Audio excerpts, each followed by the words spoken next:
Whoops, sorry about that. I was muted, yes. Hello, this is Space Cadet Rewind, and we're playing Descent 2. We're gonna just enjoy this intro cutscene. Now with fancy animated CG.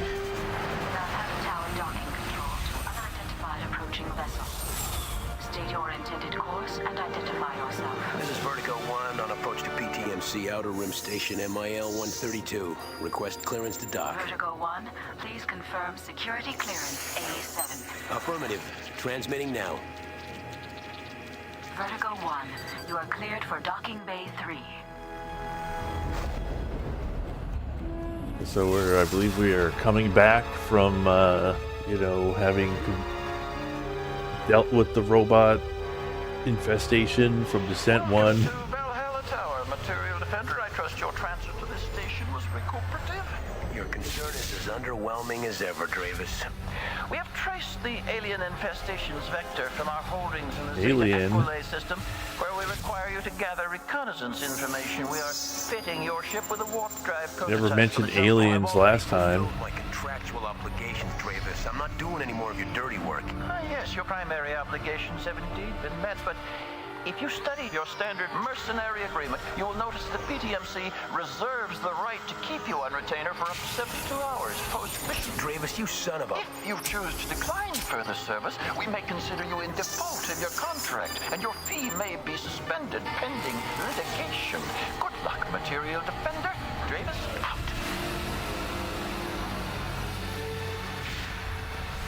So he's given us a warp drive. It's weird that he said, like, oh yeah, it's an alien infestation. I knew PTMC would find a way to cheat me. There was not a single mention of aliens in the first game. But they left me with no choice if I want my money. Initiate a jump pre-sequence. And here I thought indentured servitude ended in the 21st century. I only hope this is just a reconnaissance mission and nothing more. Vertigo 1, you are cleared to proceed to Zeta Aquilate. Well, either it's just like a retcon, it's just, oh, it was always aliens. It's either that, or the only other thing I could think of is, it was revealed that it was aliens in that PlayStation game, and they're considering that canon. I have not played the PlayStation game. Anyway, yeah, this is Descent 2. Yep. And we're gonna go with Hotshot. I'm gonna assume that they've they've improved the difficulty balance since the first game. But yeah, they fitted us with this like hyperdrive thing. We went to Zeta Aquilate, wherever the hell that is. Where we're gonna kill some robots.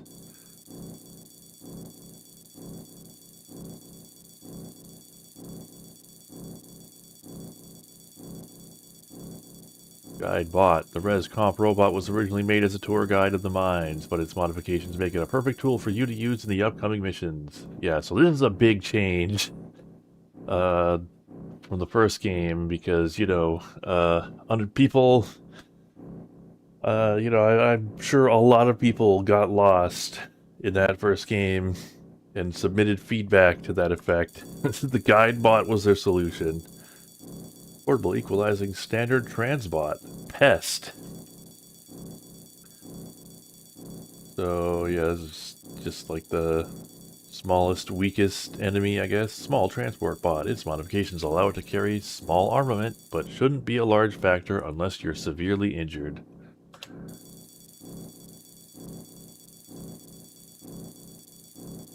Internal tactical droid. Light Vulcan. Uh-oh. The ITD bot was created to fire on selected targets and run to get a more powerful robot. Its bark is worse than its bite, but beware its mobility. So it like runs away to get more enemies to come to you. Preliminary integration ground bot. Pig. You see what they're doing with these acronyms, and I don't like it. Slow speed and a weak weapon system make this robot a nuisance. But when you are low on shields, a deadly nuisance. Bandit. Rubble removal robot. Alright, here we go. Here's the one that everybody loves to hate. Modified trash collector. This robot's strength lies in its ability to steal your weapons when it comes in contact with you. Destroy if possible. Alright.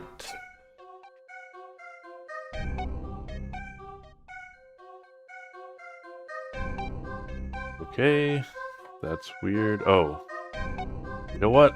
I started this game up the wrong way. So, my apologies. Just give me one moment here. Oh yeah, I guess while we're at it, what I could do is, you know, what we did with Descent 1, which is, you know, we heard the MIDI music. Let's hear the CD music. Well, yeah, let's just start the game. Are you kidding me?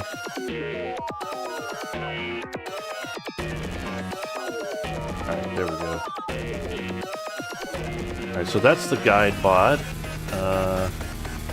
Every level, the guide bot is just like hanging out in here. You can like not let it out if you don't want to, if you find the guide bot annoying, because if you find the guide bot annoying, you will see why. Guide bot, finding red key. So he's just gonna like go off and find the red key. You just follow the guide bot. It will take you where you need to go. But it does spam you with messages. Frames? Why would I be getting... Okay.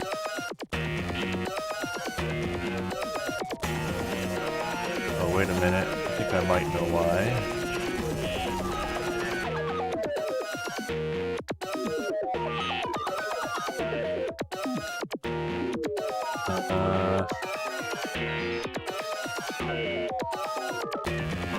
CD music. No, it's not the CD music. Alright, it should be better now. So, let's just start the game over again so you can actually see it. Go back to MIDI. How's it now?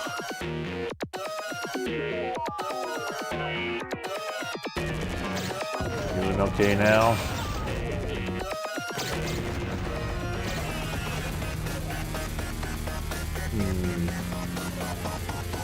Authentic 486. Well, is it still the Authentic 486 experience? Like, how are we doing now?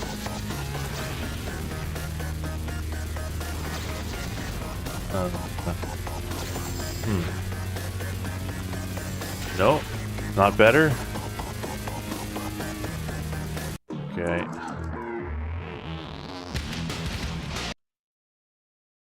Alright, still terrible.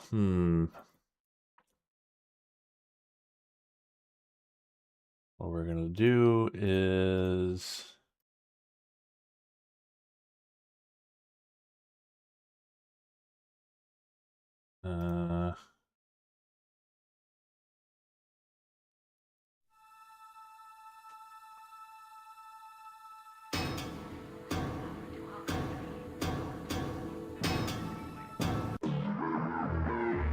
Still bad.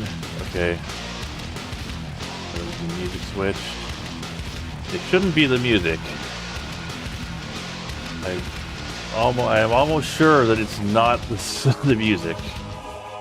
So, how about now?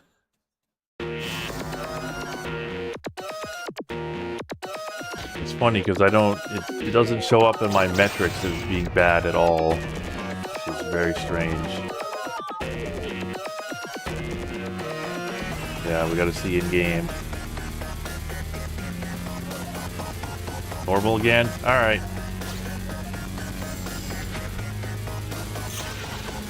Yeah.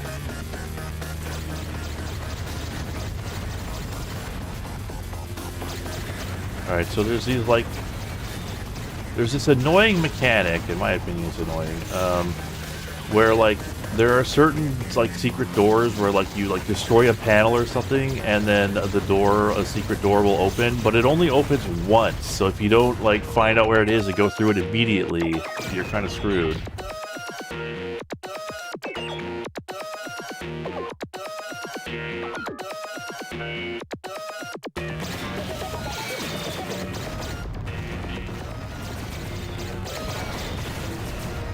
But yeah, that, those blue robots, I think, were the ones that it said they had the Vulcan cannon, and it is... I could already see what they've done to make the you know, Vulcan cannon bots less annoying. So, not really a fan of this CD music, but yeah, you see that?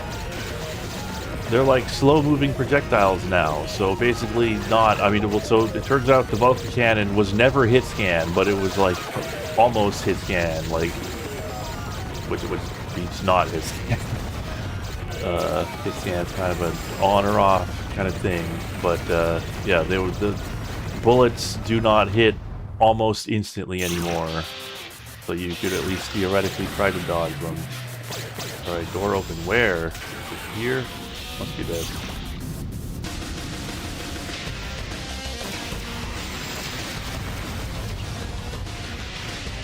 So it like switched to a new one, which I don't want.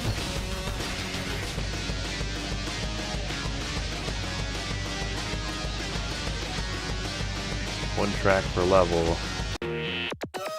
Yeah, but anyway, so we heard that. Let's hear the MIDI. Alright, and we upgraded our lasers.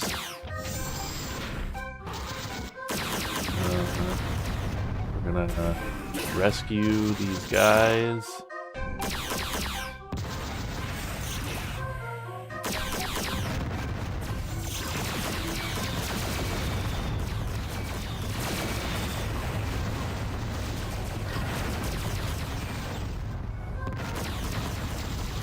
I'm gonna use my missiles.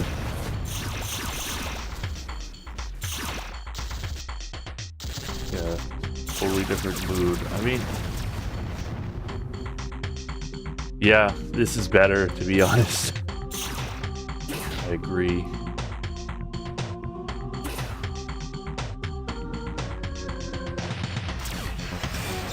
Door open. Let's get this thing. Afterburner. Alright, we got afterburner. What key did I bind to afterburner?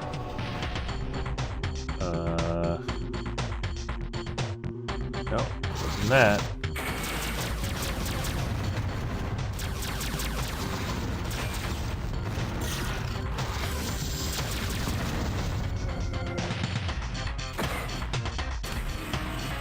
That's what it was. Alright.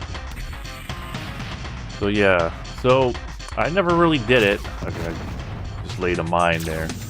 I never really did it in the first game, but the way to go to fast in the first game was like you would like strafe left and forward and then like up at the same time.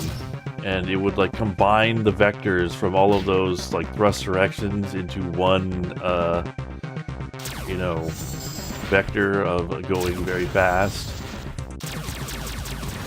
But in this game, they just give you an afterburner, which is, makes it much easier. And the fans of Descent 1 did not like that. They don't like. There's a lot of things this game did to like make things. Wow, this guy is like just not dying. All right, I'm gonna stick with the lasers.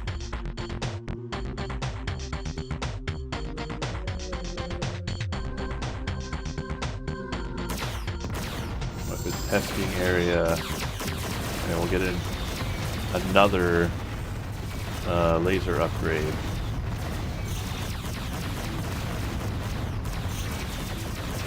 Yeah, so I'm still gonna like not use the guide bot until I need it.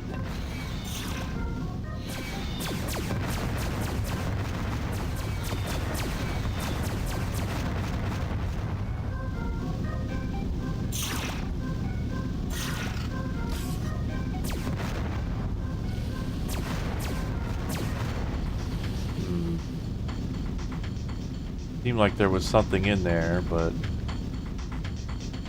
I don't know.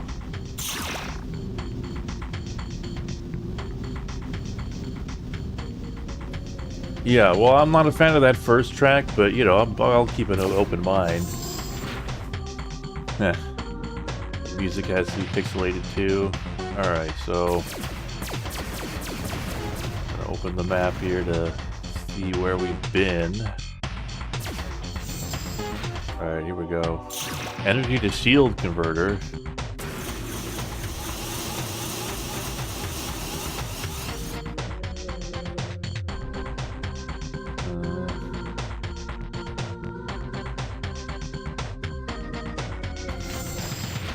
Sure, I set up a button for that, but I don't remember what it was. But I'm pretty sure you need over 100 energy to use it. This Redux mod, yeah, Redux is pretty good.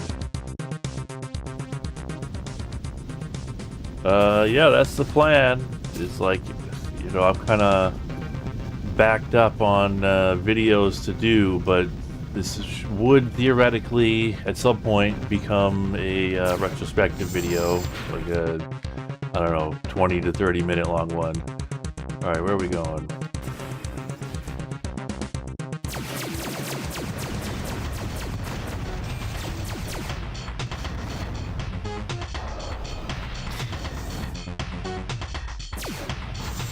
And yeah, once again, the, oh, is that the reactor? No, that's not the reactor, but that leads to the reactor.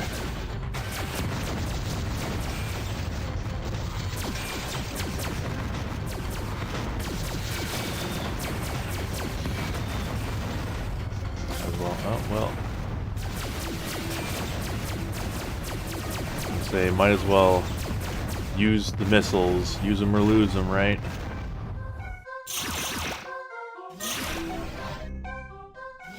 Do the retrospective while I try to stay alive, playing the game and stream. Descent doesn't have a radar or a... Oh god, stop it. Okay, it snuck up on me. I guess maybe this is that famous, you know, good AI that I heard so much about, but didn't really see any evidence of in Descent 1. I'm sure it was there, but I did not see it.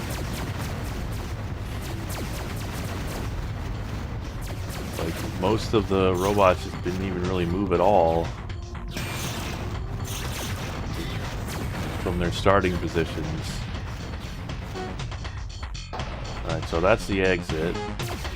See if there's any more stuff to get.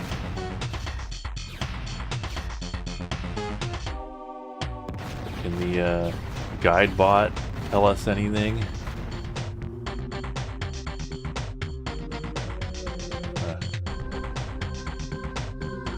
Well, I'm glad you liked Underspace.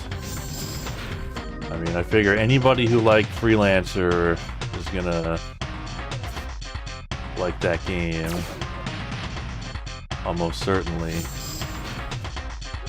Anyone else prefer... I don't know that I preferred Forsaken over Descent, but I like Forsaken.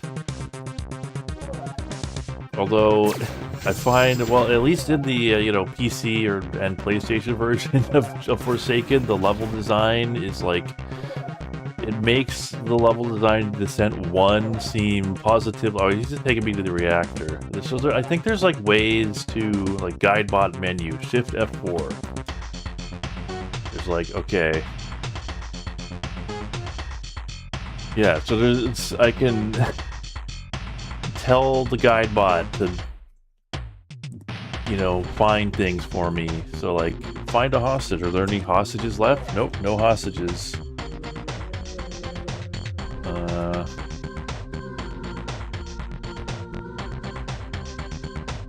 Find a shield power-up.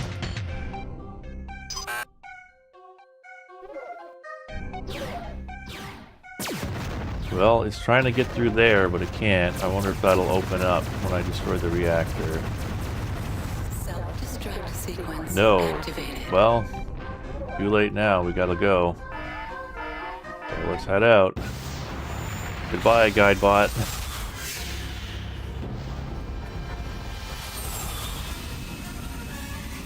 Farewell. Well, okay, anybody who likes the idea of Freelancer will enjoy Underspace. If you looked at that stream of me playing Freelancer and thought, yeah, that looks cool, then Underspace, probably for you. Smelter, overseer of slag determination. The powerful modified repulsion smelter is a dangerous obstacle. Avoid its blasts or be prepared for injury.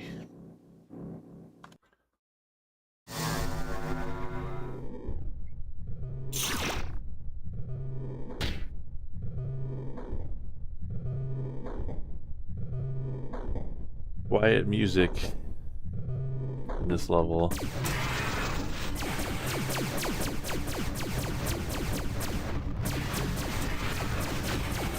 Here we go. Remember to find the secret in the level 2 starting room.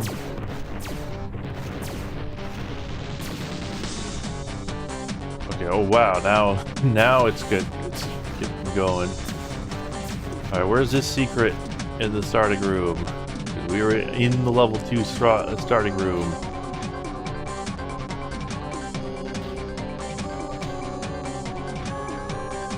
There. We like the evidence of it somewhere. Great above the lava.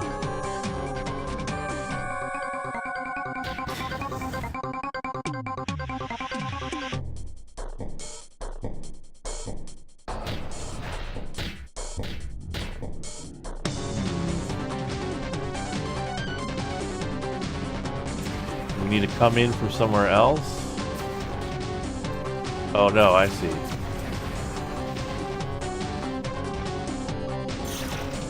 Got mines and smart missiles.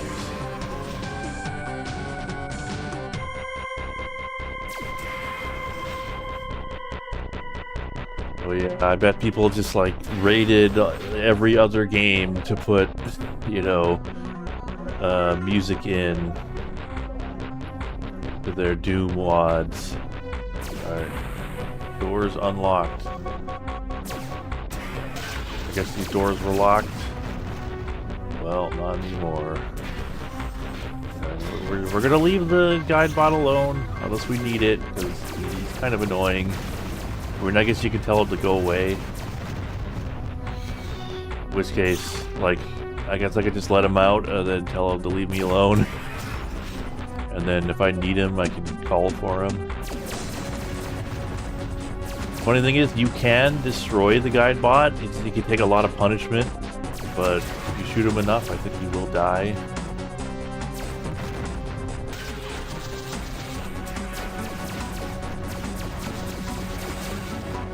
Oh yeah, shift F4. I guess, yeah, 7. Staying away.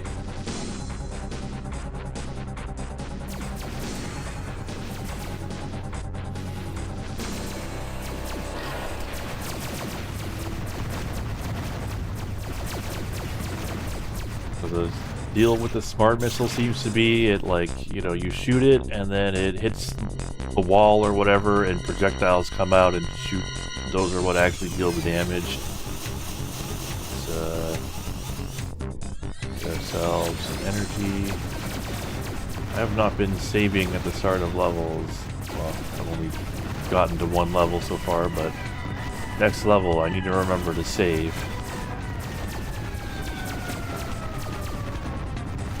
Another energy converter. Or no, afterburner. That's right. Well, I already have it.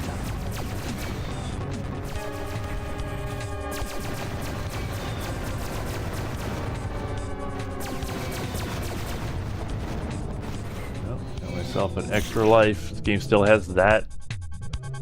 The secret was time limited. Yeah, the door closes eventually. You can't reopen it. Yep. I don't like that.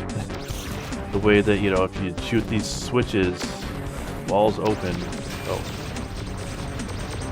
That was the thief bot right there. I didn't see where it went. There it is.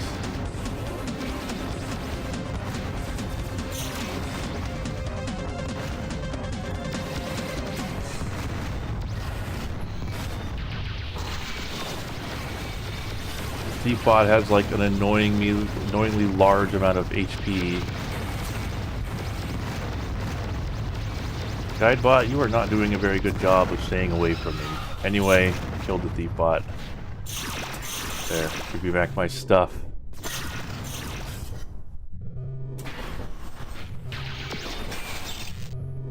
Alright, not every light you shoot opens something up, just most of them. Alright, so we heard the MIDI music. Let's hear the CD.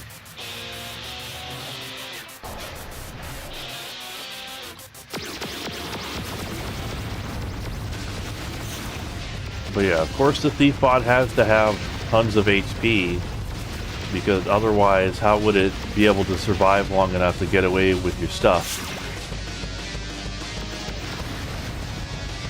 Door open. Do we already have max level lasers? That was really fast.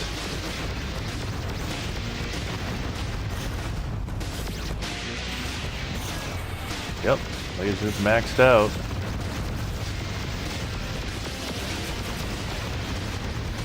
Oh, it's these enemy spawners again. So you can, if they're anything like the one in Descent 1, you can eventually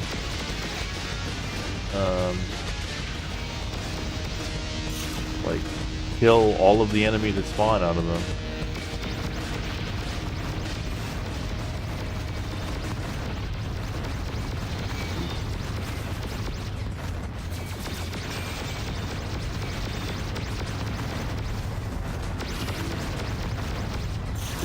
Takes a while, and then like eventually they'll start up again, maybe one or two other times, and then okay, I think it's done now.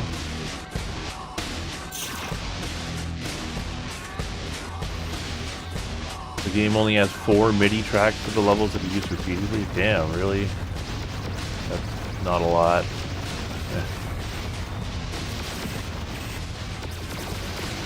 Oh. The spawn closet started up again.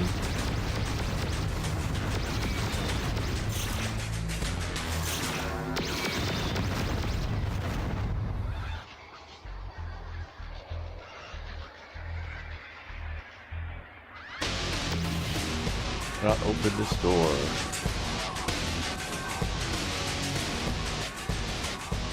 Man, I remember hearing that like screaming sound effect. Oh, my lasers bounce off of that. Huh. But yeah, I remember hearing that like screaming sound effect used, like it's like a stock sound effect. There must be, because I've heard it in a bunch of things.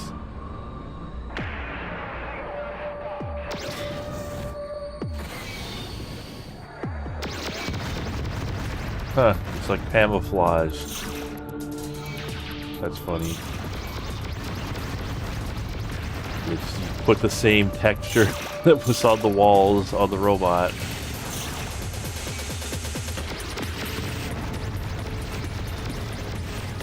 Oh, there's like a wall panel there. You just have to shoot through. I see. So that's what I had to do all along. So let's just go back in there.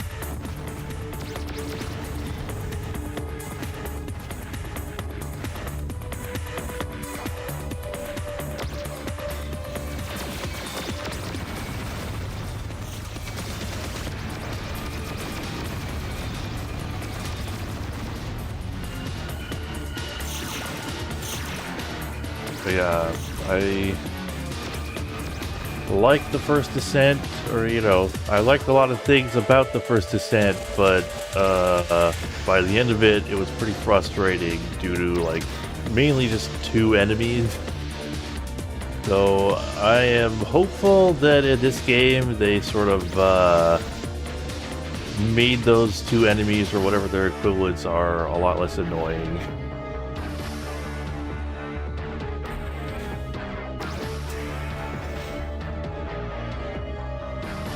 We've already seen an enemy that claims to have a Vulcan cannon, which is not like the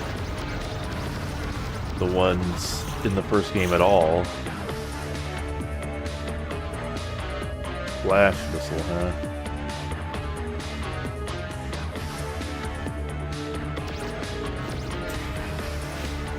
to shoot through low fidelity grates. I mean, I guess the only thing is I didn't have to shoot through that grate. You know, I could have went around.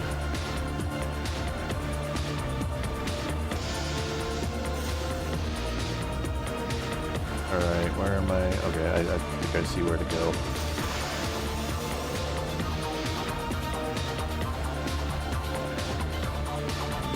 Well, I mean, this source port does have like a bunch of options. Like you can jukebox, you can do. I guess that's why they have like level music play order. You can just play a bunch of different tracks, or you can, you know, add your own tracks. Looks like you could just like point it to a folder and it'll just play that.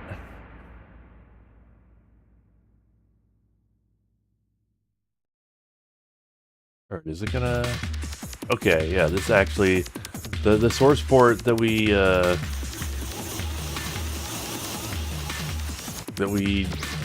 did last time. Oh, that's a great. That's why. All right, time to ask the guide bot for help. Next goal, reactor. Oh, tell me if you can find a hostage.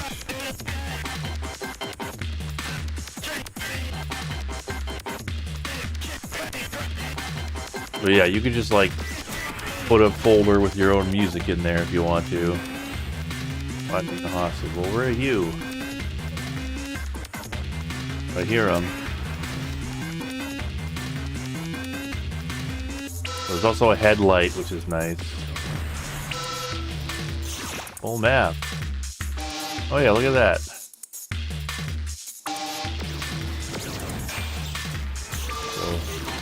So us that there's a Vulcan cannon here. That's nice.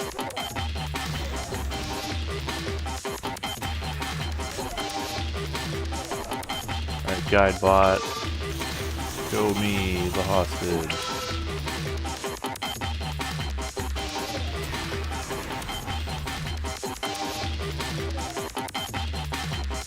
Yeah, some people, you know, fans of Descent 1 consider the guide bot to be like too much hand-holding.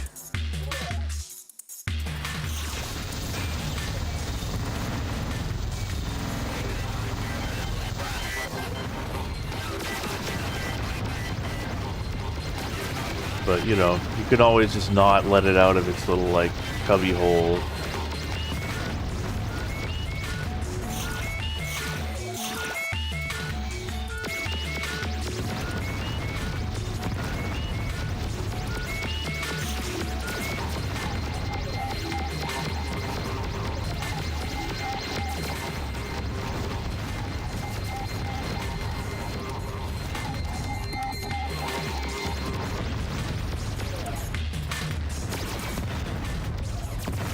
Alright, well there's the hostages. Ouch! That's better to shoot it. Alright, well, yeah, shooting through those grates is annoying, so I'm just gonna not do that.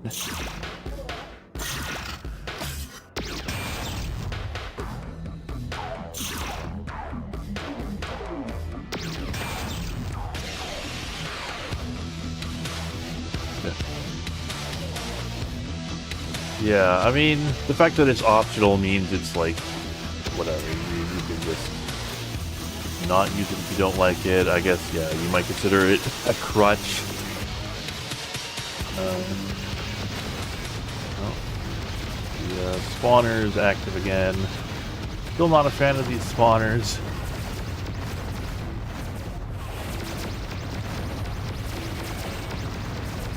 I don't know what these flash missiles are doing to the robots exactly. I'm pretty sure they're supposed to be like a flashbang.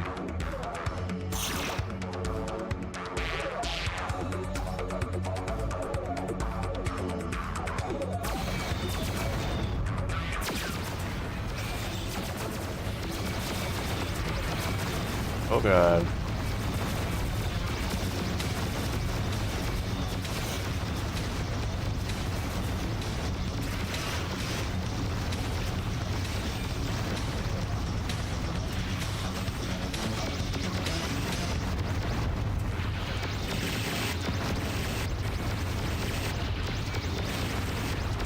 Okay. do I open these force fields? Probably this. Yeah. Plasma cannon. Well, if this is anything like the first game, the lasers are better than this.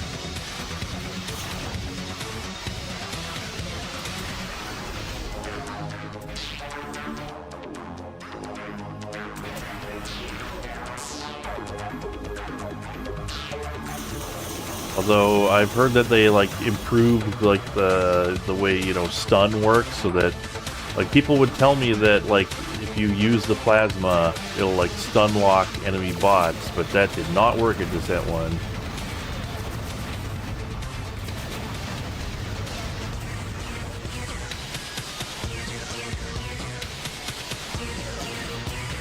Okay, there should be a door here, yeah.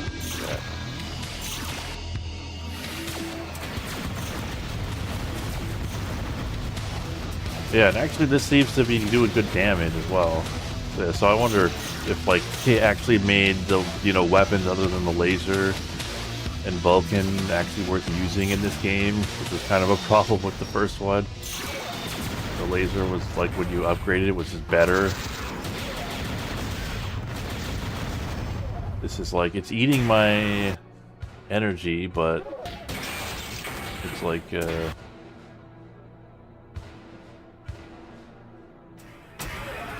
you know, pretty good, getting pretty good effect when I shoot them.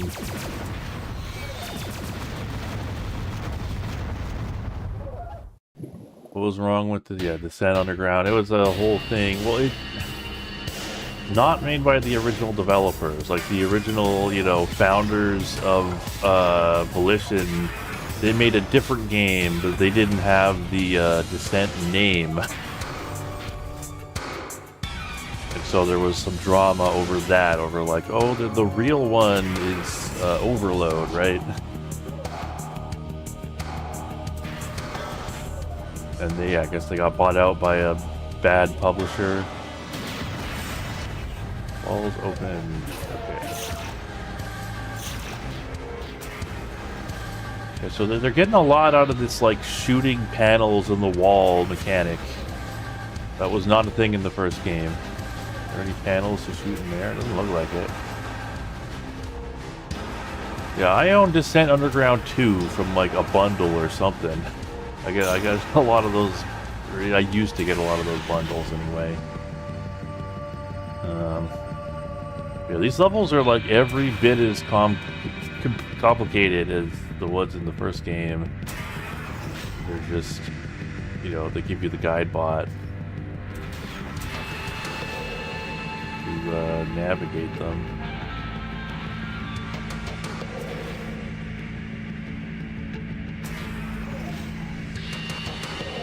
Alright, I'm just gonna... I'm sick of this level, so I'm just gonna find the guide bot and we'll get out of here.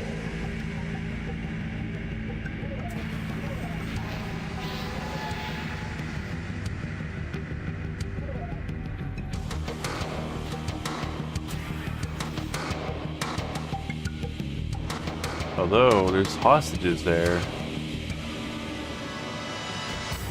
think he might be... I think the guide bot might be taking me back to the reactor, though.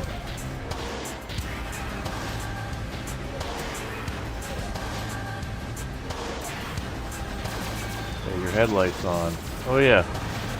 I wonder why I'm losing all my energy. The headlight. Alright. So there's the panel I need to shoot. There we go. It's a very energy inefficient headlight, clearly not an LED. It's like incandescent bulb headlight. Because it uses the energy. I mean, it's nice to have a headlight because sometimes it's like really dark, but you know, it uses up the energy of this spaceship like way too much.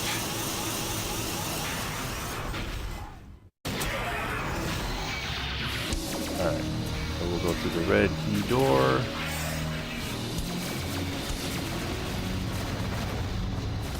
It seems to be like just playing different tracks for the CD, which is not what I asked to do, but whatever. I guess it's fine.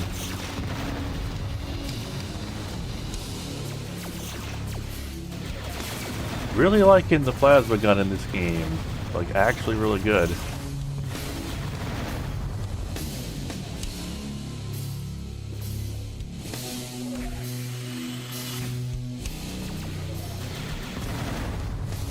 I don't know where the exit is, but I'm gonna trust the guide bot to take me to it. Finding exit. Oh god. Oh, I guess it's this thing. There's like you know, arrows pointing you to it.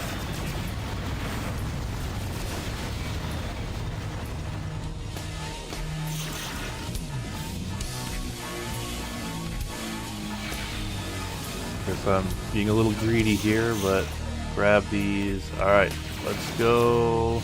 Get out of my way. The lava despises gravity. I mean, I would assume that the lava is like, you know, that's how you tell which way is right side up. Is like, the lava is down.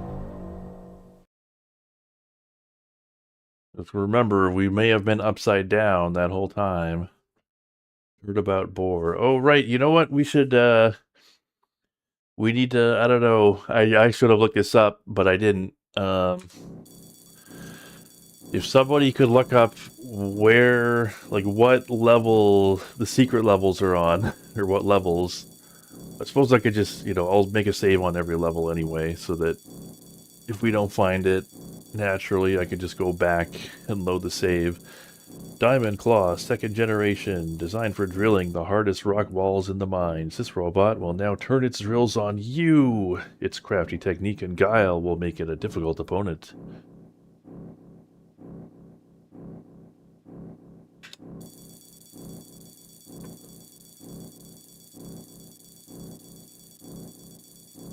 The enemies, yeah, I don't think the enemy's target guide bot, because it's not a threat. Sidearm, multi-purpose defense robot. Multiple weaponry allows this robot to destroy various enemies to the mine system. Lack of agility is its greatest downfall. Intelligent circuitry allows the segments to regroup after it's been destroyed, so don't get too cocky.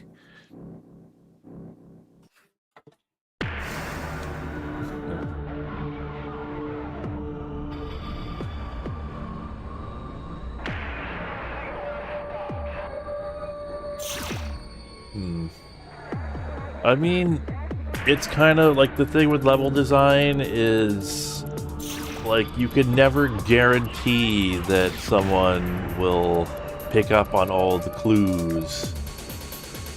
And yeah, I guess the other thing is, like, you can assume, like, lights are probably on the ceiling, right?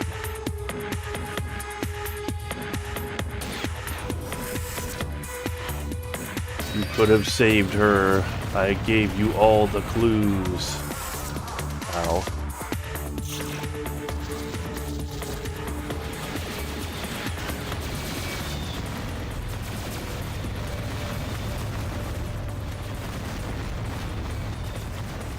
The heck are these? I assume they're bad. Are they mines? They're probably mines. Yeah, they look like they're exploding when I shoot them.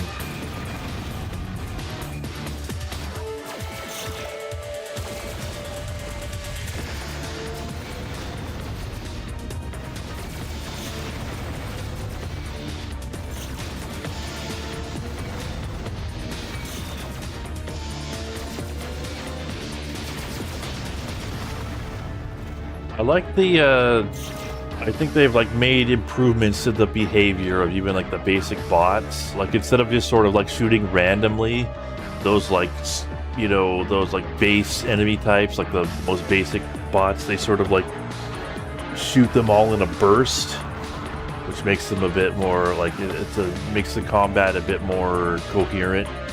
You know, you dodge the burst, and then, that's your chance to strike yourself. Alright, well, there's a guy bot.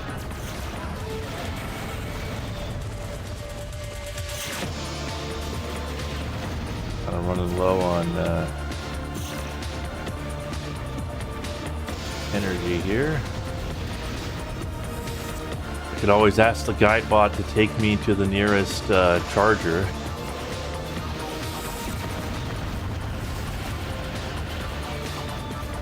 Alright, someone's got a lock on me.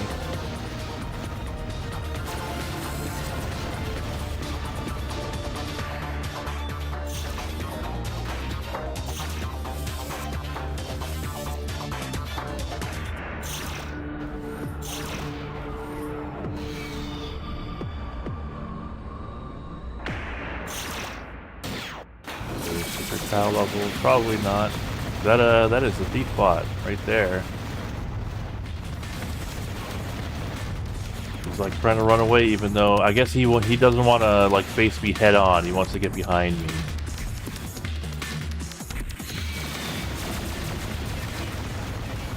Kind of running low on energy here.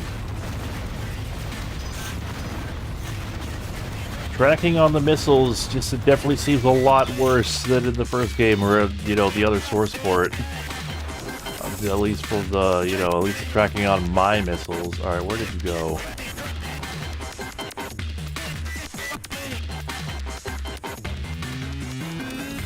There he is.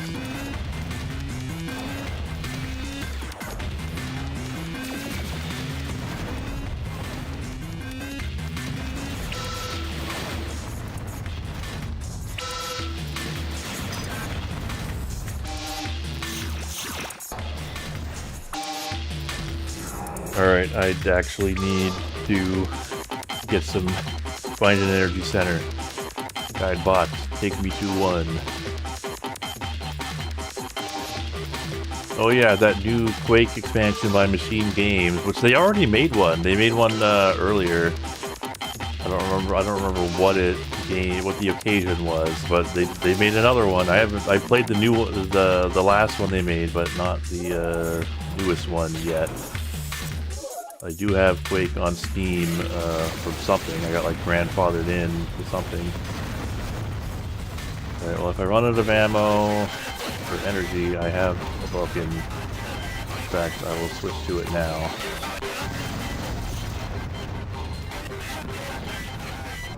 You know, that's probably the ideal thing for killing the thief bot. There you go.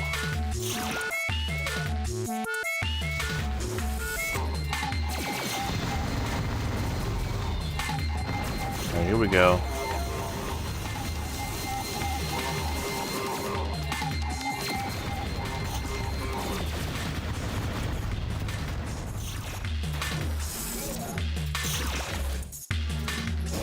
Super boost, laser level 5.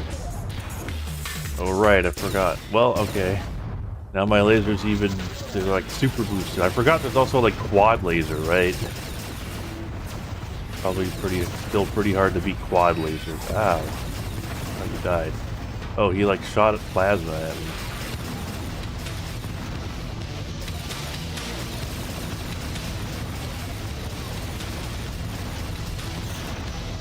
Also, I think shield drops from enemies seem like way more common.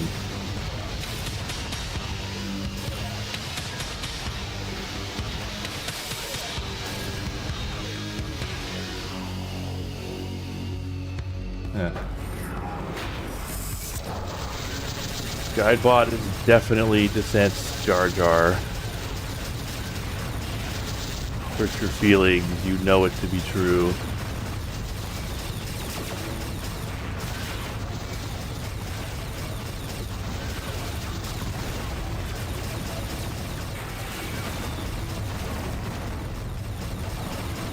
Man, there's like a lot of bots. Like, the first few levels of Descent definitely did not have this many bots.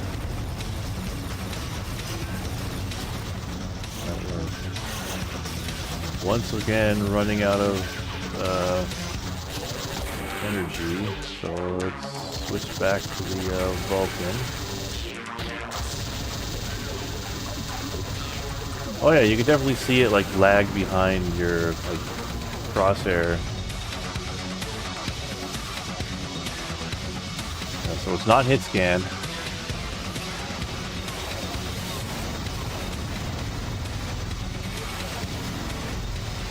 thief bot is being extremely annoying. Get or get off the pot. Either steal from me or fuck off.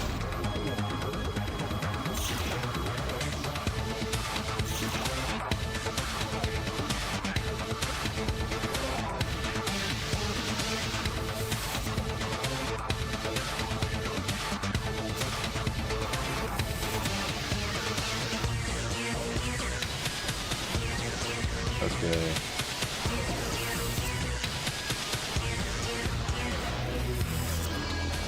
That's the blue key.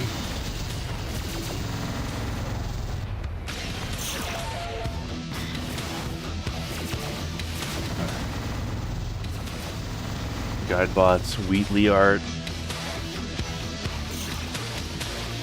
He's too the Guidebot is too helpful to be Wheatley.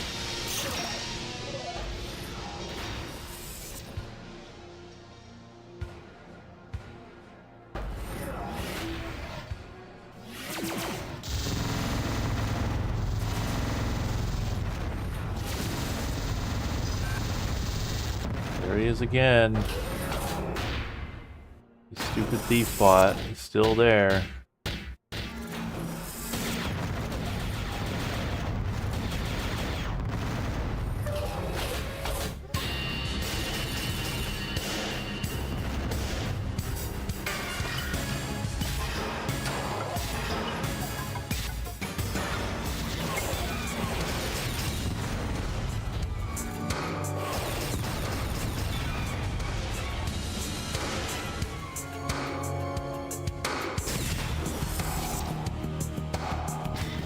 Bot, where are you? Okay.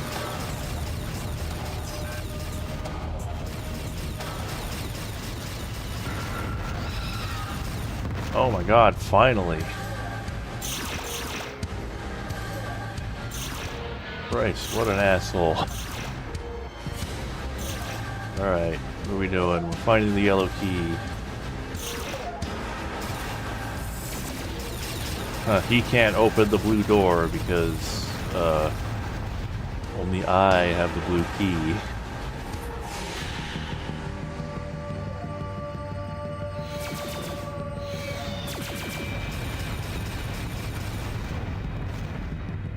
Was Wheatley helpful? I feel like he just caused trouble. It seemed like he was helpful, but actually he was just causing problems the entire time, from what I remember.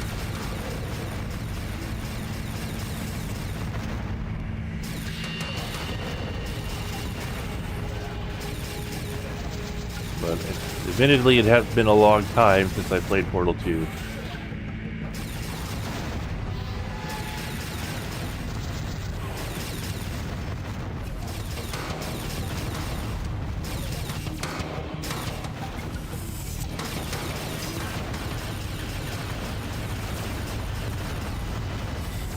Okay, so the melee bots actually have a projectile now, which makes them a lot more dangerous.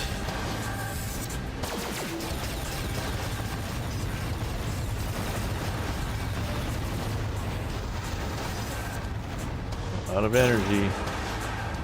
Hopefully on the Vulcan cannon.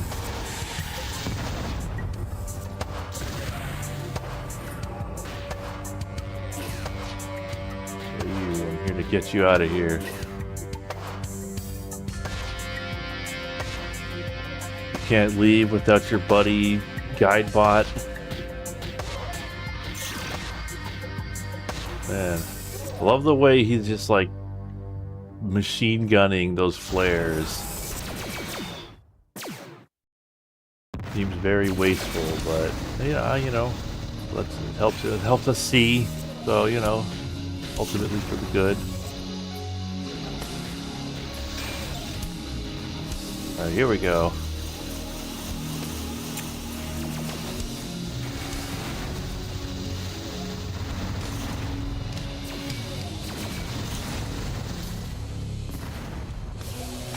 I wonder if there's like an upgrade that lets you get more energy, because I feel like we need that.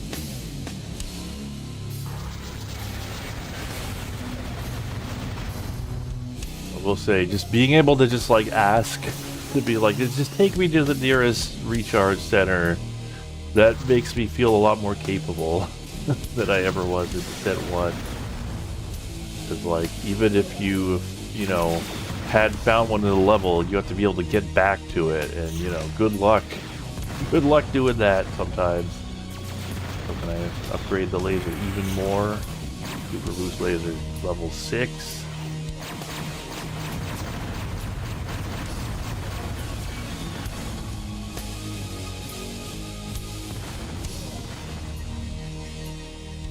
Yeah.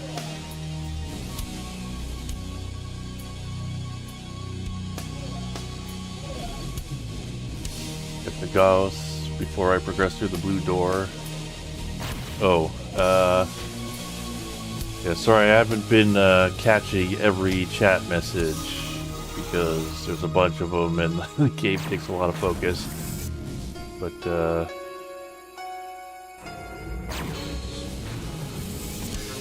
I don't have the gauss at this point, right? No.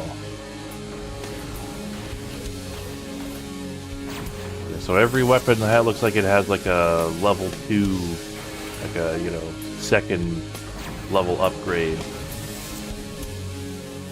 Now this music reminds me of StarCraft for whatever reason.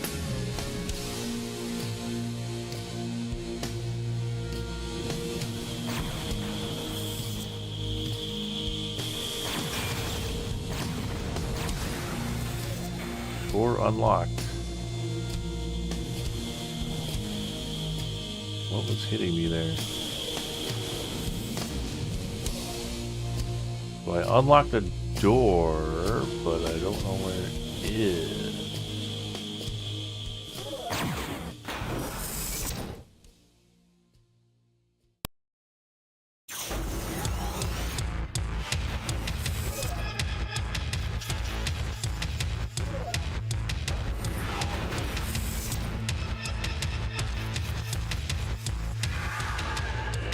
But yeah, I mean, yeah, breadcrumbs are just like tools to like, you know, make it easier to keep track of where you've been, where you haven't, without like just telling you where to go. Like that is kind of the key. Well, I unlocked the door, but I don't know where that door is. Oh.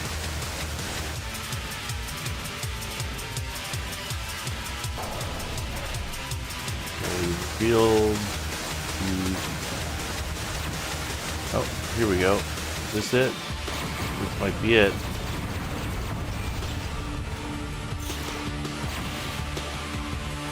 Cannot open this door. Are you kidding me? Alright, well. Should be able to just... Yeah, there we go. And that's the Gauss cannon.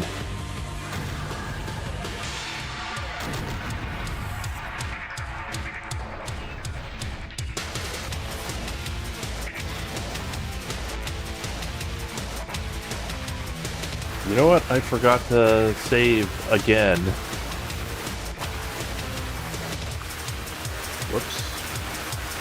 That was weird.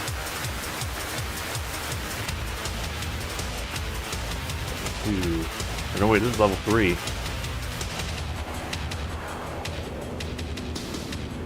Alright, now we're ready to go. Take me away, guide bot.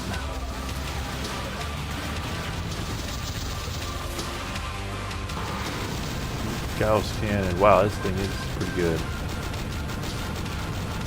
Oh. Like what? Sorry, guide bot. I thought you were a robot, which you are.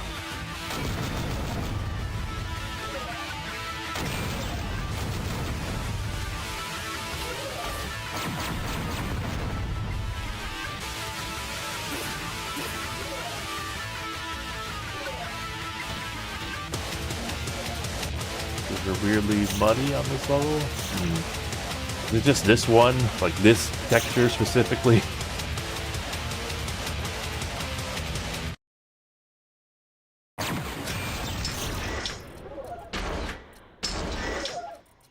Let's just do Listen to the MIDI music.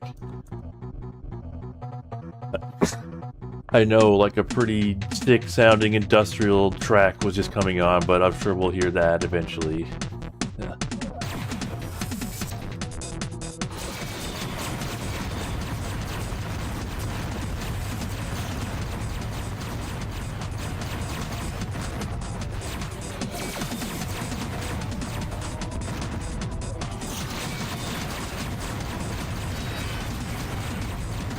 Okay.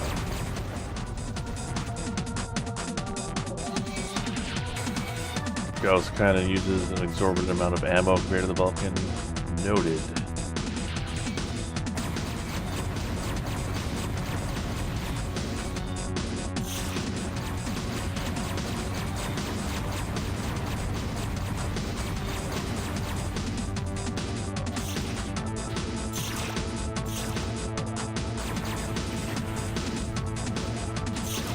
Got ourselves a red key. We're kind of low on shields here. So, how do I use that? What did I bind to the energy converter key? What would I have used for that?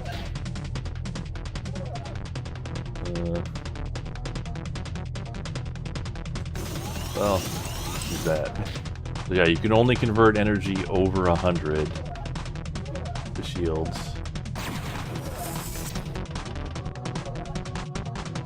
But, yeah, Guidebot, find me a shield power-up.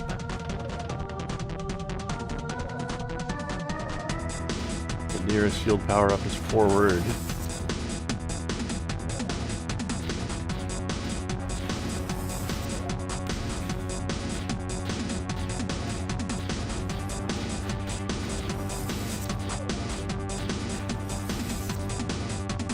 Come on, let's go.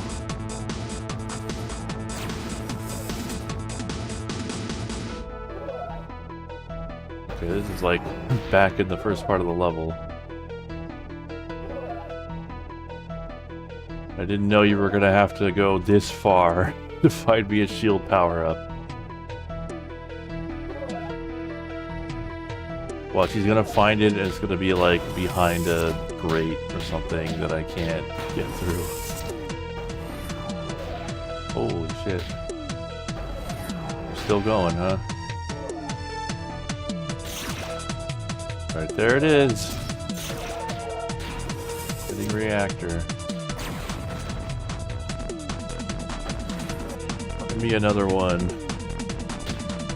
Can't reach shield. Okay, there is no shield. Are you gonna like just go to the reactor now?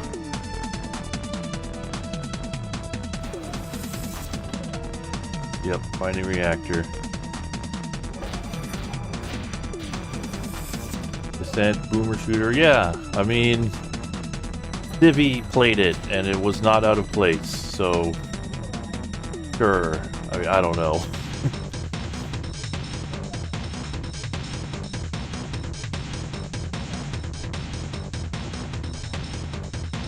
I know I said it is a hybrid between a first-person shooter and a space sim, but it is more first-person shooter than space sim.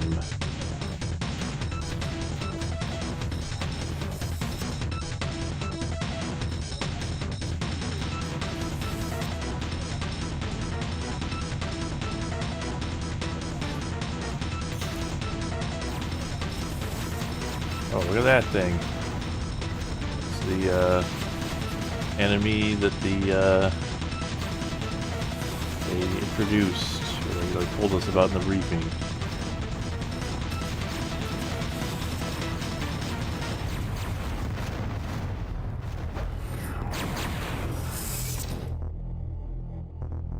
We get him? Must have. Thought it said it like split up into component part, or maybe it ran away.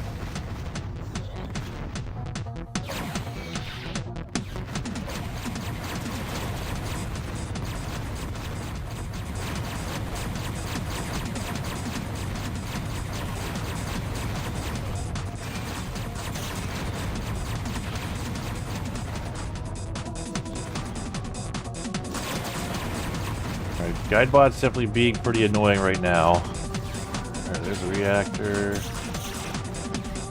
smart mines.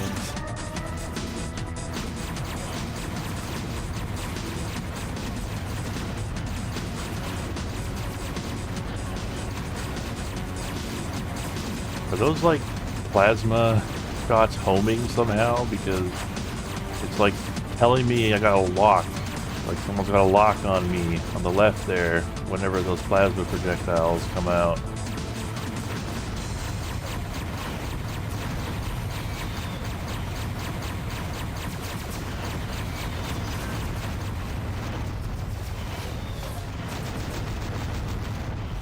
Alright, I feel like I need fast projectiles with these guys.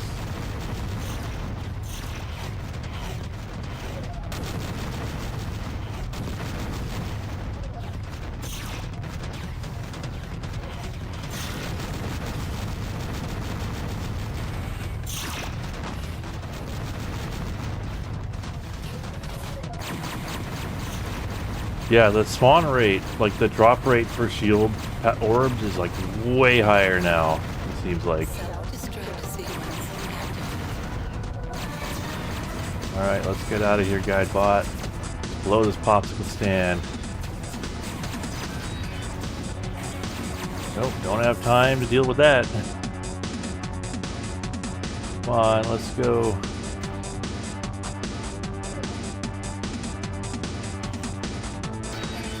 Well, yeah, they never made you go this far in Descent 1. Holy crap.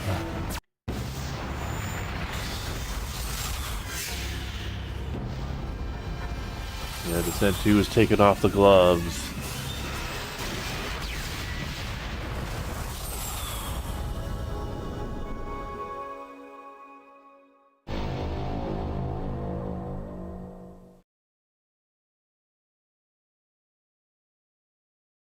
Yeah, I mean, the one thing, like the one use of boomer shooter that I will not truck with is when people try to apply it to games that are like Doom 2016.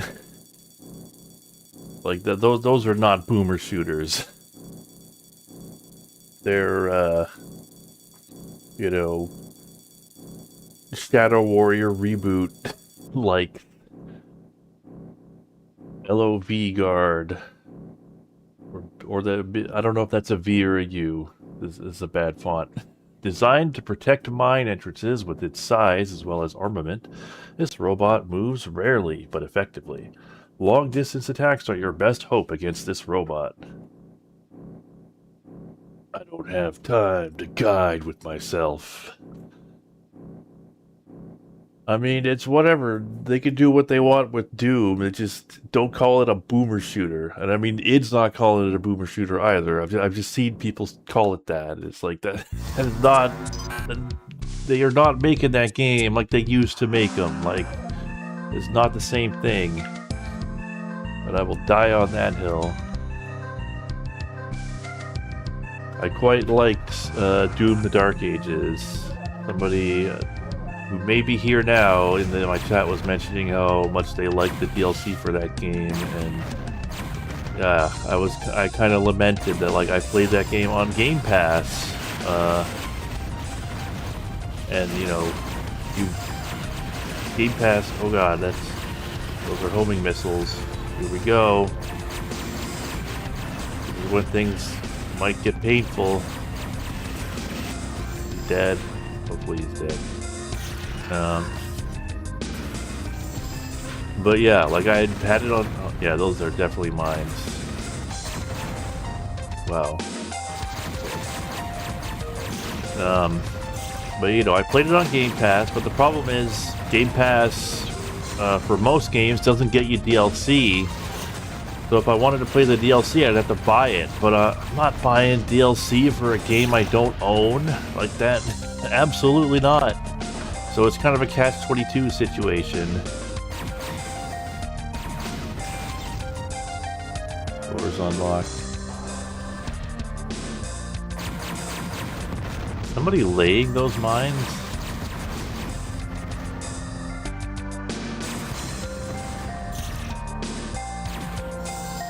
in a bad way here.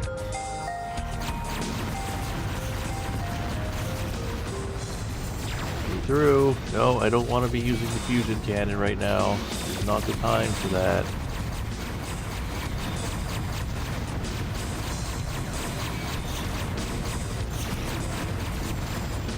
No, just saying how there's like drop rate for shield orbs has gone up, and yet where are my shield orbs at? I really need one right now. But I don't have the guide bot right now. I don't know where he is. You have to find him in every level. They're usually somewhere near the entrance, but not found it so far.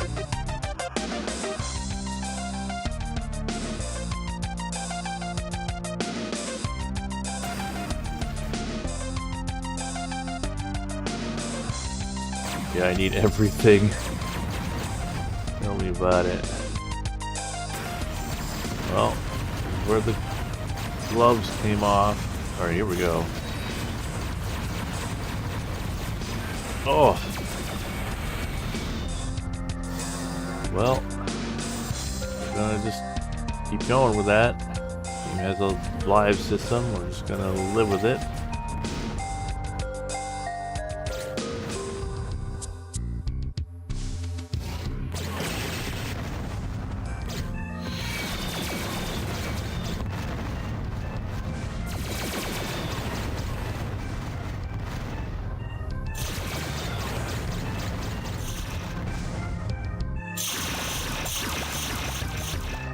Alright, now we're doing a little better.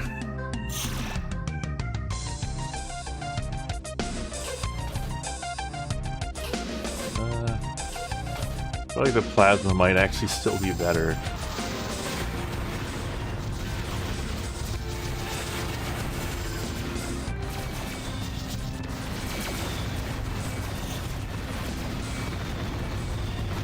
Yeah, it's definitely better.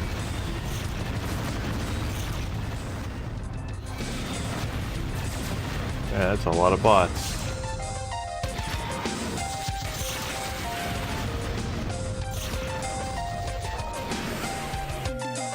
Walls open, but where?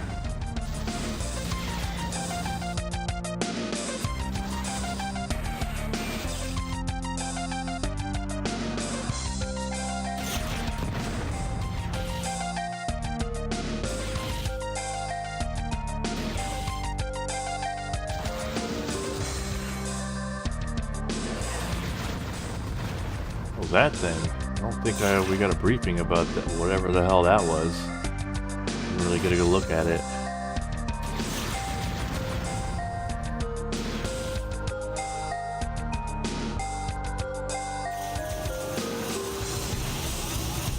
Cannot open this door.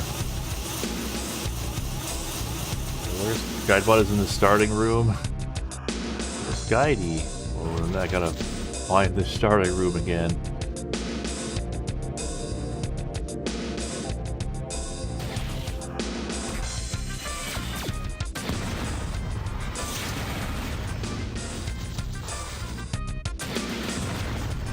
Man, these set games are so brutal. I got the briefing for the small flash bots for level 3. I see. Alright, I believe the starting room was back here.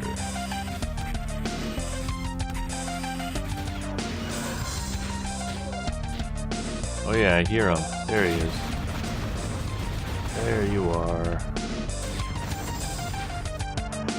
Guidebot isn't on screen, all the other characters should be asking, where's Guidebot?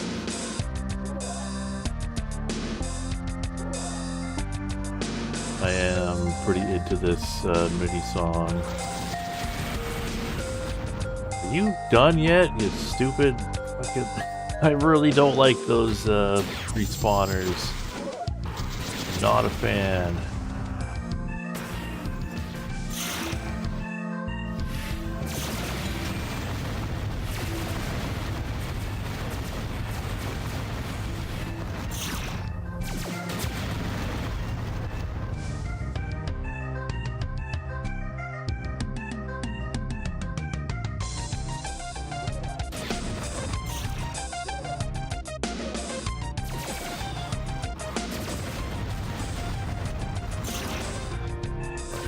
testing area.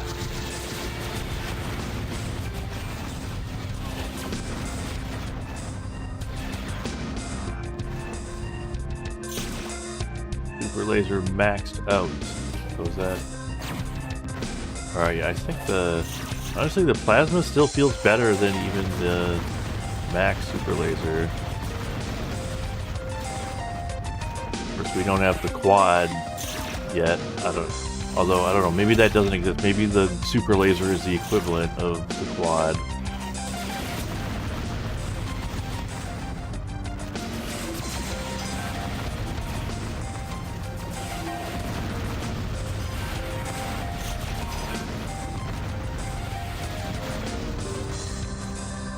Alright, well that's my energy. Guide bots. Fix this immediately. Energy center.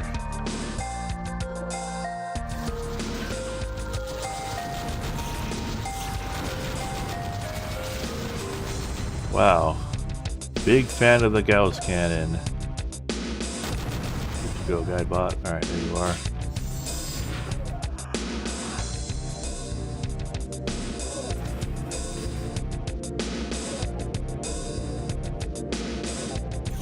Alright, as good as this MIDI music is, let's turn the CD music on.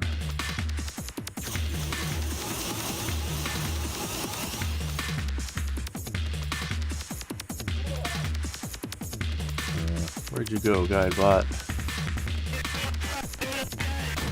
I'll be through here.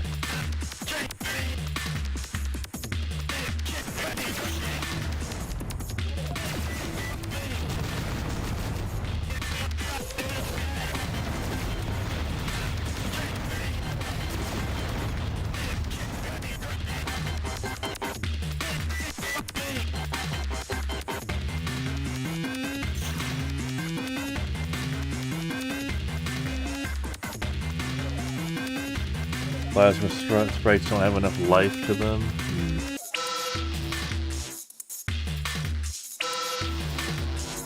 I bet you could like mod that in.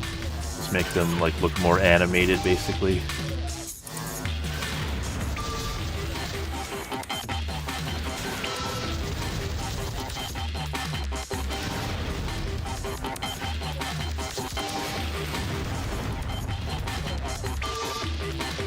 Okay, you done?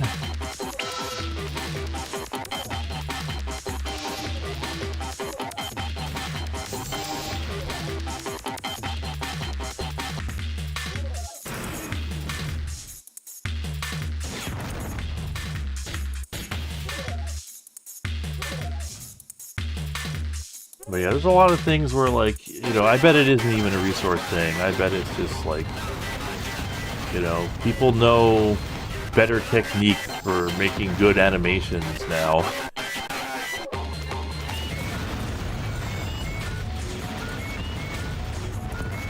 I don't know why those plasma sprites, like, set off, like, the homing detector. Like, it's telling me they've got a lock, but they don't actually seem to be homing in on me. If they have homing, it's like extremely weak.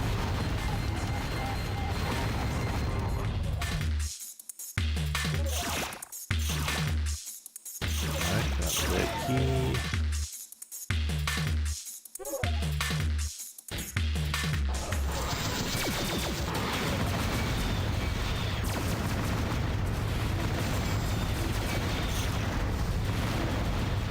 Oh yeah, even when this game gets mean though, well, I guess we haven't really gotten to the equivalent part of Descent 2 or Descent 1 where like it really gloves off.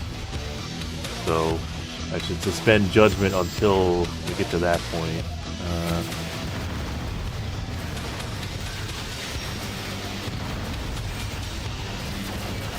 I'm gonna ask the guide bot to take me to the hostages, but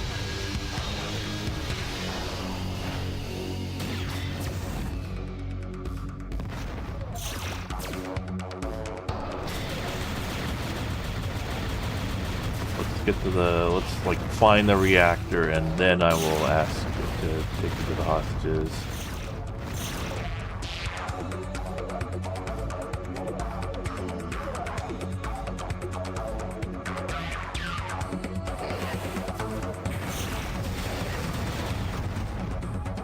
got flash.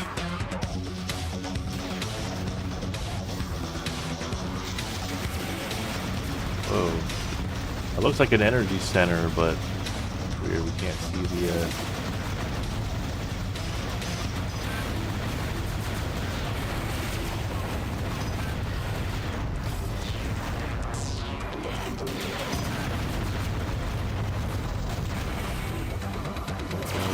down to Gauss. I never know how to pronounce that word, if it's Gauss or Gauss.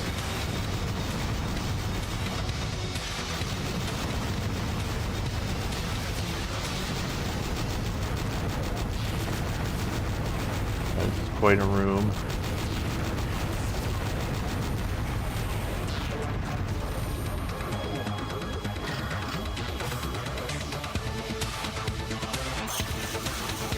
Okay, yeah, it is recharging my energy, but like I couldn't actually get in there safely to take advantage of it. Gauss, first way. Okay, got it.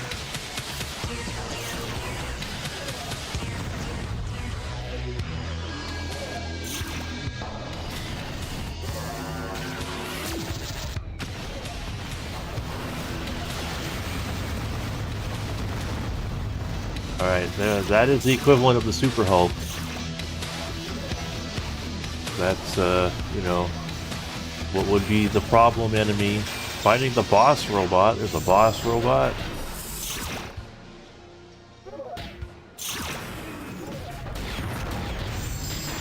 Keep triggering the spawners over and over.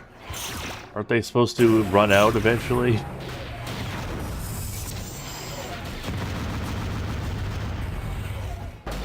Or is that only in the first game?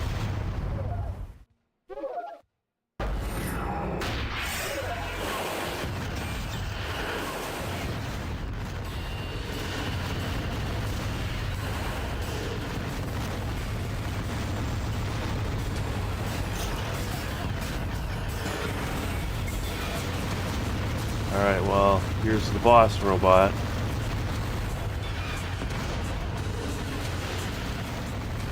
Well, he got me.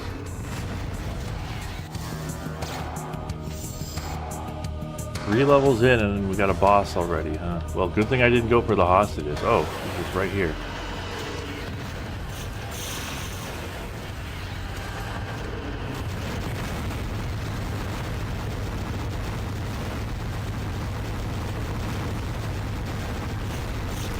Alright, got him. Uh-oh. I just gotta grab my stuff and go. Sorry, hostages. It's not your day.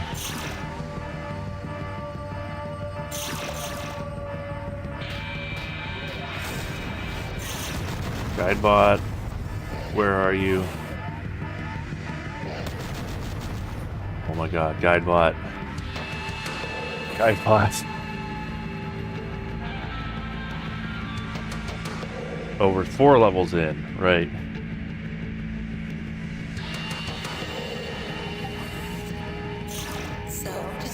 I did not see where the Guidebot went.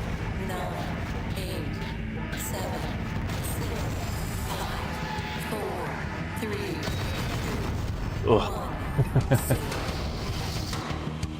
Tied in the mine, your ship and its contents were incinerated.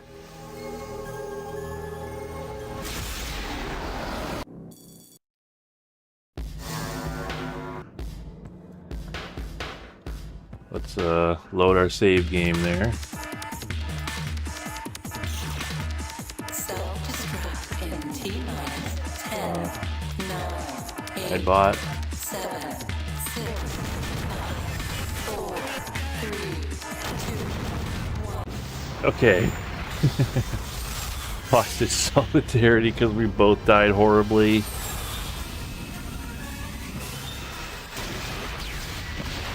Doing a sprite-based space sim / shooter thing. How would you portray a cloaking effect? Asking for a friend. Well, I would probably do like a distortion effect, like you know, it's kind of cheating. Well, I don't know. Maybe it's not cheating because Wing Commander 3 managed to do like a distortion effect, you know, when the glass on your windshield breaks. And that's a DOS game that's of the era. Like, I think those are like the coolest cloaking effects.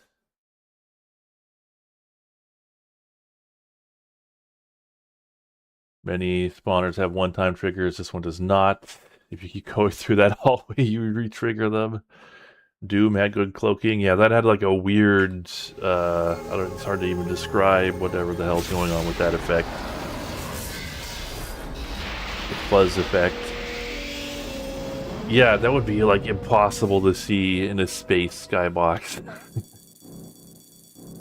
Internal Tactical Security Control Robot, Central Security System.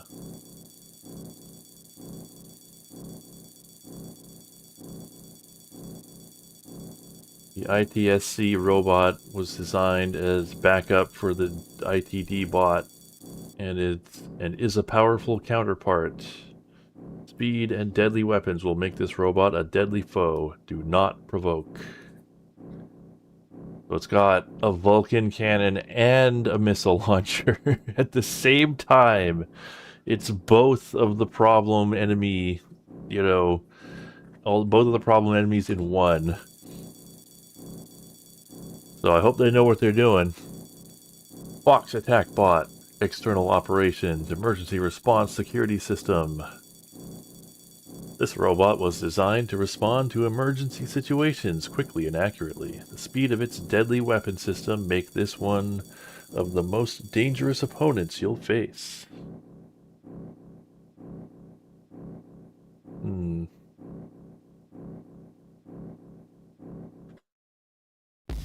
Well, what I'm gonna do is I'm just gonna... This is level 5, right? Yeah, level 5. Save level 5. And I am going to exit the game because it is time. Unfortunately, some might say it is time to move over to Elite.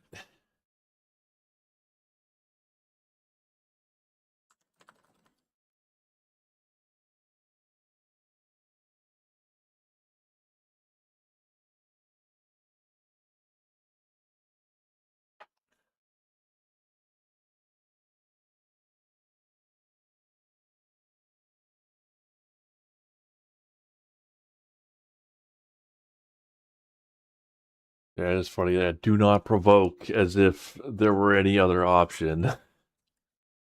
More bad on foot combat. There's definitely going to be some of that.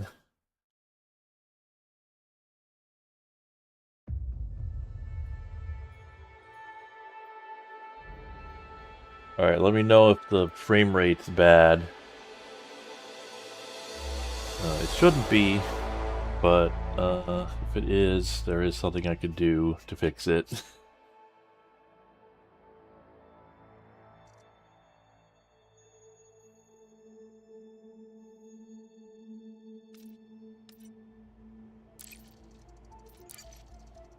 Alright, so I am still playing this game, even though I said I was going to take a break from it because I want to, you know, I have unfinished business in Colonia. I went to the trouble of, like, unlocking a bunch of engineers. So I am going, like, come hell or high water, I'm going to get the stuff to get all those upgrades. What was the wacky game thing talked about last time? Was that for a certain date? It's just like when I'm not playing Elite, I'll try and find, I don't know, it's probably best to like start a month off as that, right? Like have wacky game month. We can't start wacky game month in the middle. Yeah, no community goals. I still have to pick up my rewards for the existing community goals. That's one of the items of unfinished business I have. But yeah, we'll just have a month where I play wacky or just unconventional games. Like, I was thinking I could try Homeworld. Just, you know, just games, like actually wacky games, and like games that I would not normally try.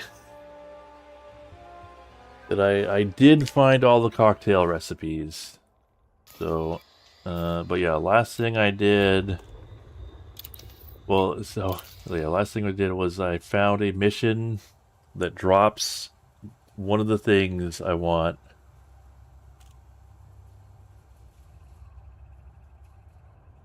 I'm gonna... Okay, maybe the game's just gonna freeze when I try to go to the... Okay.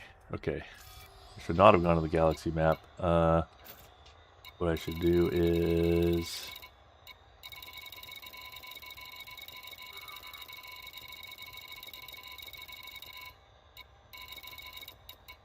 do this. Lock destination. Frameshift drive charging. 4. After a couple of weeks, they'll just mail you the rewards. That's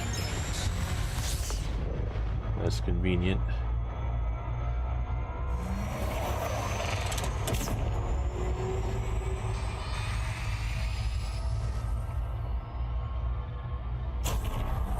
Nope, I'm a little too far, but that's fine.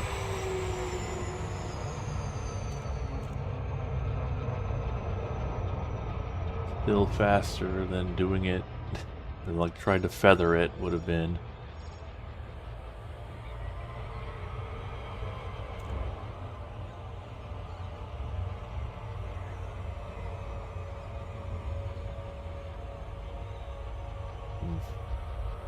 Yeah, this game has horrendous onboarding.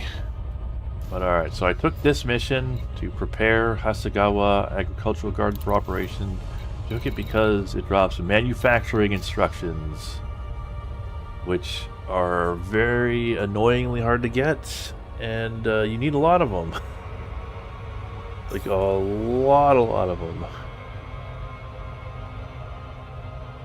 But yeah, I did find like a better way, or at least a better for keeping your sanity way of getting the materials that you need. Somebody suggested the material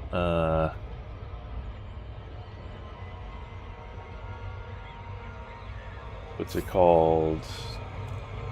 ED Odyssey Materials Helper, and that is very helpful. I'm coming in way too hot here. Yep, too fast for Robo Cruise. Oh well. And we gotta wait for the FSD cooldown. But yeah, anyway. And I took this mission. I had to put this game, I just had to like put this game open on my computer. And I just left it open all day, like idling.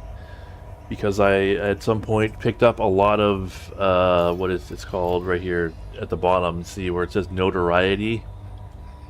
I had a bunch of notoriety, and basically what that means is, you cannot go to a lawyer and have them, you know, get rid of your, crimes. When you have notoriety, and it decays over time. But the problem is, like, it takes like hours for your notoriety to go down, but it doesn't happen in real time. Okay. Screwed it up again. I swear I don't screw up this badly when oh, look at that, I was like redding out for a bit there. Warning, temperature critical. Oh, well, I guess this is good enough. I don't usually do this bad a job of landing on a planet.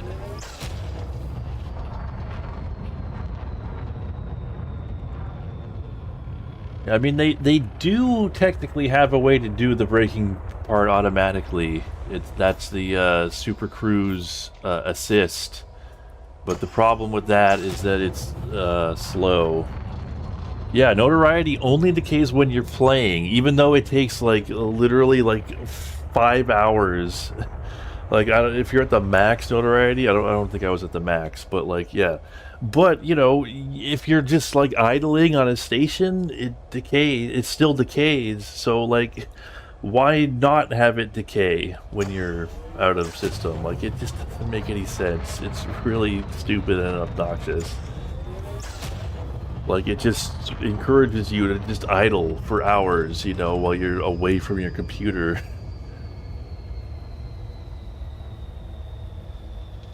But yeah,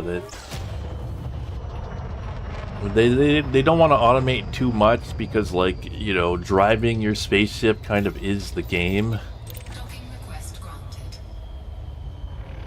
But yeah, this mission actually is kind of neat because it's like a mission to repair this place, but you got a alert saying there's some scavengers. So this is one of those missions to like repair an abandoned base, which if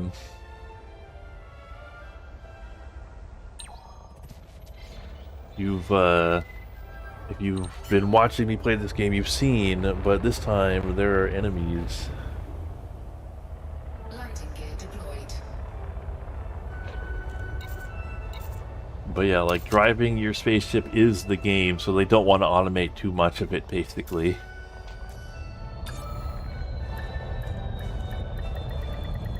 Docking successful. Engines disengaged.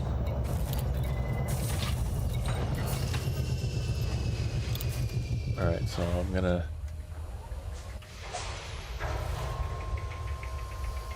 Yeah, but Elite is all about the fiddly bit. That's the thing. That's just what Elite is, you know?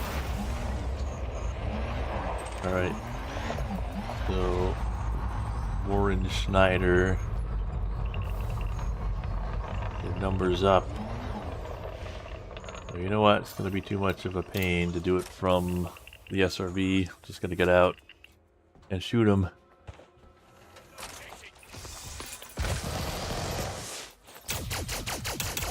Oh well, I could have just waited for them to come to me.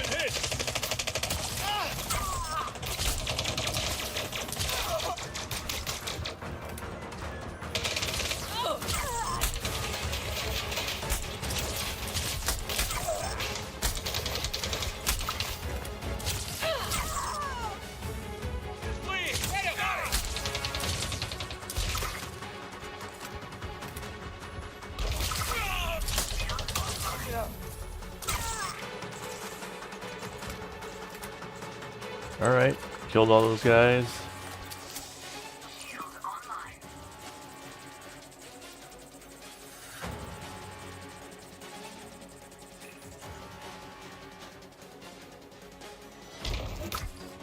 What? It said I killed everyone. Why is there someone here shooting at me? Alright, whatever. You can die too. My ship is under attack by me. A stray laser from me hit it.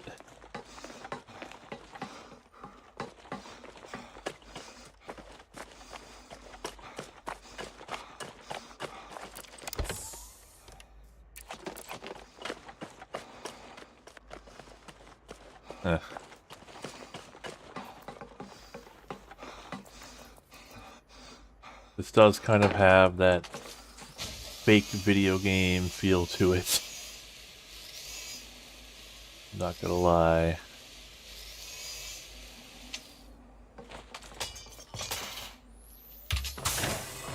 Alright, so we're gonna go in here and just find a terminal so it can point us to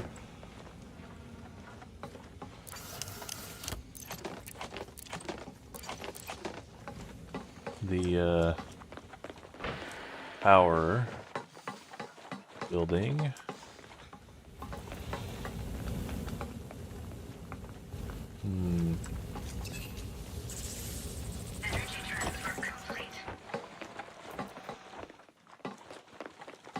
Ooh, that looked weird.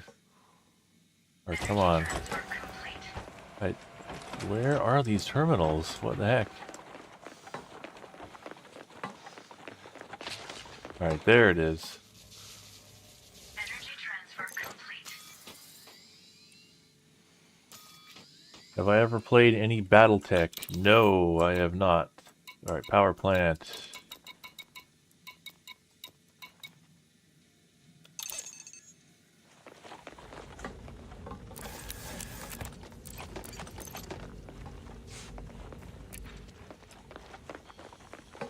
The only, pen and paper RPG I've ever played was like one round of Traveler.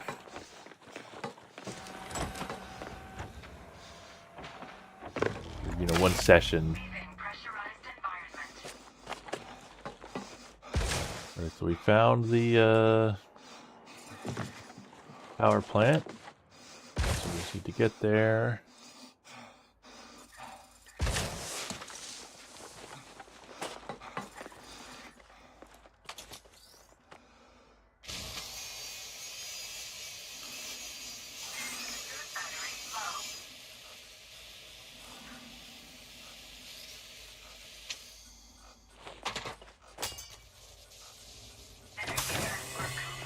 Yeah, my friends just happen to be huge space or sci-fi nerds, so the game they picked to play with me was Traveler.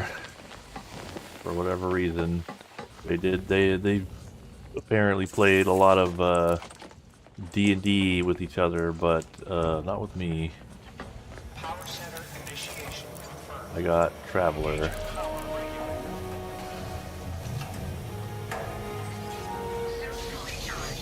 Pop a battery. Power center Oh, and then we gotta do everything for this mission. We gotta kill all those guys. Oh, yeah, there was suicide socket right there.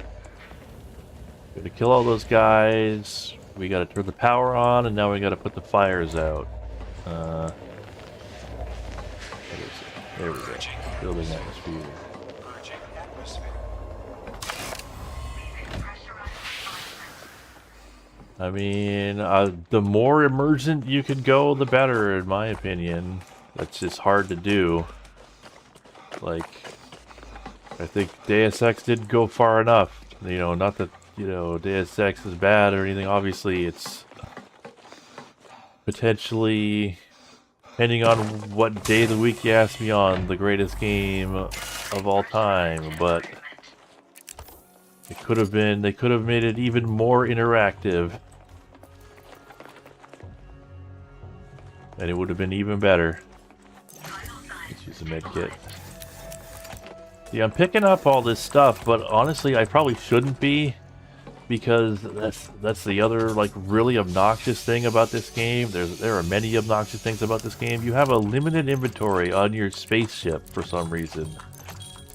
Like, it doesn't even make sense that there would be a limited number of these that you can pick up, but there are.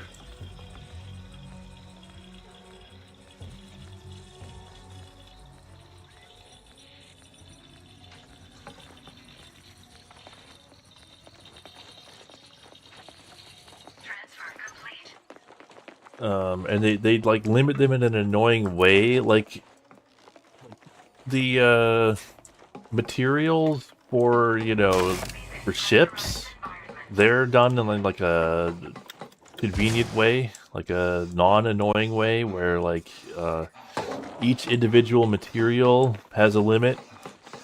But on foot materials, you get 1,000 of any type.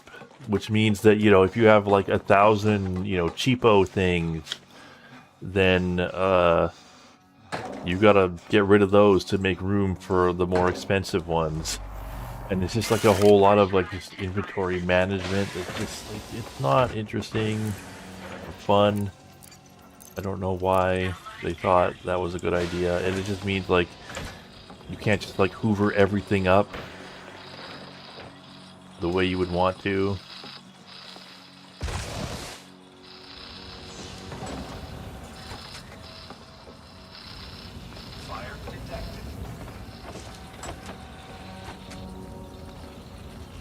Yeah, giant spaceship can't hold a few med kits. Transfer complete. I mean, I'm used to like the flashlights in old games that... Oh, there's the magic door again. We're back at this building. Fire detected.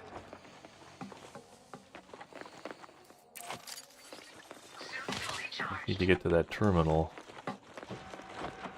There it is. You there. Point me to the nearest button to... First of all, where are we? We're in the agricultural production loading bay. Fire detected.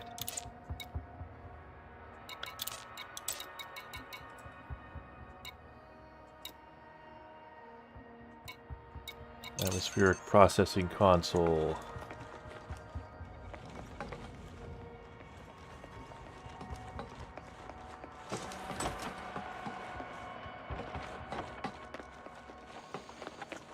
Fire detected. Like, I do like that they have stuff like, you know, the doors you can, you know, there's multiple ways to get through the doors. You can, like, get an ID either by, like, stealing it from somebody or, you know, having it given to you. You know, the doors can be powered or unpowered. You can, like, overload the doors. Like, those are all, like, definitely immersive. Oh, see, that's the one in a different building. Like, I couldn't tell that was, like, not the same building. That's not cool. Like, these, I don't know. Yeah, you could have these terminals, like, point you to things, but, like, the way they do it is, like, kind of jank and annoying. Fire detected.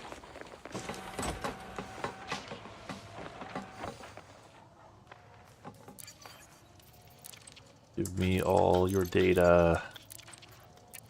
I am Facebook.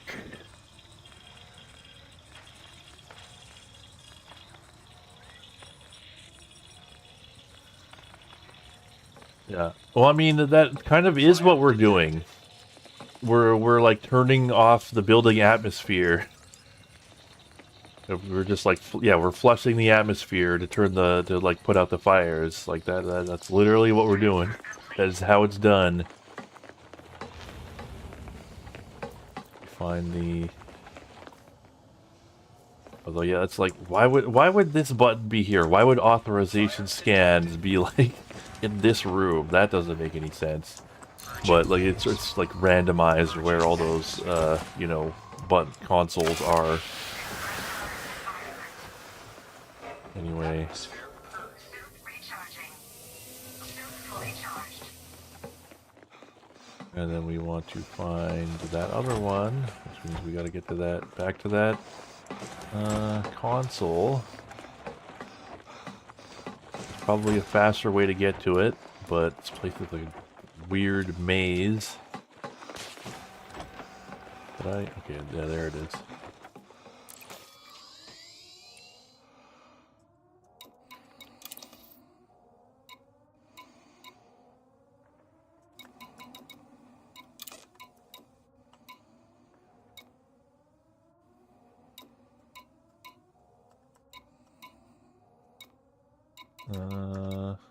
Atmospheric processing console. But yeah, I do think it is like genuinely cool. Like this is the one thing I do like about this on-foot stuff is like, yeah, the immersive sim element of like how, you know, every base has these buttons which like have these effects, and you could have the console tell you where they are,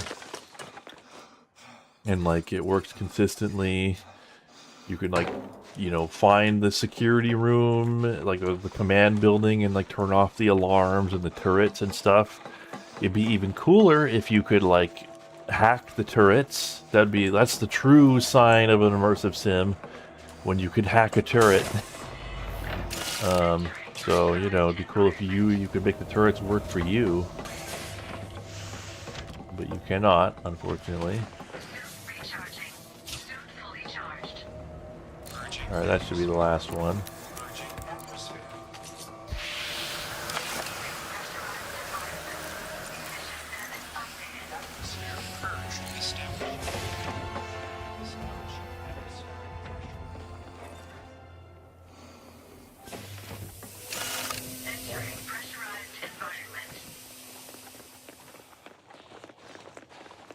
Okay.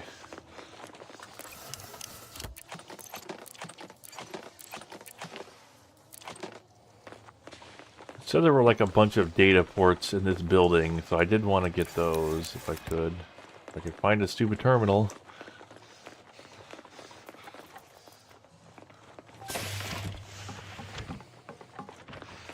Are there really just no terminals in this building?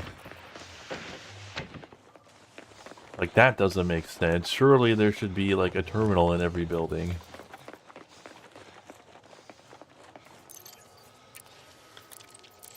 Downloading data.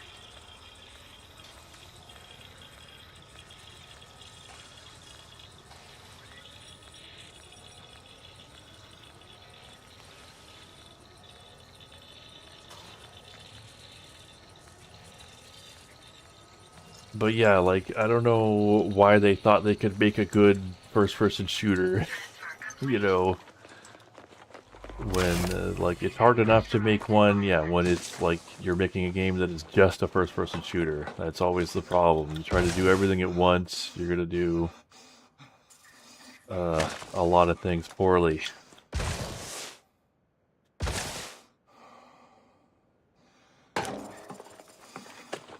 Yeah. I mean, look, all that stuff that went missing, it was those scavengers, you know. You hired me to kill them, so, I mean, they're right there. It was their buddies. They left before I got here. Please don't search my pocket. Oh, this is what I was talking about.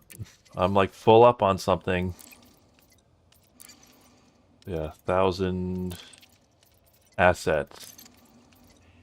So now I gotta manage these. I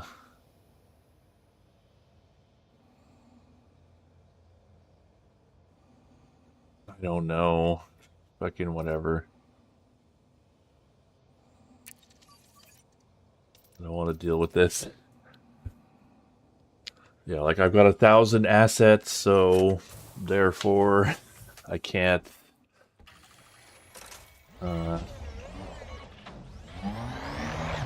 you know, can't carry them all on my spaceship. There's clearly, like, you could look at the size of this thing, there's no way all that stuff could fit on here. It said it has to be a massive pain in the ass. Like, if you're gonna make something a massive grind, the least you could do is make it this, like, passive thing that you could just, like, you know, you could just, like, get the stuff that you need over time without having to, like, manage it in an annoying way.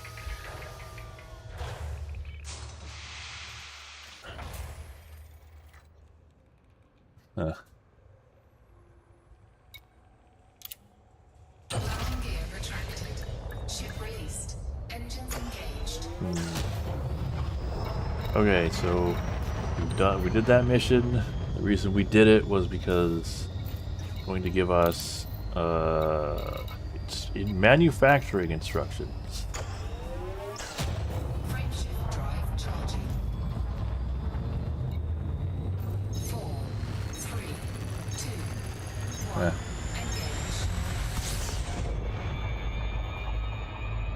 Like I've said this many times, like, you can have a massive grind in your game and it can be okay as long as, like, the act of, like, completing that grind is fun.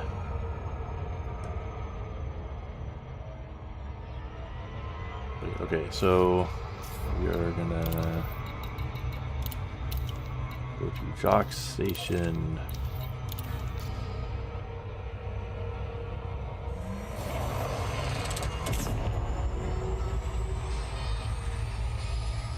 And yeah, there is Super Cruise Assist. No, I went too fast again. But nobody uses it because it's slow, but it is nice for, well, pro tip with Super Cruise Assist, it is basically autopilot. So you could just slap it on and then Alt-Tab or walk away from the computer. You know, if you want to get things done without spending time actually playing the game. You could just put on Super Cruise Assist and then leave.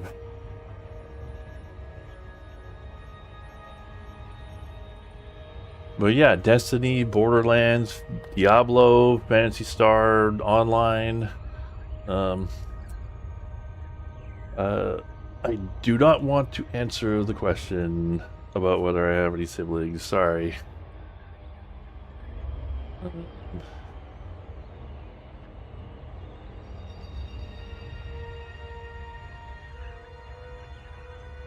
But yeah,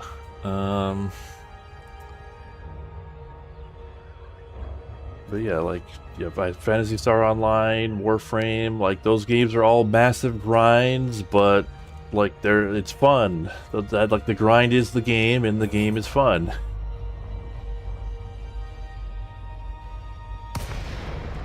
Yeah, it's fine. Don't worry about it. It's just, yeah. I am, like, trying to keep my privacy intact. Yeah, there's a right way to do a grind, and this ain't it. It is exactly right. Yeah, and like, you know, Elite 2, that had autopilot. Like, that had like way more involved autopilot. You know, you get in system, and then you just set up the autopilot, and it'll like take you straight from the like entering the system to being docked on the station. So like, they tried that and they didn't like it. You know, they decided they didn't want that. It's like, yeah, I mean, people have described this as like, you know, Euro Truck Simulator, but for a spaceship. The game is operating the spaceship, and they don't want operating the spaceship to be too automated.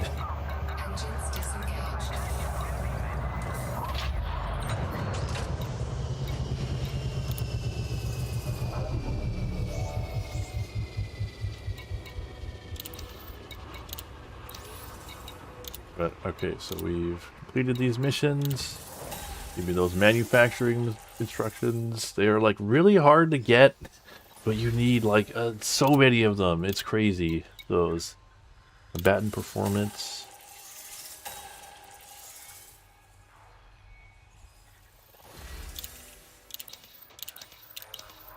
But, alright, we're gonna disembark. Yeah, there is a space trucking simulation game on Steam.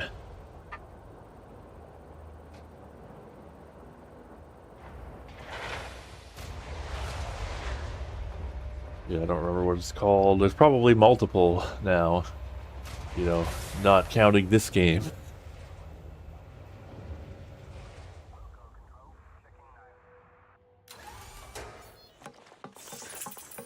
But, where are the elevators?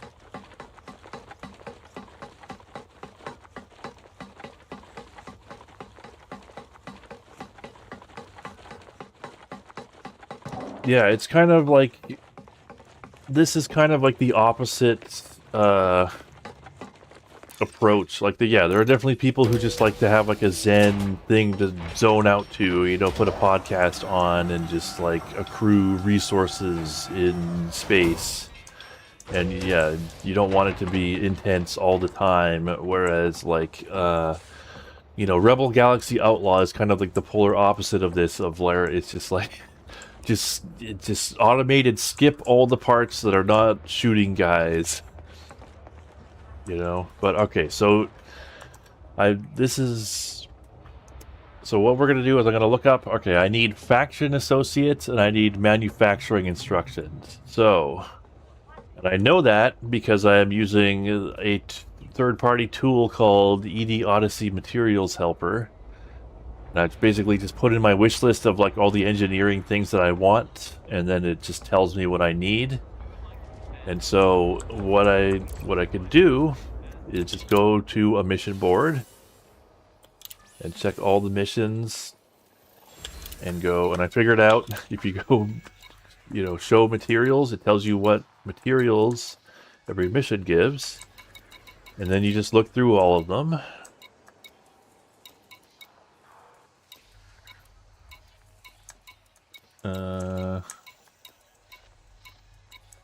And hopefully one of them will have what you need.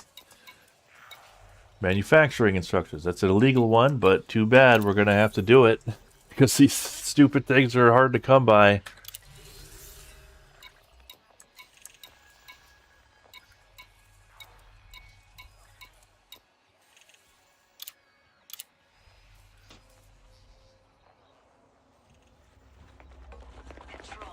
But yeah, somebody, one of the reviews for Rebel Galaxy Outlaw was like, you know, finally a space game for people with ADHD, whereas most space games are for people with autism or OCD, which is like a colorful way to put it, but I think it's kind of getting at something.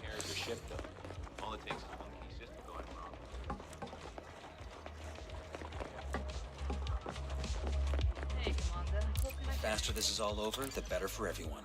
I understand. Yeah, so there's the mission board, the board missions, but then there's also these mission givers. You can always just There's a lot in right. Yes. check Are to you see sure if they have what you need. They do not. Hi. If I were you, I'd make a hasty. Nope. Missing out on a hell of All right, so we're just gonna go do that illegal one.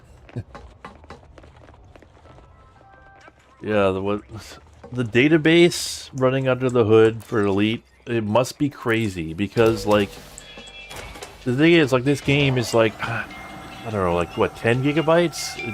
I don't know how big it is, but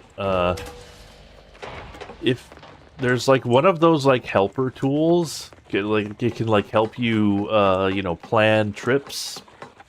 Like it has like a trip plotter. And if you want to do that offline, you have to like download a database of like the galaxy, and it is like 30 gigabytes or like 100 gigabytes or something. It's crazy big. So like they don't keep all of like the database stuff for this game on your computer. Like whatever, you know, at Frontier Development's computers, they must have some seriously big hard drives. Although, you know, a lot of it is procedurally generated, you know, from a specific seed, so it can sort of be, you know, generated without being stored. So, you know, maybe it's not so big. Maybe, you know, only if you want to, like, plot a course or something do you have to store it as a database. But alright, so travel to Opeyemi's biochemicals in the Ogmar system and eliminate the occupants. Just murder everybody. Right, well, I have no choice. All of those people have to die because I need manufacturing instructions. I am going to be a good boy and wait in line to get out of the station, though.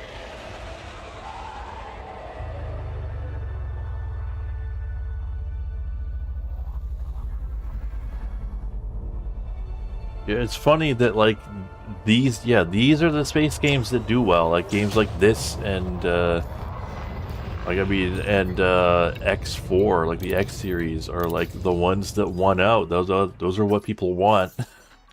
Like the market has spoken, and like the more game-like games have consistently underperformed, which is kind of sad, but you know, I wish they could all perform well.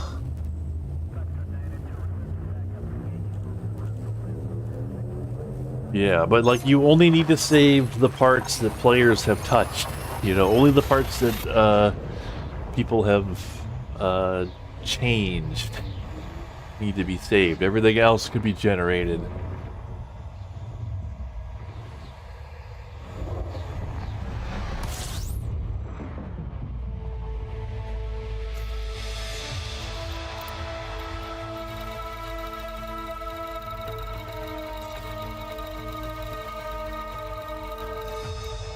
Ogmar 4A.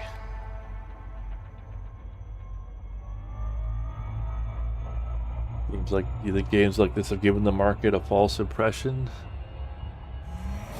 I mean, it's been remarkably consistent. Well, yeah, it's been remarkably consistent. Like, it wasn't always like this, but like over the last decade, like these are the games that have won out, like in the market.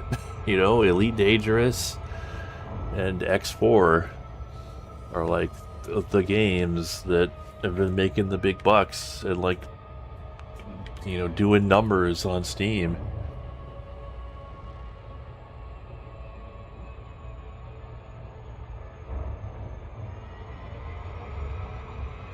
Okay, let's see if I can manage to not screw up the landing this time.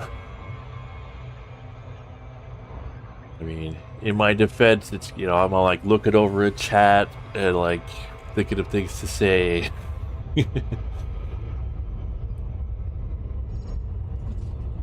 Yeah, I guess, yeah, Everspace 2 is maybe like the outlier. That one did well, but I don't think it like, it did well, like it did like great for an indie game, you know, and like, you know, indie games don't need to sell as many copies as like a bigger budget game with like a, you know, a lot of people in the studio. But I don't think it did like numbers on the scale of like, you know, an Elite or an X. And yeah, the market isn't the only thing to look at, but you know, if you're trying to run a sustainable business, you know, keep the people at your studio employed, you gotta follow the market to some extent.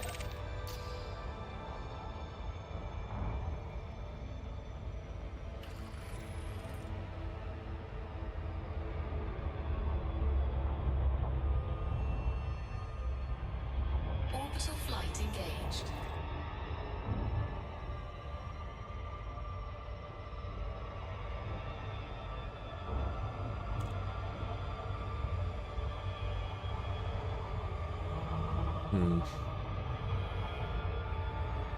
I mean, it's just kind of, it's like a slot machine. That's all MMOs, isn't it? Basically.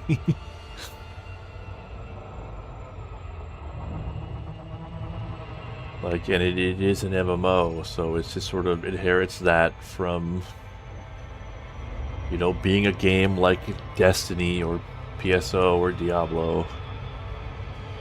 It's just how it be.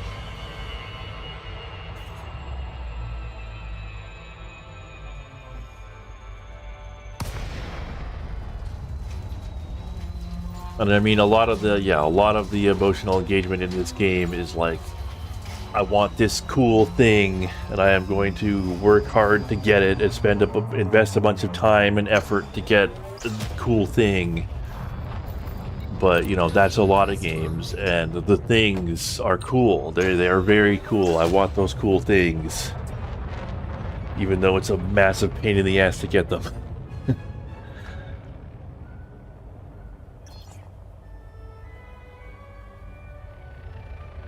Yeah, that's the MMO model.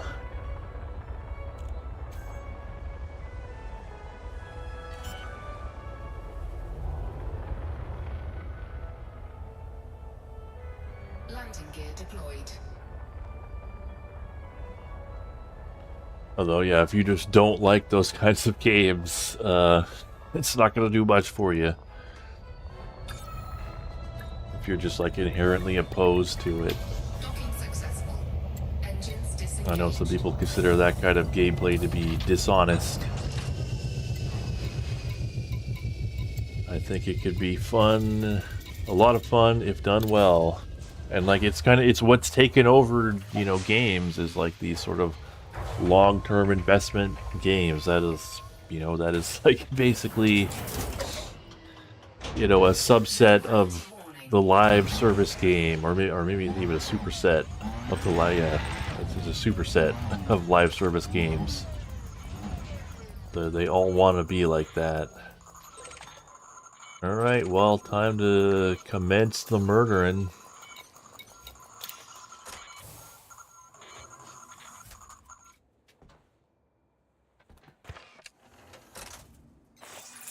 Yeah, I mean, you can, like... there are people who are like actually like ethically opposed to them, but also you could just like that kind of thing just doesn't do anything for you. Anyway, die.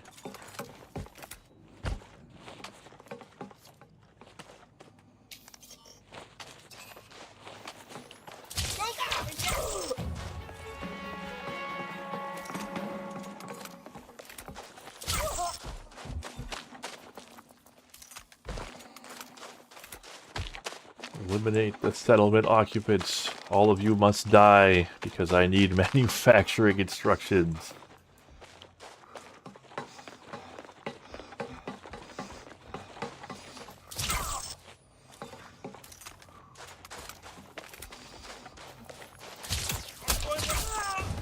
But yeah, I mean, the reason why every company wants to make a live service game is because, you know, people invest lots of time and therefore lots of money in those games. Oh, thank you for opening the door. Now I don't need to break it open.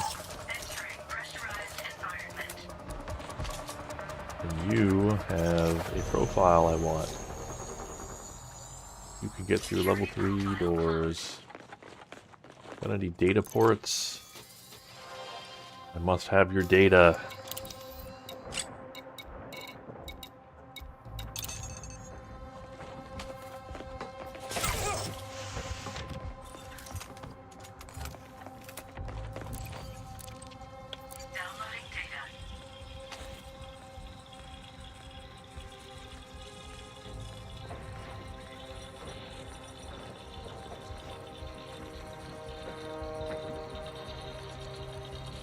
A space flight sim version of StarCraft's gameplay. So, what would that entail? Do you mean like sort of like a hybrid between a space sim and a RTS? Like you're flying the spaceship, but you command armies. Yeah, I shouldn't even pick any of these up because I'm already full up. No, don't call for help yet. I don't know if you got that off.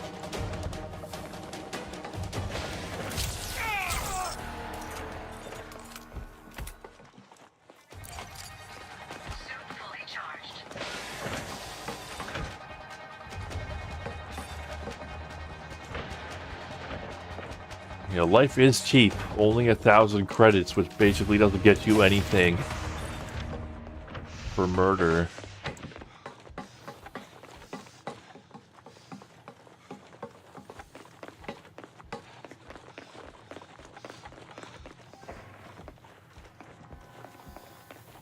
I forgot to empty, like, sell some crap to empty space.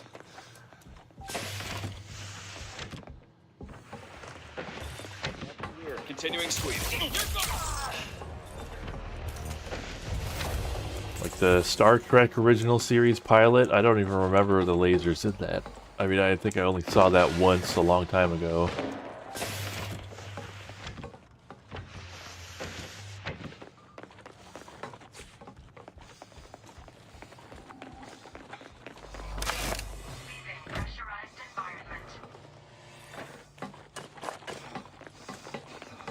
It's funny that they couldn't even get the alarms off. Where's my SRV?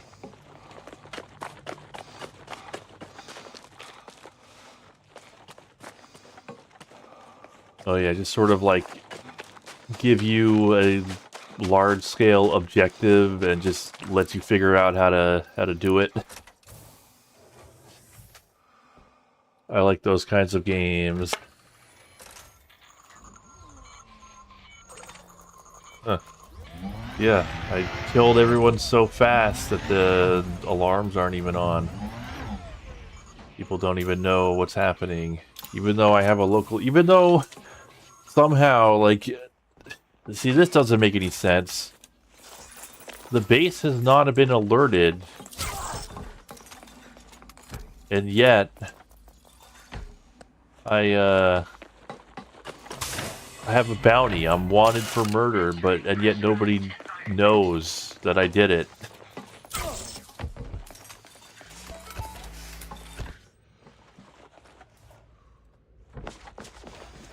Alright, these like habitation modules, this is important. I need to find any habitation data ports. Well, it makes sense that they'd have shitty props in like the pilot for Star Trek. They're probably, you know, working with like pretty meager means.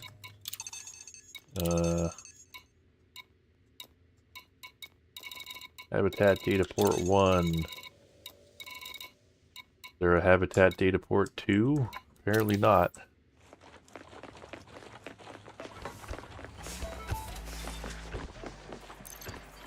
Nope, does not have what I need. Transfer complete. My ship, my suited computer is like narking on me. If that's the case, they should let me have like a hacked illegal suit and computer that doesn't report my crimes. Pressurized environment.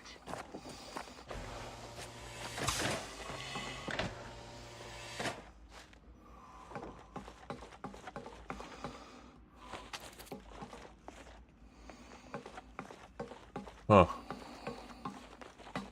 The original series pilots were funded by Lucille Ball. That's crazy. The guide bot would never rat me out, it's true. Guide bot would never.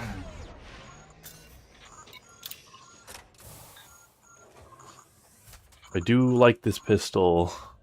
Although it's weird, like it sounds like it's silenced already, so it's like, do I even need, probably do, probably does make noise. It kind of sounds like it's already suppressed. Entering pressurized environment.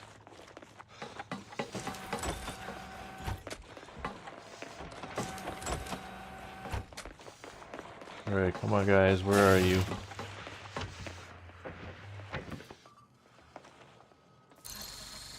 Let's turn those off.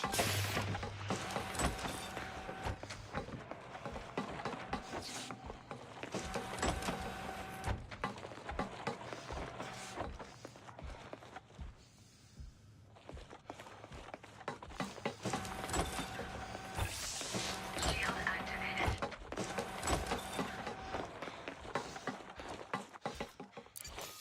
Yeah, that is a lot of money. Huh. I didn't know that Star Trek was so well funded. Leaving pressurized environment.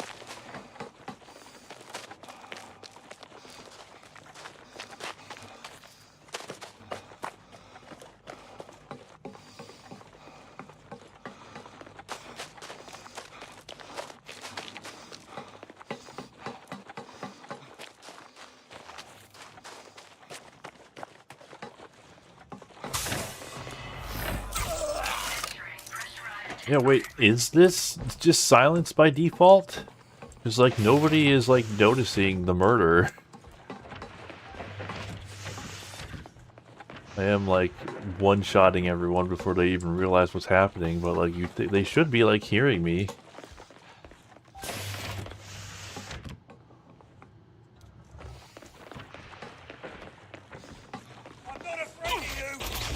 Oh, so that guy knows something's up.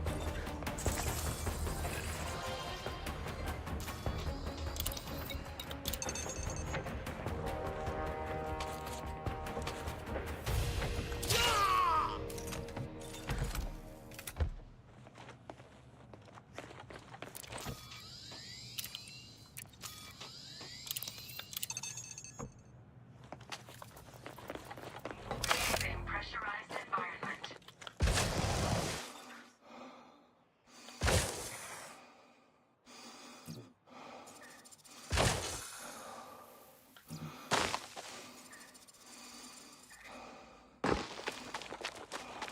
Okay.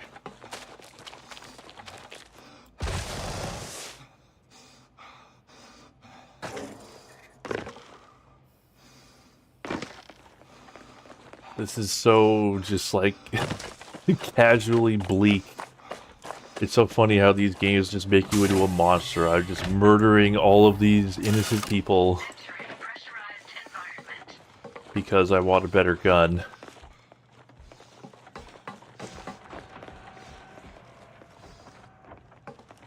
The one thing I heard about, like, the budget for old Star Trek was,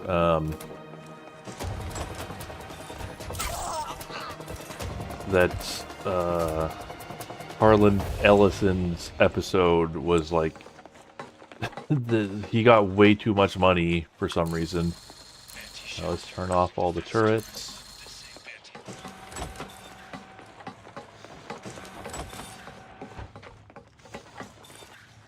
I'm a scoundrel, but like, Han Solo is a lovable scoundrel. He would never do this.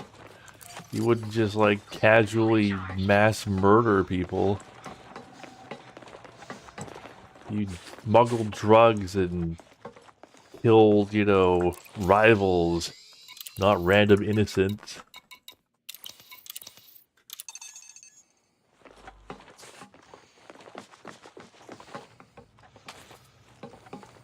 City on the Edge of Forever, I think, yeah, that's Harlan Ellison's episode. This is like, I'm like, if there was a mission to kill the younglings and it dropped manufacturing instructions, I would do it.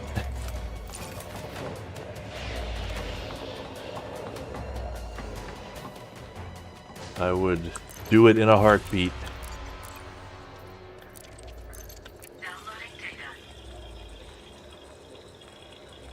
Oh, I know. I chose this. I'm just saying. This game is probably to the point where, like, I don't even give a single, like, I do not give a second thought. I suppose I am giving it a second thought now, but, like, that doesn't mean I don't regret my actions. I'm doing it.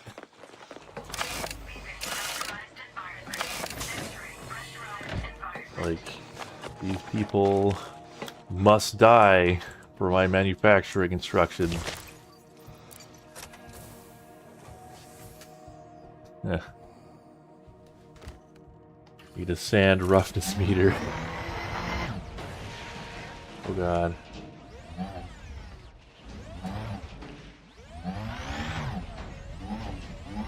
I wish there was like a hover buggy. You know, the equivalent of like Halo's Ghost or something. Instead of... Because, like, surely they have the technology to do that. Because, like, it's a pain in the ass to get around, like, obstacles. And, like, this thing will, like, clip into little, like, things that are jutting out of the ground and get stuck. Like, obviously you're not meant to be navigating, you know, settlements in the SRV, but, like, I'm gonna do it anyway. We need Kojima to make a space game. I mean, he did. It's called, crap, what is it called? Space Knots. Or Police Knots, yeah. He made Police Knots for Sega CD. Well, I think it was for some computer first, but anyway, yeah, he made a space game. And it is full of all sorts of, like, crazy space trivia, like, exactly like you would expect from a Hideo Kojima game. So, if you want a space game from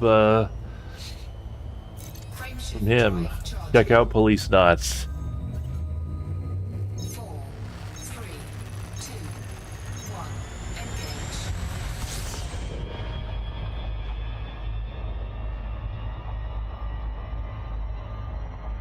Okay, another space game in the 21st century? I mean, yeah, sure. Maybe we'll get there. Maybe we'll do, you know, we'll be doing spacewalks in Death Stranding 3. Hopefully, well, yeah, so I bet I worked up a bit of a,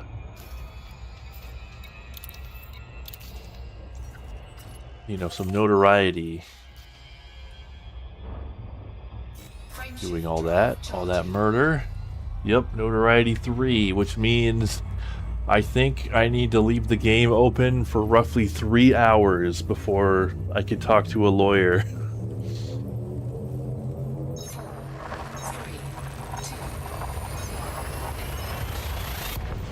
2, Oh yeah, Police Knots on the PlayStation 1 and Sega Saturn. Yeah, you're right. It was much later. But I think there was like the original Police Knots, I think, was on like a PC 98 or something.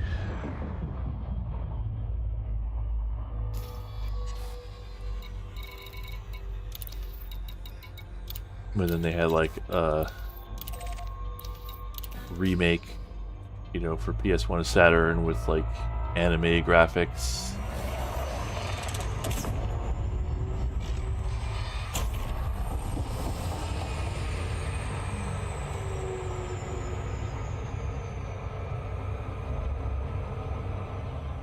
Space Sim sounds cool, but you can't customize. I mean, you can customize the ship in this. A lot of them let you customize the ship. I just never do it because I don't know. I'm no good at the visual arts. You know, it's like character customization. Some people like to spend hours on it. I just hit randomize until I find a person I don't hate to look at, and I say, yep, we're gonna go with that.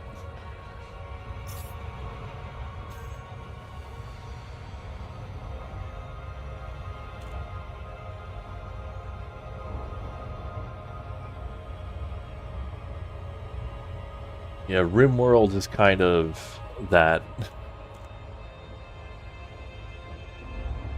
Yeah, RimWorld has, you know, it's sort of like Dwarf Fortress, but in space. Those are not my kinds of games, but I know people like RimWorld, and it's got crazy stuff in it. And it's got that sort of like individual, you know, NPC simulation of, and they, you know, they'll have like, you know, likes and hates and, you know, phobias and injuries and like, you know, a life story that builds up over time. There was also that Double Fine game that they abandoned, like Space Base or whatever.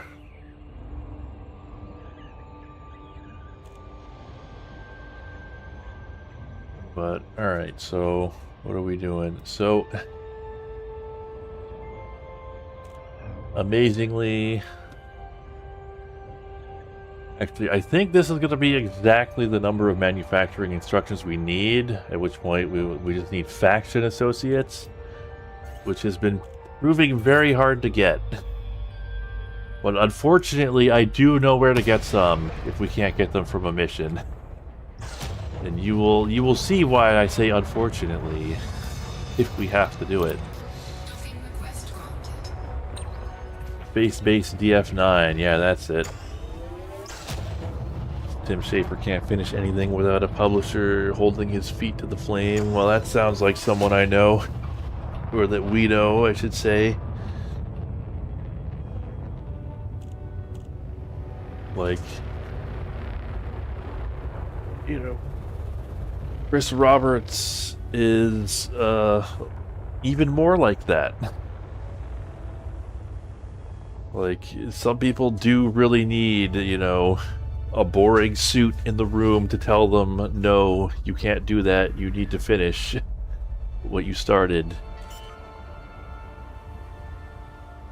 You could buy a carrier? So how do you do that? Could I, like, I'm not gonna do it, but, can I, like, see the menu for that? Engines disengaged. It's not, like, in the shipyard, is it? Can I... Well, let's turn in the mission.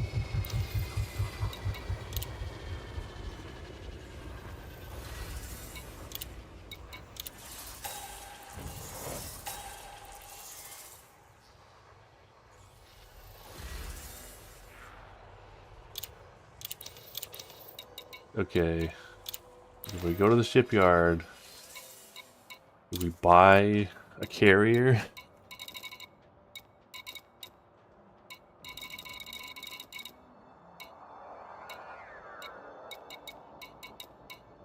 It's under contacts. Okay, yeah. That's what I was worried about. So, fleet carrier vendor. That 5 billion credits. I suppose, well, I would need a lot of money, but fleet carriers are massive ships fitted with multiple hangar bays, functioning as a mobile base of operations. Services offered by a fleet carrier can be customized by the carrier's owner.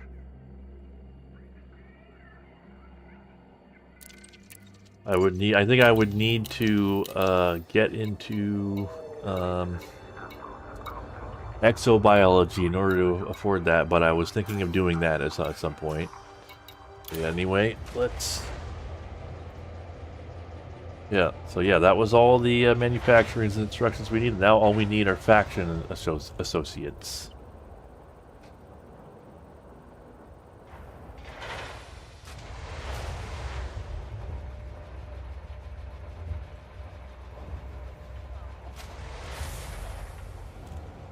Like, yeah, don't get me wrong, the suits are often villains, but, you know, sometimes you need somebody to, like, keep... Like, some people, they just need someone to keep their head, like, out of the clouds, like, to pull them back down to earth. Like, a lot of the time, the executives are stupid and ruin everything, but, like, there are certain people who just, like, they need something like that.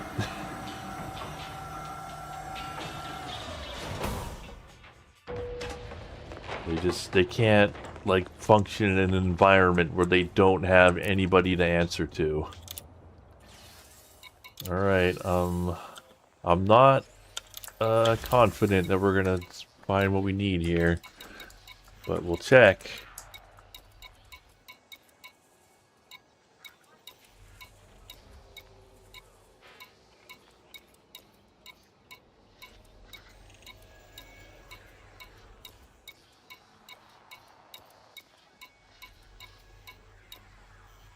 Yeah, nope. It's not here.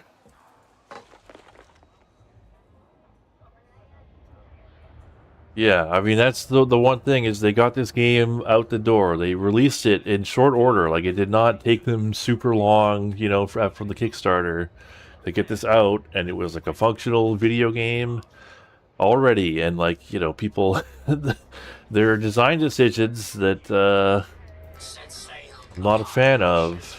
Especially, you know, it's like DLC, but they did make the video game. You can't fault them on that.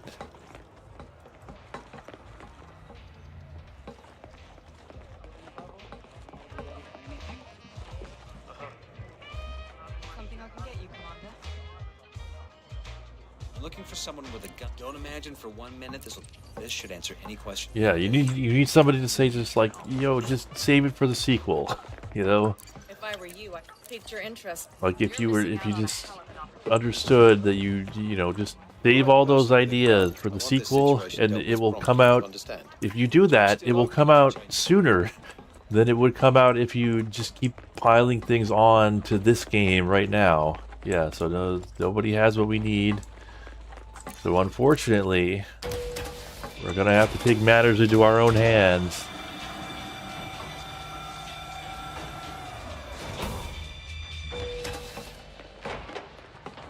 We're gonna have to go back to Los, because when I was farming those cocktail recipes, one thing that I noticed a lot of, like a lot,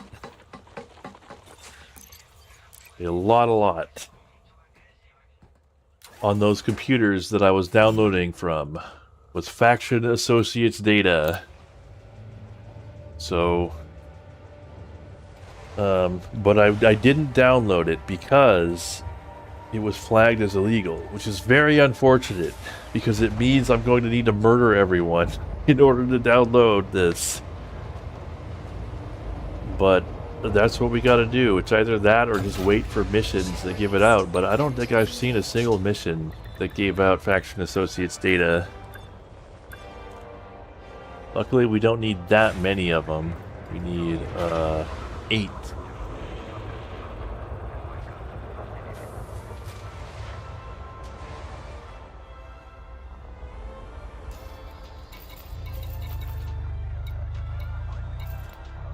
I mean, how much storage space do we have? Enough.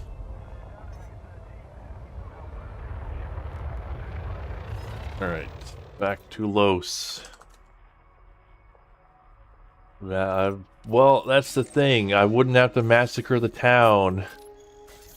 Or, you know. Scan detected. Copying that floppy is what's going to result in me having to massacre that town. They're connected.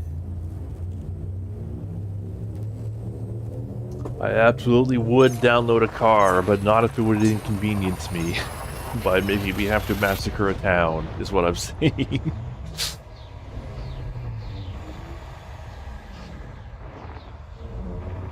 Yeah, Rage was definitely not worth 7 years of development, especially with the ending that it got. Like, man, what a wet fart that was. Alright, where are we going? We're going to, like, was it A1? I think it was A1.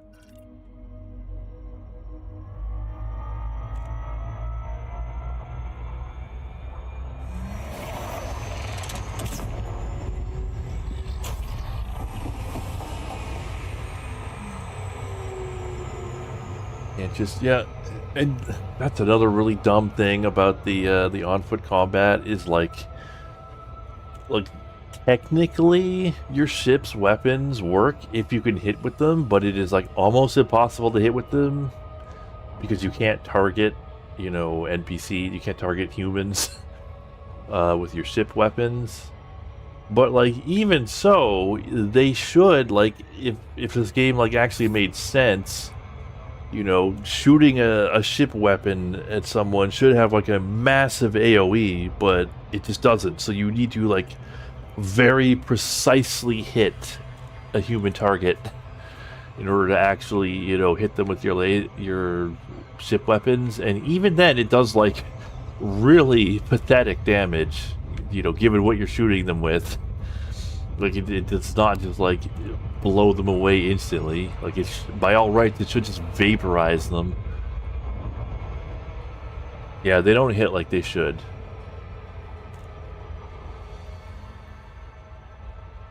Like, yeah, you should be able to just strafe a settlement with your ship, but it just doesn't work out that way. But like, meanwhile, their weapons like do a surprising amount of damage to you. Like their small arms can like seriously damage your ship for some reason. Some of these places do have like anti-air defense though. Like I think this one does, actually, which is going to be a problem. It's going to make this more annoying than it already was going to be.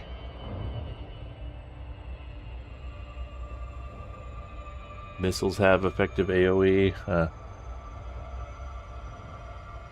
But yeah, no, some settlements do have like anti-air defenses.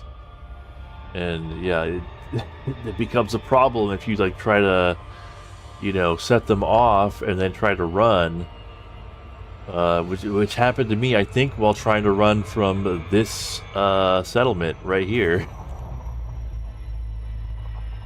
I lost a ship because of that, so we're gonna need to figure out how to deal with that.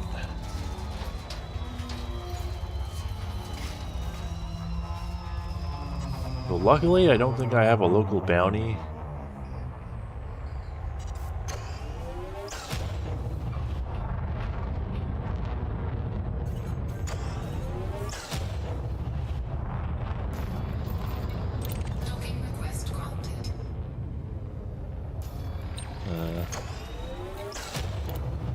Yeah, I don't have a bounty here.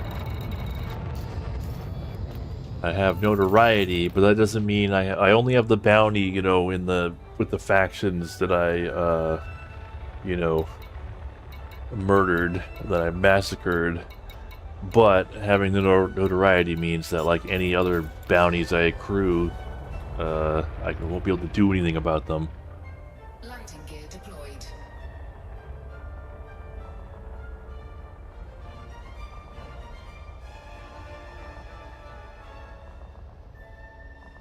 Yeah.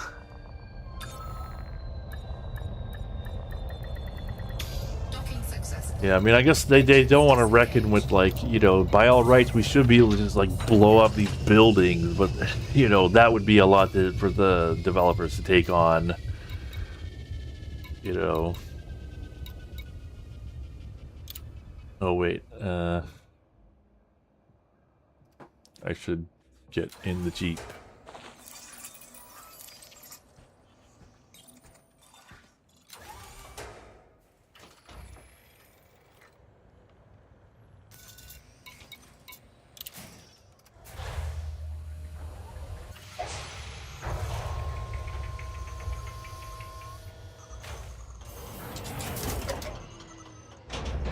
Low gravity warning.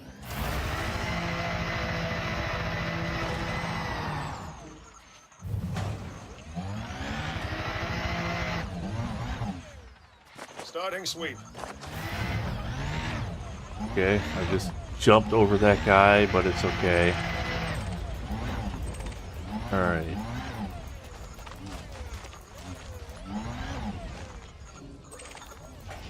Patrol in progress.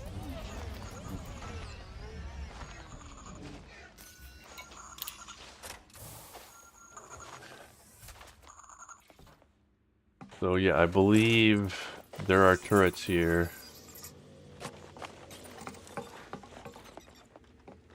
So hopefully this is the place. No, this is a habitat. Of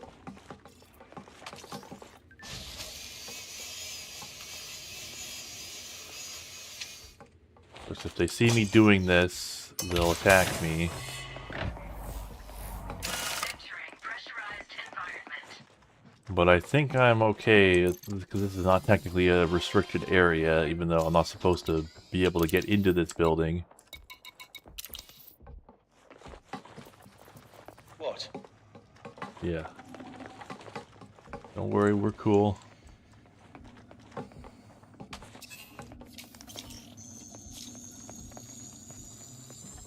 Security profile cloud. If somebody sees me in here, it'll be bad. Oh, but there's no computers in here.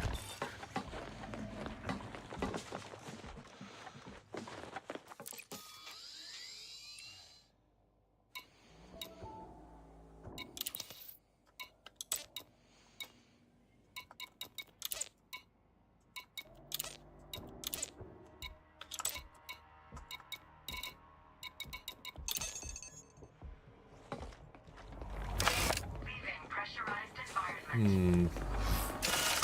Entering pressurized environment.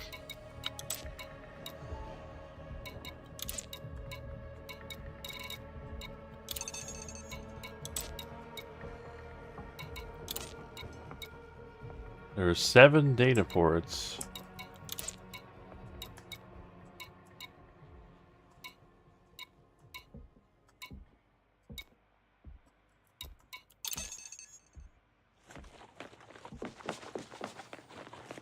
But I don't know where the buttons to turn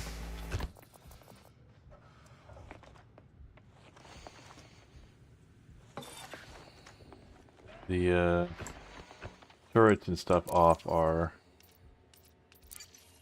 Okay. So that one does not have what we need.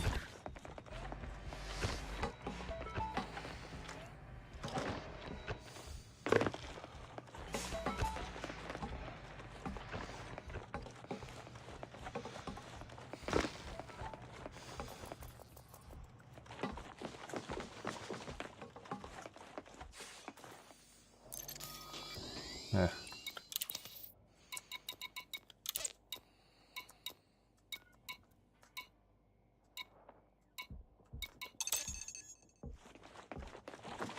To sort of get an idea of where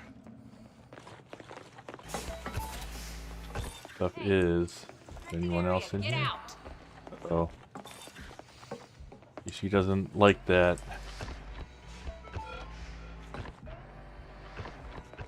It's kind of like Hitman, you know, they'll like escort you out of the area. Up a bit, would you? But once you've done it once, they will just open fire.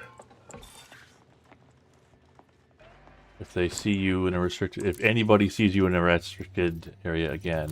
Nope.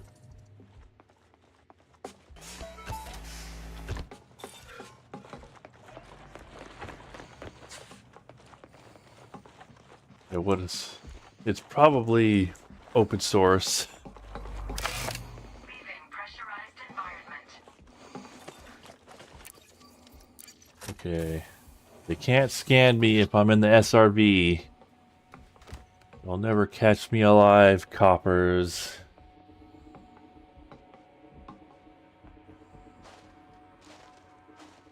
But also maybe the game will just black screen. Oh, there we go.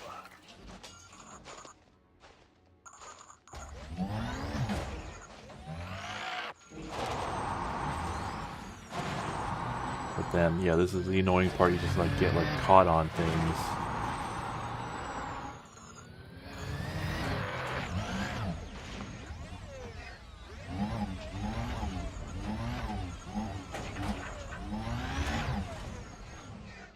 But yeah, honestly, given a long enough timeline, it probably will have just everything on Linux. Oh, my internet is dying. Why is this like...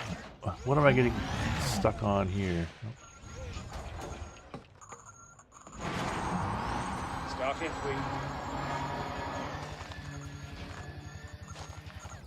Yeah, sorry about...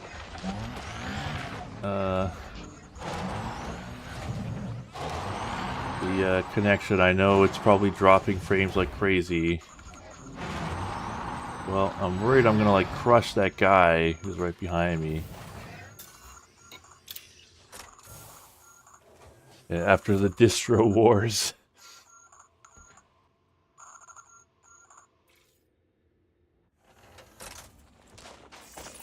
Yeah, it is a walkable settlement.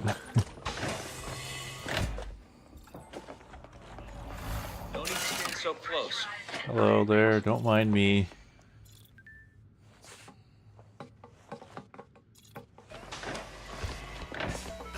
No, just go.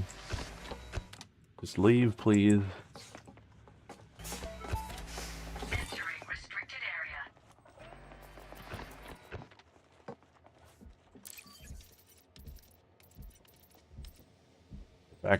Faction donator list. I don't think that's what I need. I could double check, but I don't think that's what I need. I think it's faction associates list.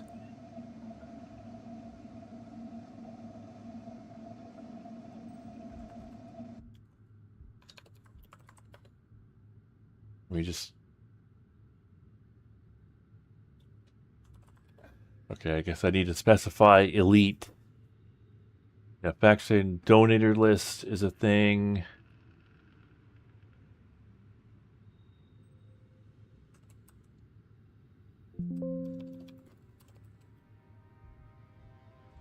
Yeah. That's a different thing. Not what I need. Leaving pressurized environment.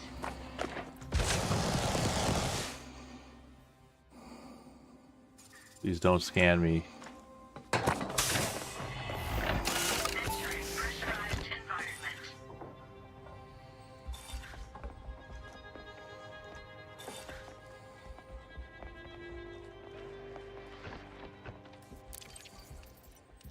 Oh, there's a cocktail recipe. I'll download that for old times. Downloading data. Transfer complete. Leaving pressurized environment.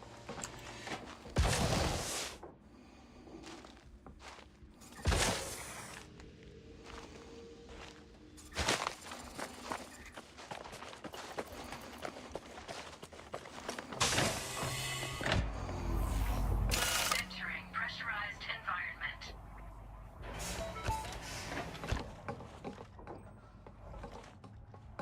Yeah, what's the button to whistle instantly?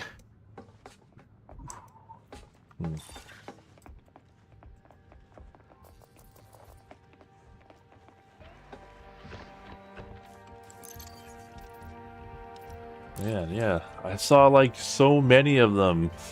I just remember seeing so many of them, like when I was you know, getting the cocktail recipes. It's like the desire sensor is active.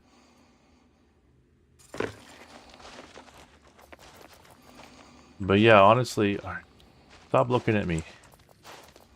Like, I feel like the people who, like, you know, update those wikis full of game compatibility with wine, I think sometimes it feels like they just, you know, it gets to the title screen and they say, all right, we're gonna mark it down as perfect.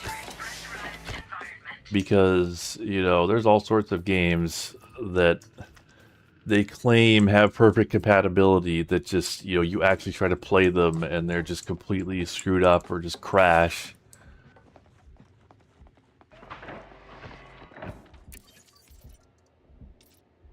Like, wine compatibility is definitely not as good as, This is nothing personal. well, this is what I was worried about.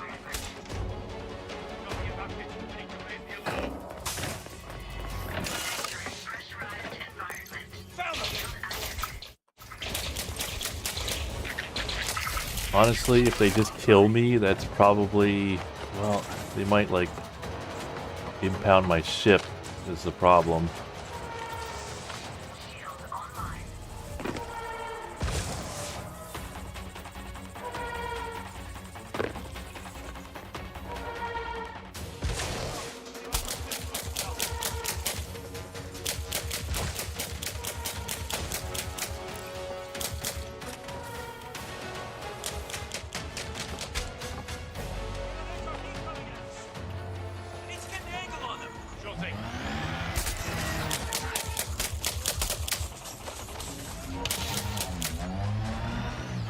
Alright, let's just get out of the settlement and then go around to our ship.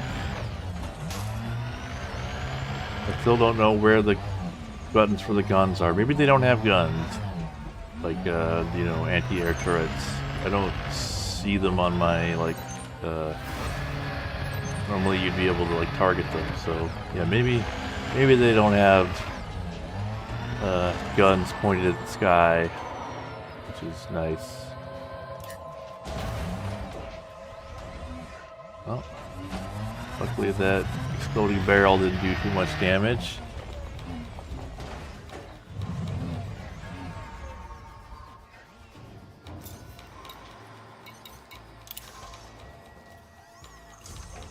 It's one more massacre tonight. Nah, I'm not gonna kill them if they don't have the illegal files that I need. Under attack. Gear retracted. Ship released. Engines engaged. Yeah, they don't have AA, which is good.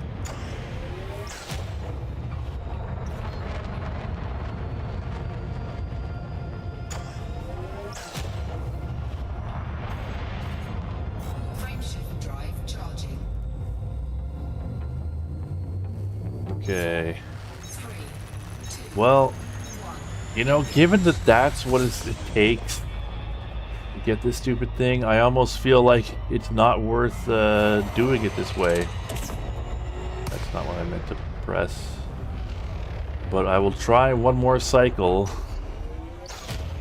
Like, it almost seems like I would be better off just, like, hoping for a mission that drops it. But I just have not seen a single mission that drops Faction Associates data. I mean, surely it's possible. Everything else seems to drop.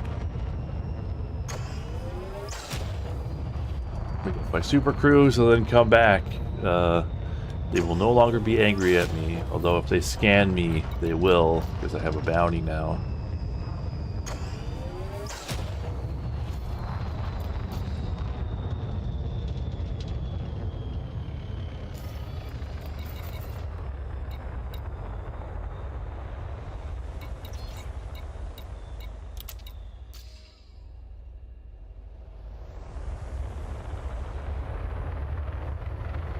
It would be real great if everything just worked on Linux I mean, the other thing is, like, you know, I absolutely require Discord screen sharing. Like, that is like a...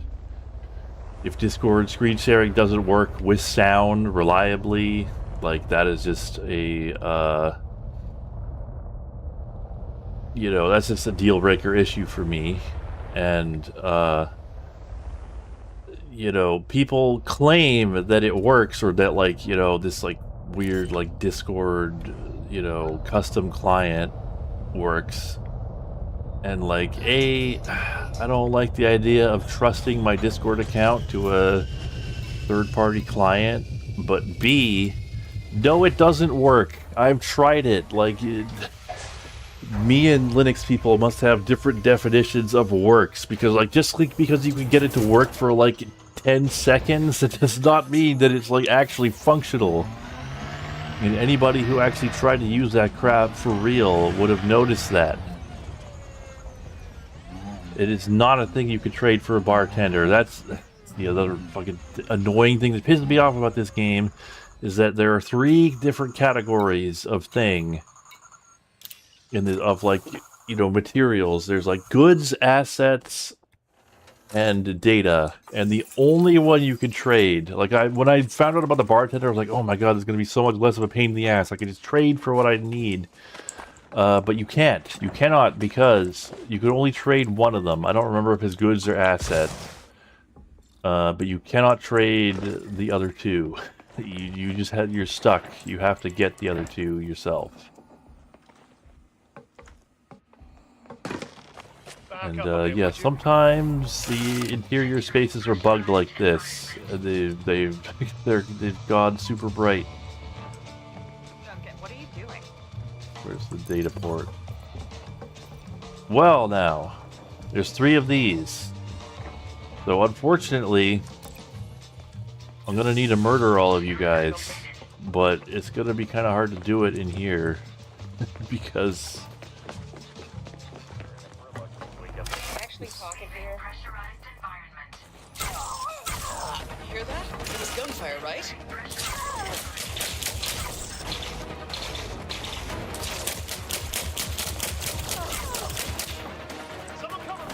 Hard to see in here.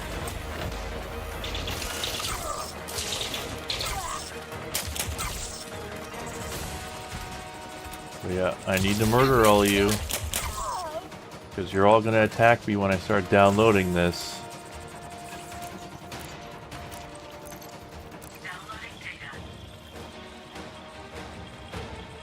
Yeah, this looks great. We're in Sid City. No, it's not the textures. It's like something's wrong with the lighting. It's like crazy over bright. Sometimes this just happens. But yep, nothing personal. I just have to murder you so I can download this data. Transfer complete. Leaving pressurized environment. Alright, we might as well check the other data ports while we're here.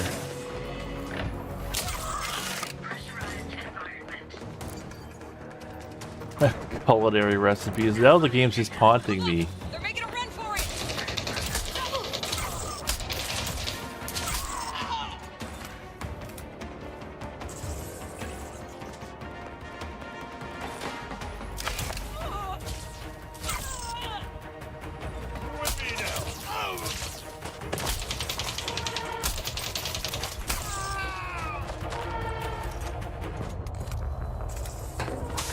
I'm gonna have to leave this game. Oh wow, this place is all messed up too. Do any of you have access? You do. Oh, so do you. And you'll let me in here. Nope.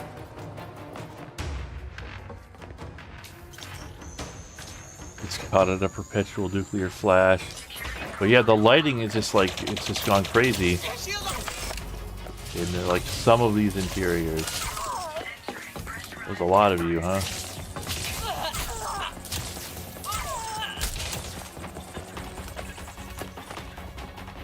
Uh-oh. This faction now, like, actively hates me.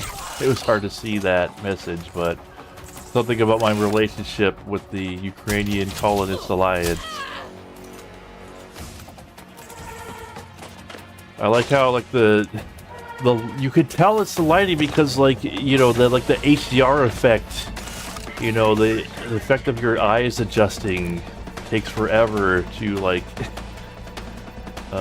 go away once you finally go outside. And yeah, it's fine in here.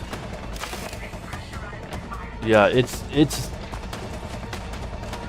like specific to specific rooms, and you know, if I were to like leave, I don't even need to reload the game. If I just like go into space and come back, it'll be fine. Like, it's just, I don't know, sometimes this happens. It's just like this.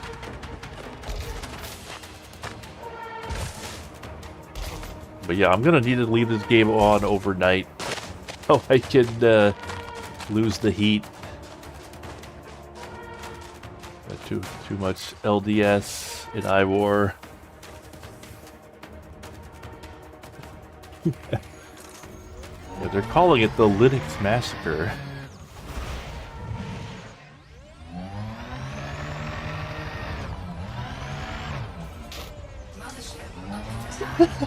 Yeah.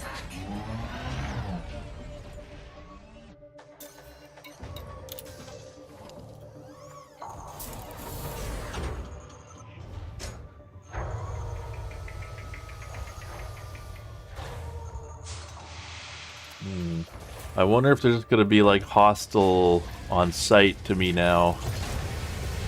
I can only do this so many times.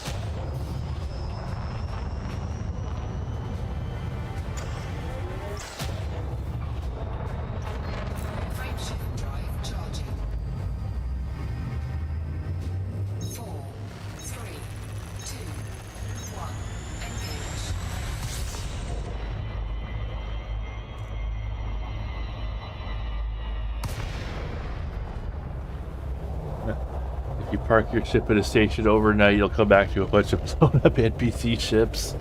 They just like can't handle being around for that long. They're like Mr. Methinks. Yeah, oh, we're only unfriendly, that should be fine. Although I shouldn't push it.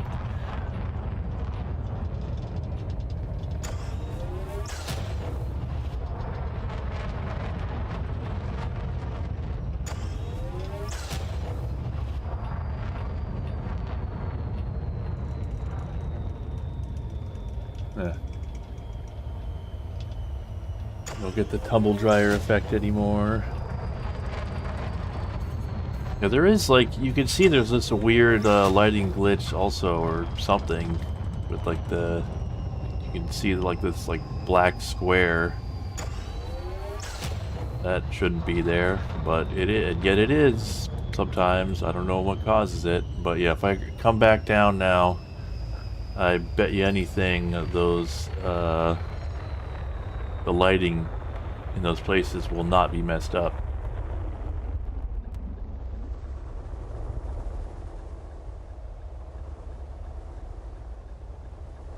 And yeah, it is past 8, but I want to get those stupid materials. Oh, no. Too close to the station.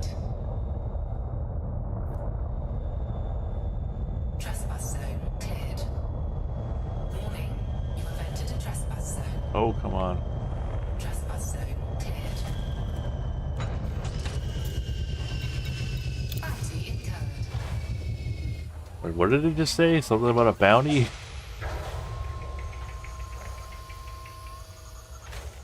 Trespass added to bounty. What? But I was outside of the trespass zone. You stupid game. Whatever. Anyway, they won't shoot me at sight or on site just yet.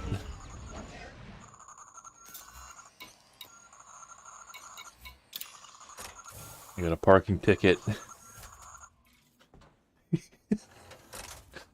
The suspect was overheard yelling something about Discord streaming, baffling local authorities.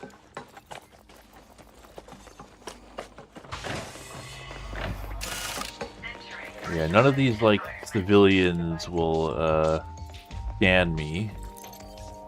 Shareholder information. It's like the, Why are you so close? so it'll say, like, sharpshooter or commando or something. Those are the ones who will scan you. If they do, I'm in trouble.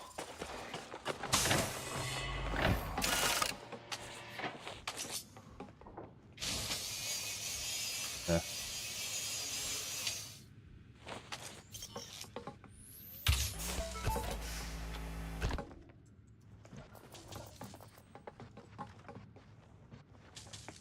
I'm just microwaving these guys with the radar.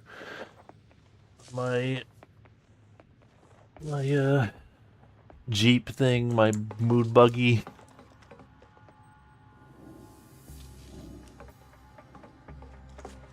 You're looking away, right? Just...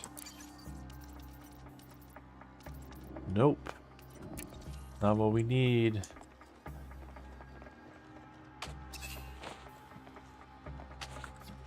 But you could give me the clearance I need. See, this is another annoying thing. Like, anything that requires you to, like, aim at a precise thing and fill a bar like that under a certain range, you gotta have it, like, not reset the instant you, like, aim off of it. It's gotta be like it decays over time. Like, that was an annoying thing in, what was that game? Where it was like Zelda plus Privateer.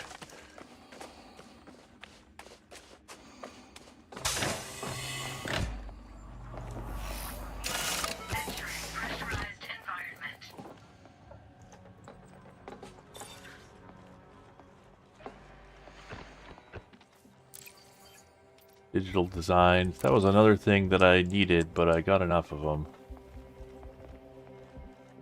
Oh, now you're looking in an annoying direction. No. You don't see me.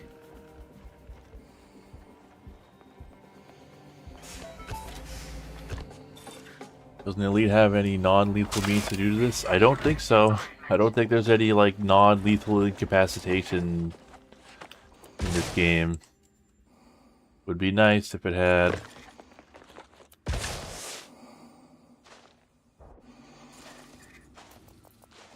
This game doesn't have, like, it doesn't have the worst stealth mechanics in any game I've seen, but, like, they're definitely not robust enough for what they're used for. Is where I'll leave that. Like, they've got stuff like, you get, the soldier guys will scan you, but you can avoid them. Regular guys won't. You can, you stay out of sight, and you can clone an ID, and you can, if somebody scans you, you can, like, dump the ID if you're quick on the draw. Like, there's stuff. It's just, it's just not quite good enough.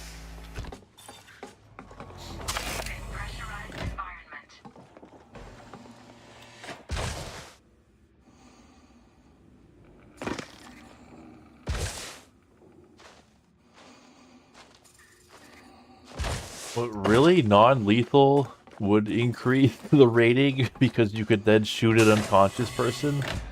That's kind of crazy.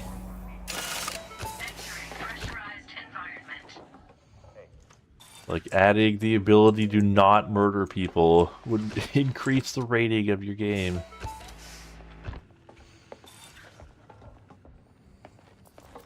Oh, come on.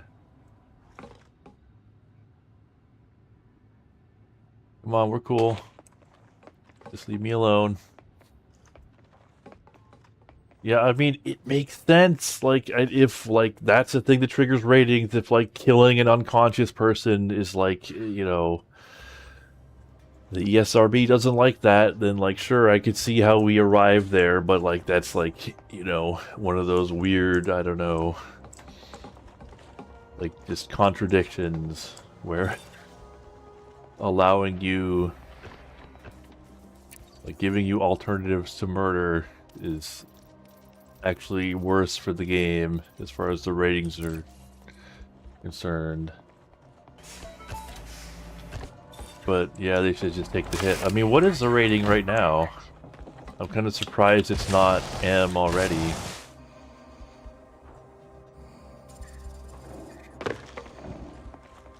I mean, you could just gate the player from killing it. What?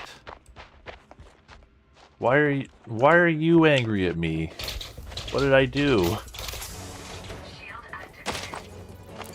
I'm actually not sure why that guy got mad at me.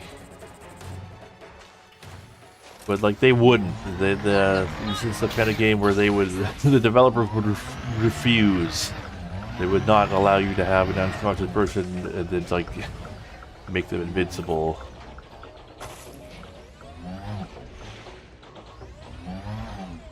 Elite always wants to do, you know, Frontier, or just like in these games, they want to do everything right. Everything has to be realistic.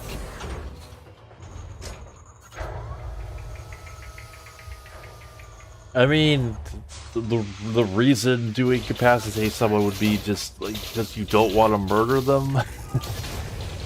Like you as a player just don't want to do that.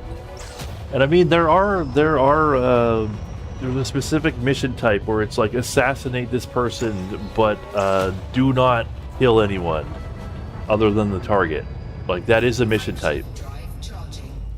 So they do sort of play with that, but you know, the way that has to work is you just have to either do it like fully stealthy without alerting anyone or just run away. Yeah, we are going over time. I am getting that faction associates data. What if you Zorch them? If only we could Zorch them. Just teleport them to another dimension. Yeah, you know what? That's the perfect way of describing it. Link's Winters. They want it to be realistic, but they don't really expect you to treat NPCs as people, which is like that's also how, like, you know, when you do the operation and there's just like 500 mercenaries you have to kill. Like that's absurd. Like if you think about it. Wait, no, I don't want to dock. So cancel. Like, you know,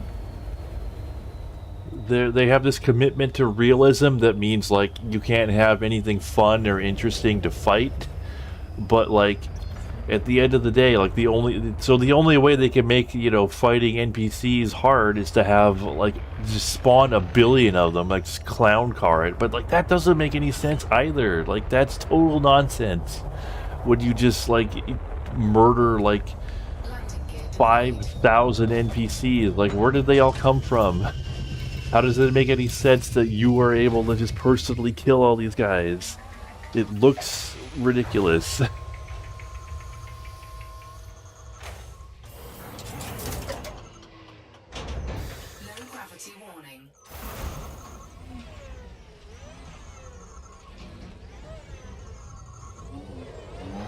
But yeah, I heard about like having to manually load the cargo in Star Citizen. That's crazy. I would like to see that just to like get an understanding of like what the hell they were thinking. What were they even going for there? Yeah,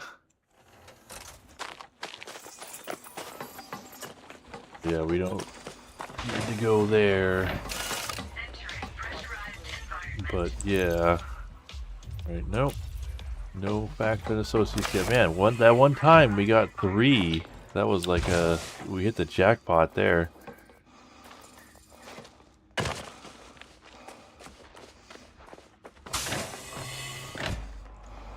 You know what? I'm just gonna double check just to make sure. Yeah, we need 5 more.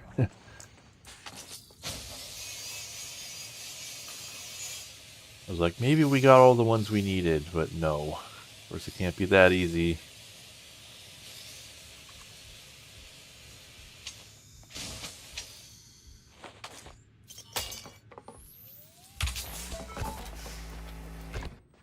Yep, nothing untoward going on here. Don't mind me, citizen.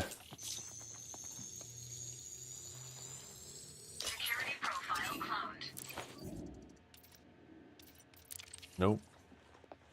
None of what we need here. Pressurized environment.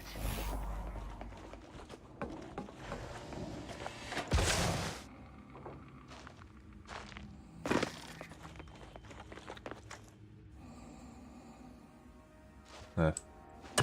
Oh, you know, one thing I was wondering about the console port of Elite, because they cut that off at some point.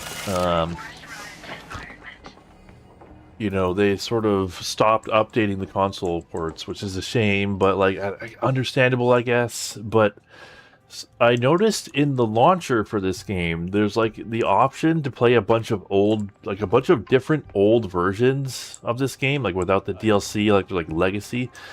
If I were to like, you know, if someone were to launch like the Legacy versions that are available in the launcher, can you still play with people who have the console version? Does that work?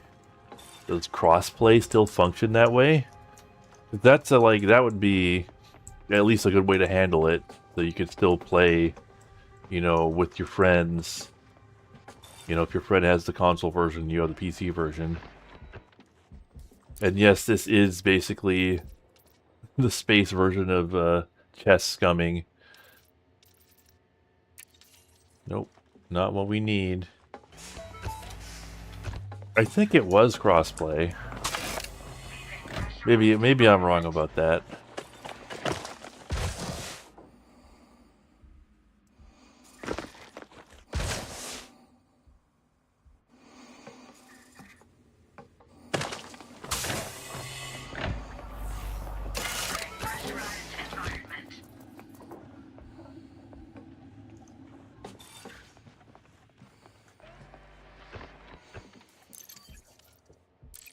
Nope.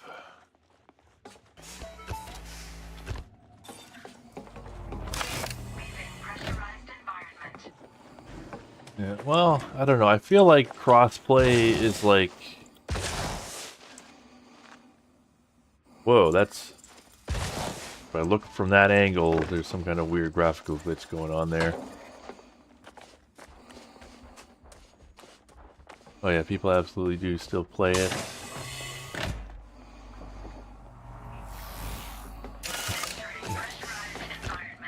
See, I see the justification for murdering this guy. Look at where he lives.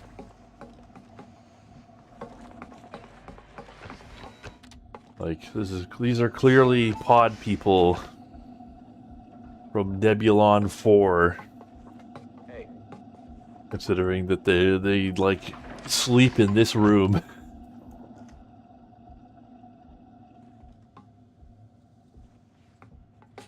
Hmm.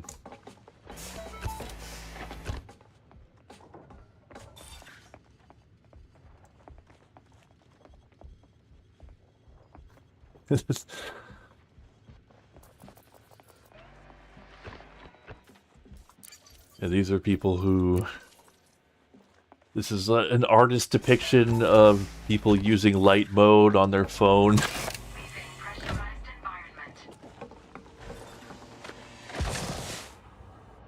Alright, you gonna get angry at me again?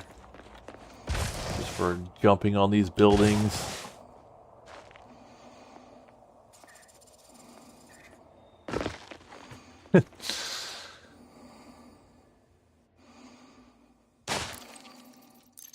I think it tells me, like, let's see, what's the drop rate for this? 3.56% drop rate. And, you know, it rolls it a bunch of times. You know, for each computer. But that's what we're working with here.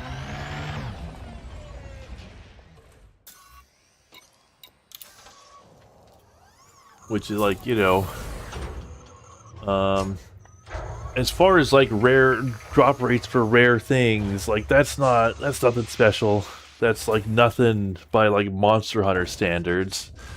But of course the difference is, you know, in order to roll those drop rates in Monster Hunter, you're doing something fun. You're hunting a monster, which is cool as hell. This just sucks. That's the problem. The problem is not the drop rate. The problem is that, like, the thing you have to do to roll the drop rate is just shit.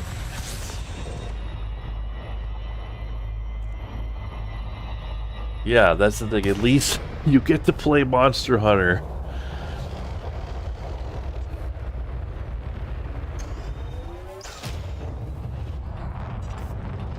But I'm almost glad we get to do this because, like, you know, I just, when I wanted to show people, you know, on stream what I had to go through to get those stupid, you know, cocktail recipes, you know, I ended up getting one on the first try. So now you get to see, now you get to experience my pain.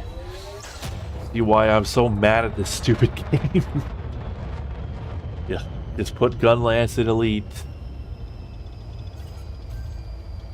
I could be blasting ships. Well, but the Hazres won't drop this. That's the problem. Like, that wouldn't be so bad. Like, honestly, materials for like spaceships are like, I don't have anywhere near as much of a problem with those. Like, there are like multiple things about the way those are handled that are just so much better. Yeah, but unfortunately, all of, like, you don't get these on-foot materials in space. Everything's all siloed off. I kind of wish there was more cross-pollination of that stuff, but there isn't.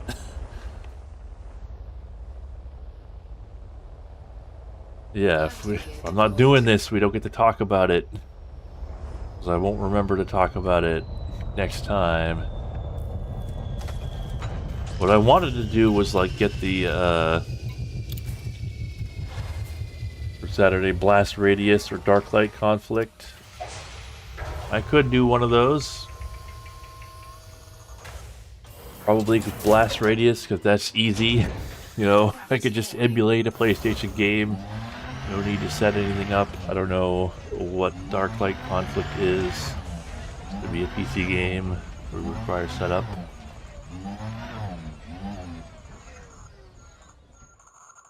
Oh yeah, I could check out No Man's Sky.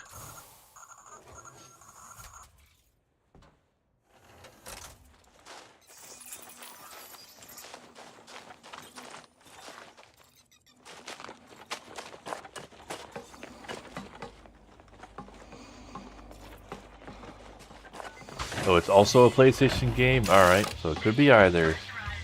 Well, maybe I'll do Dark Light. Oh, here it is. Alright, well, so here, let me show you what happens if I try to download this. Downloading is an illegal action! Don't copy that floppy.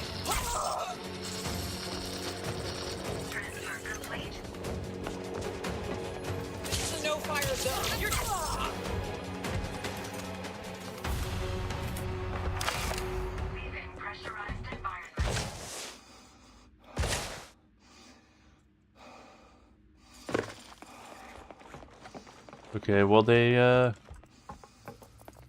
don't know it's me yet. They know something bad went down, but they don't know it's me. Looks like somebody tried to copy a floppy in here.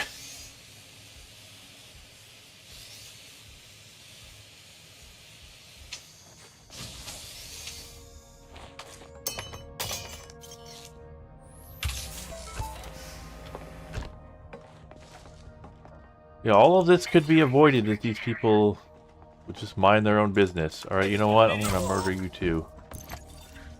We already started this. We might as well finish it. Downloading data.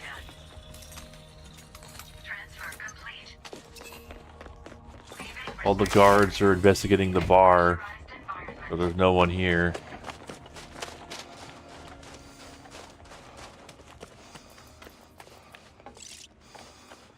Patrol in progress. But yeah, I do appreciate, like, yeah, the fact that they're, like, Elite is just, you know, the commitment to realism. Like, yeah, we are in our own galaxy, and it's all real stars, like, and they're all, like, where they're supposed to be, right? Like, it's just, you know, we're in the real Milky Way, basically.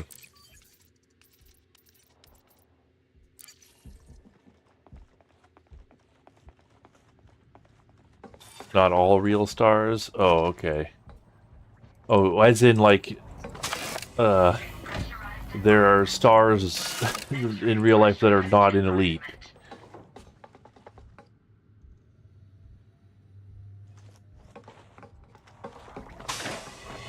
Yeah, I like to think that this is... Wait, Commander. Oh, uh-oh. Scan detected. Until we're done. Crashing your bounty. Get me out of here.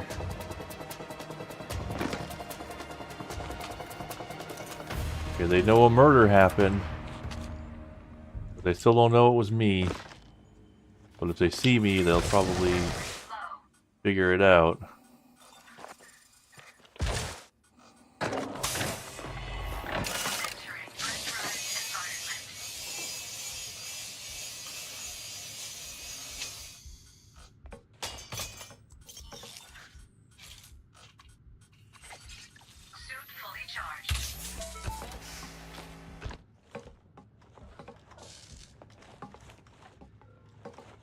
But yeah, I do, and yeah, I do wish this game had a story. Alright, so, like, yeah, like, doing this, it alerts this guy, right? He knows something's going on. Well, he actually doesn't seem to be alerted this time. I wonder, like, maybe it doesn't happen 100% of the time. Maybe it's a random chance that it'll alert nearby people? That's weird. I was able to do that. Hi. Oh.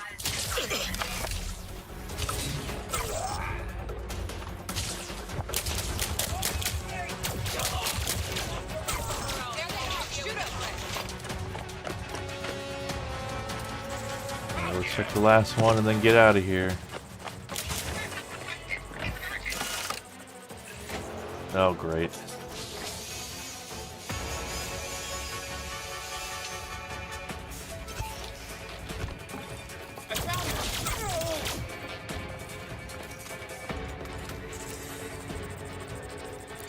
Oh, they do have some.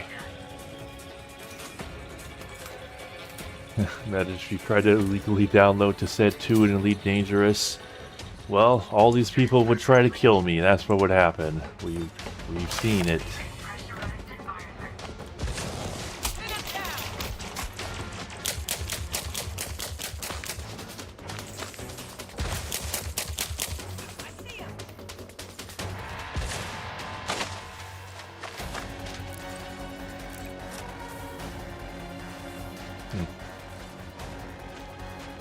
Yeah, I mean, there are, like, if you go on the stations or whatever, there are people having random conversations, like, you know, Elder Scrolls style, but a bit less jank, actually. Like, they do sort of try to simulate, or, you know, the illusion of NPCs having a life. They just do a very poor job of it with the mechanics. Yeah, they know I have an overdue library book.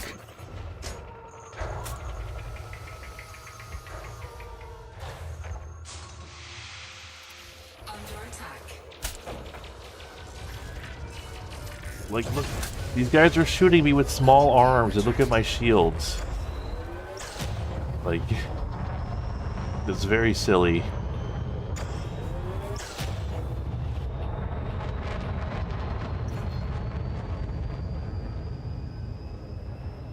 Frameshift drive charging. 4, 3, 2, 1, engage.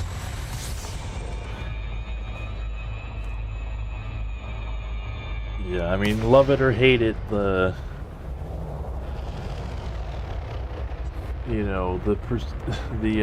commitment to realism is, like, fundamental to Elite, and I'm kind of ambivalent on it. Like, I don't know, I can appreciate it sometimes, and I don't know, sometimes.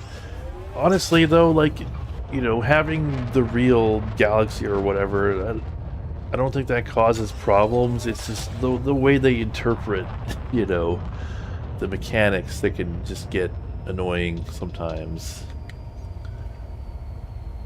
Like, there are different ways to interpret, like, how, you know, something would be done realistically, or, like, you know, what details are, you know, left realistic and what details are,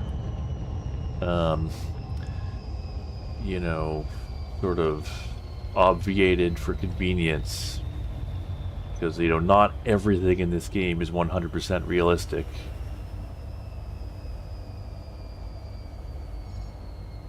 So there, you know, there are certain things that they have done for the sake of realism that they could not do. And I think it would be fine. And some things that they do for the sake of realism that, like, don't really cause a problem.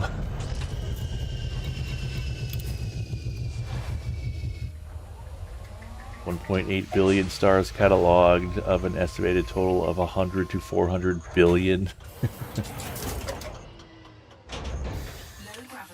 Yeah, like a rifle costing 10 times more than a Sidewinder. I mean, that's, yeah, that's not realism. Like, that is explicitly unrealistic just for the sake of gameplay. Like, you know, they're not above contrivances when it's convenient for them. So, I don't know. There's always a balance to be struck.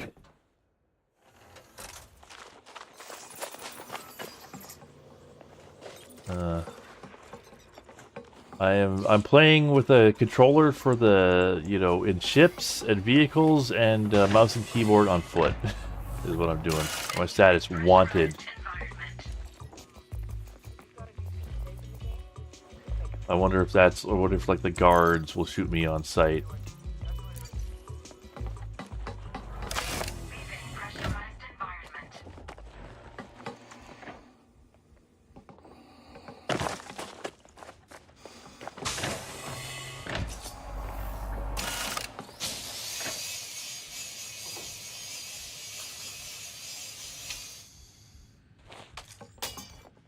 Just go use bioweapons on a Maquis colony? I don't remember that. That seems very unlike a Star Trek captain, as unbecoming of a Federation officer.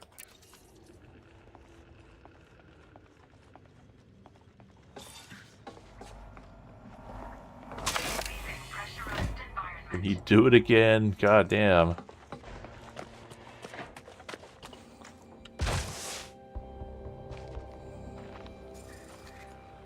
Please try the HOTUS. Yeah. Someday. I think that the way that this game does its controls, like I said it in the Steam input video that nobody watched. The way that this game, like, fits all of its, you know, 8 bajillion commands onto a gamepad is actually ingenious.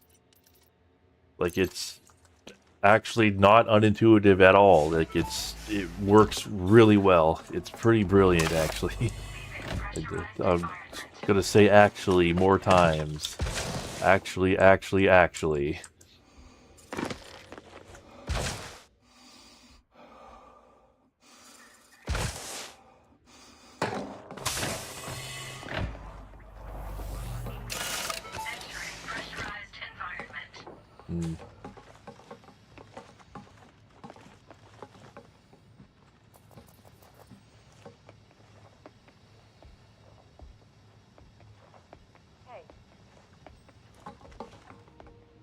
Yeah, thank you for watching it. I think didn't watch it. Well, it's not the controller, that's the thing. It's not the controller that I hate. It's the software that goes with it. I am actually, so it's fun fact, the controller that I am using to play, not right now because I'm using a mouse and keyboard for this odd foot stuff, but the controller that I'm using is the Steam controller. And I'm, you know, using like the touchpad for throttle and stuff.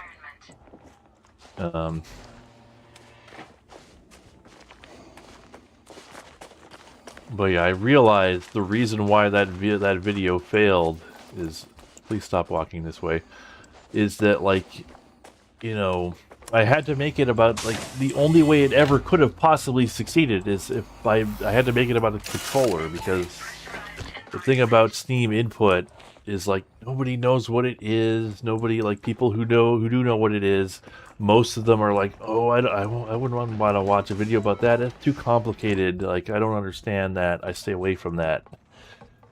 Like, the only angle by which that video ever could have possibly gotten any traction is by making it about the Steam controller.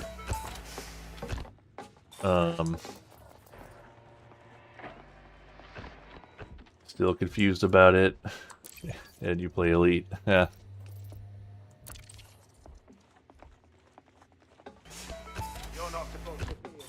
Yeah, alright. I left. Don't worry about me. That's more like it. Yeah, that's more like it. Yeah, look, this game does have, like, you know, most games don't have, like, you know, that kind of Hitman thing where they don't just immediately go hostile on you. They'll just escort you out of the restricted area. I do appreciate that.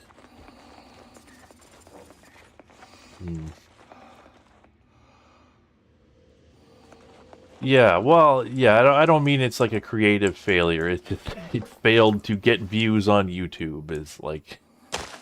That's what I mean.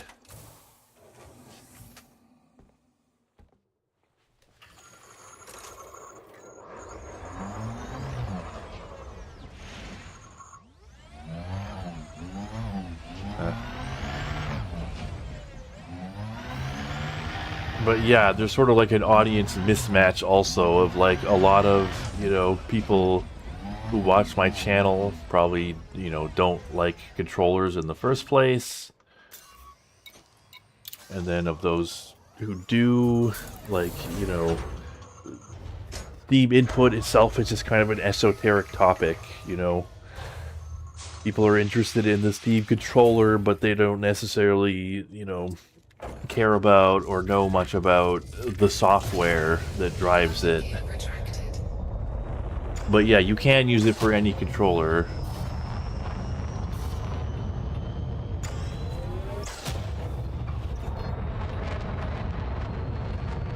Yeah, the Retro Space Sim video, that's the other one that got like no views, but I think it's like, that video is great. Lots of interesting and fun stuff in there. But, I don't know, just a topic that, like, not a lot of people are interested in, or at least not, maybe they would be if they'd watched the video, but it doesn't matter if I can't, you know, the topic can't get them to click on it.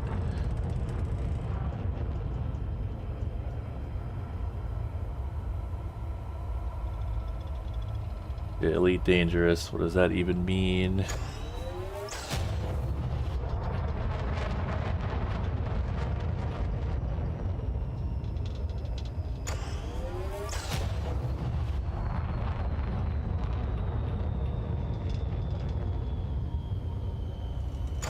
Yeah, there was like a bunch of games that I like researched, but you know, didn't investigate further because I set a cutoff at some point. It was like 1985, right? Just so I could actually get the video out.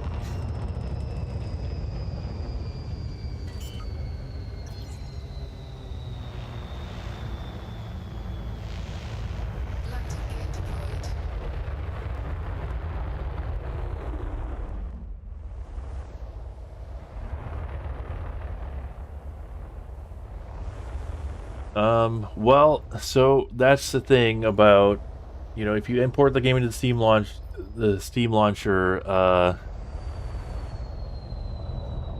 it does work sometimes. For like a lot of games it'll work, but for some games it won't work. And even some games that are on Steam, it won't work.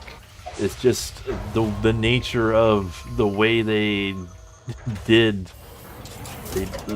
just the way Steam input works. There are certain games, like some games you just can't do it with.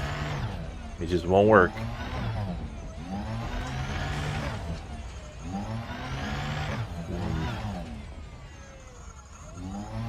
Yeah, that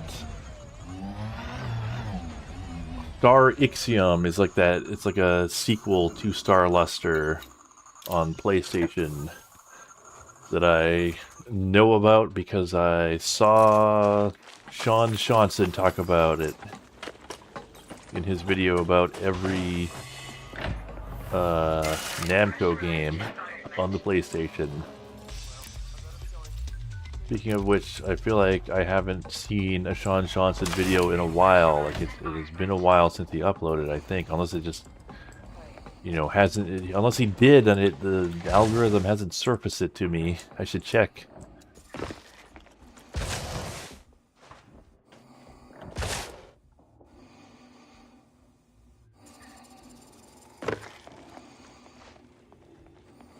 All clear. Yep, all clear. Nothing untoward happening here. Don't mind me, citizen officer.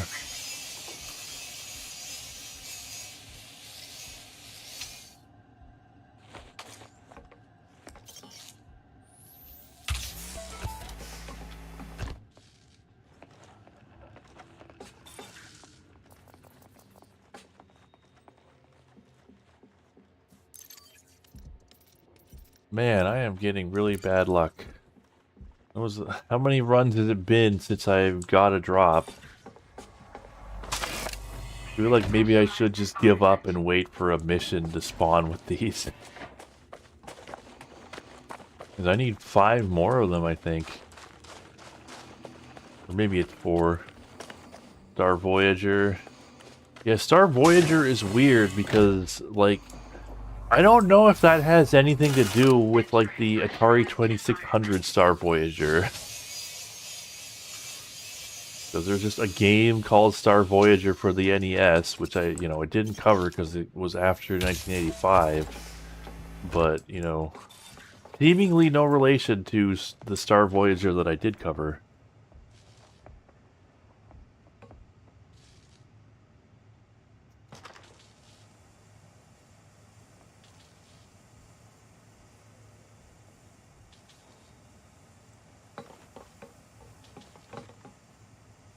Hey, you, look the other way.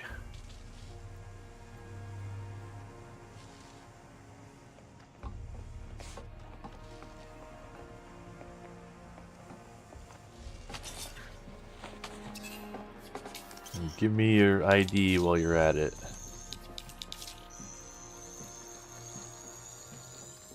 Security profile closed.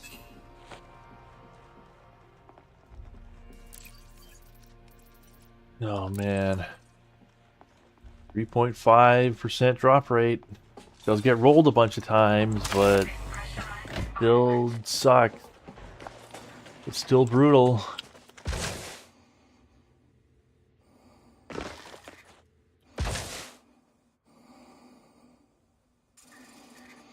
Cosmogenesis? Huh.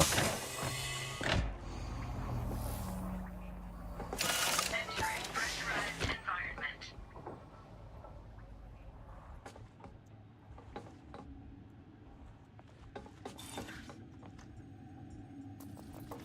Uh-oh. He saw me. But it's okay. I left. Don't worry about me. That's more like it.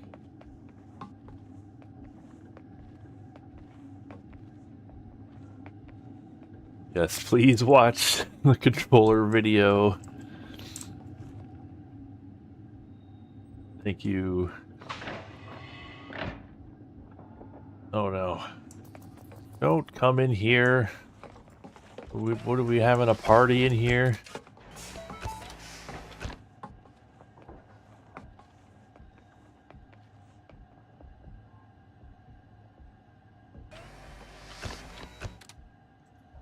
Yeah, this is the nadir of Elite. Yeah, you picked a hell of a time to come in for Elite. It's like this is this game at its worst.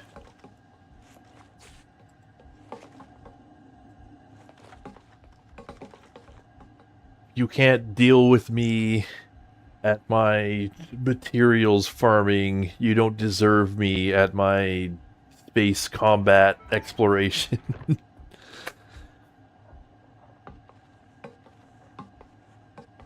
Alright, Son Parsons. Get the hell out. Alright, here we go. This is our chance. Here we go. It's nothing. Pressurized environment.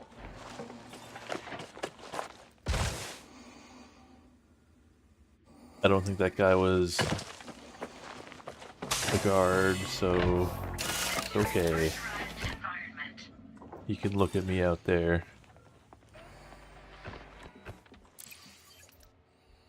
Oh man.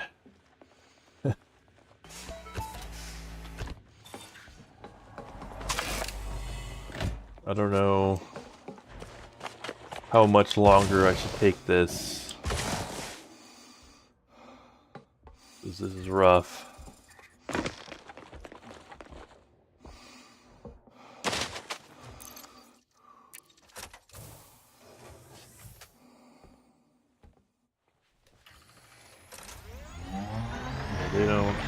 They don't take kindly to identity theft here.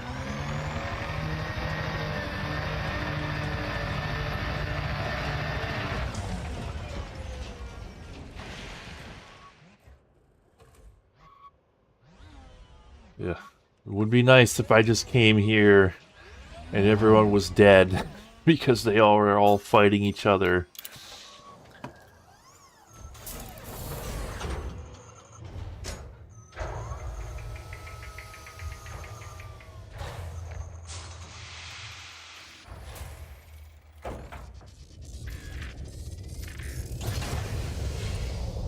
Landing gear retracted.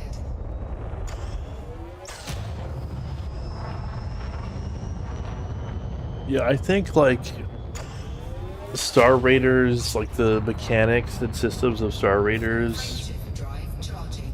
could work really well, like in a modern game, like, or you know, just sort of like modern interpretations of those mechanics of like, you know, sort of patrolling a large area and like the idea of, you know, thinking about, you know, defending an area like as a long-term strategic thing. Like, you know, you could see where the enemy ships are and like traveling to them would take time, but you know, it's not necessarily an immediate concern.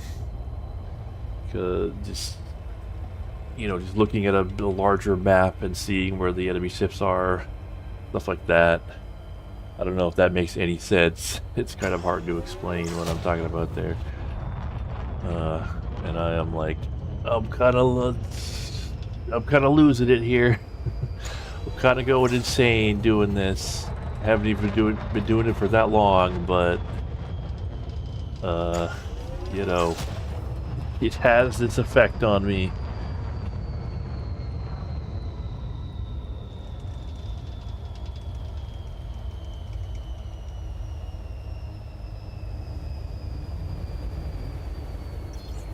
Yeah, so Cosmogenesis is like the one that's called Star Voyager on the NES, right? Space Madness. Landing gear deployed.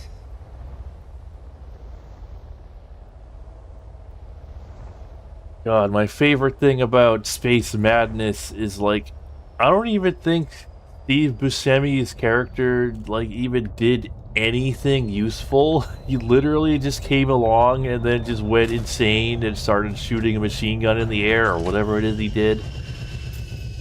But that was just literally his entire contribution to the mission. I am doing this for engineering mats. Low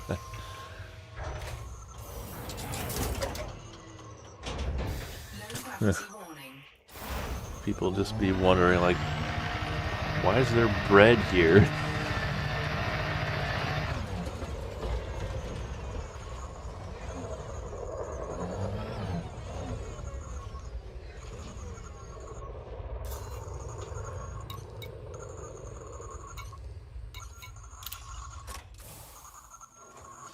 Huh. Did Ren and Stimpy do it first?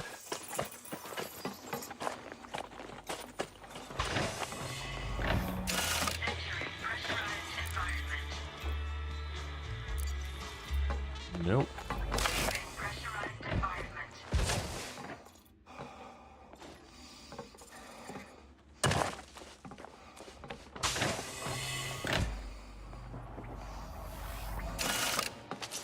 Okay. Yeah, at some point, maybe I would be done by now if I had just like waited for a mission that had it. But I've never seen a mission with faction associates as a reward. I mean, maybe it is possible. It's probably possible. It seems like everything else can be a reward. I mean, I probably saw every Ren and Stimpy episode at some point, but you know, that was like decades ago. I don't remember. My reference for Space Madness is Apocalypse with Bruce Willis.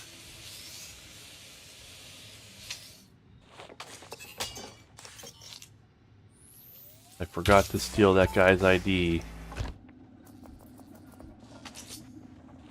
So I'll have to take yours.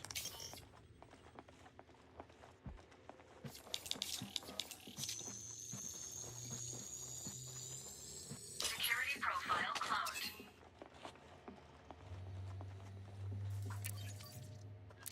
Nope.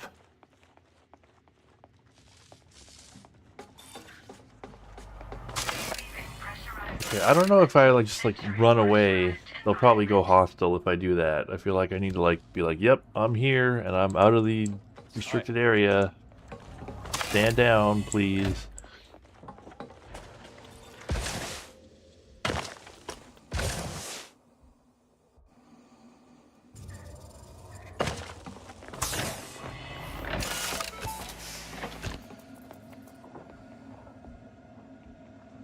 Oh my god, it's Chandler from Friends.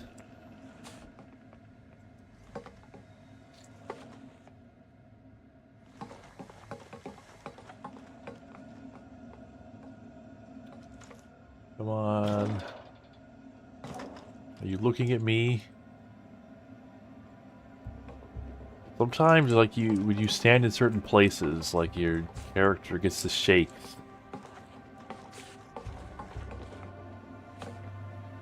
Stop it. Stop looking at me.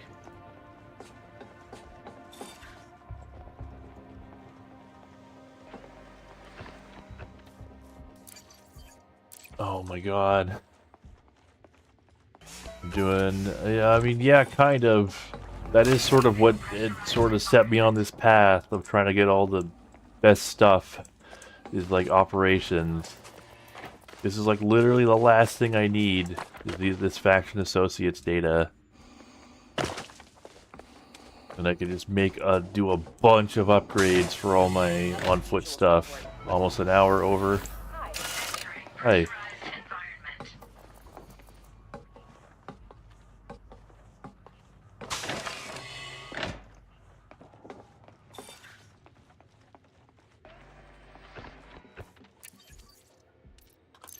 Nope. Just have to sweet talk the guard. Pressurized environment.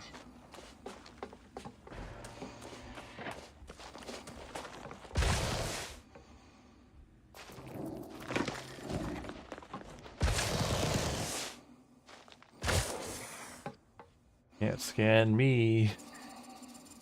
I'm too high up in the air. Yeah, I mean, you gotta be close enough that your Wi-Fi signal doesn't go down to 0 bars. So it does have some wireless functionality, but you gotta have local access to start the download.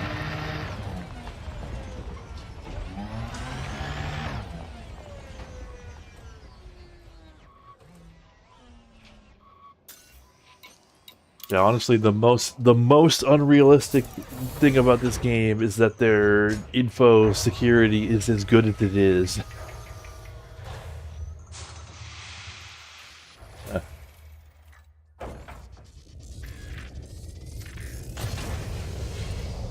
Landing gear retracted. All right, I'm gonna go until I get at least one more, and then if that's not the run where I get all of them, I will get the rest off stream, and then next stream I will get all the engineering stuff.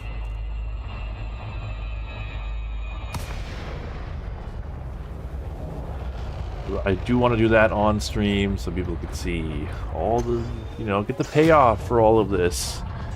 Like me actually getting all the upgrades. Frameshift drive Wait, charging. no, I don't want to.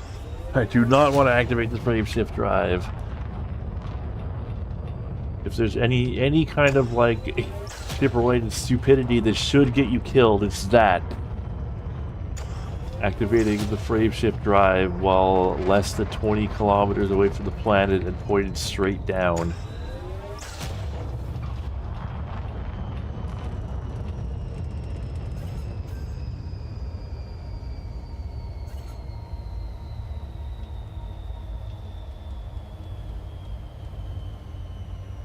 Yeah.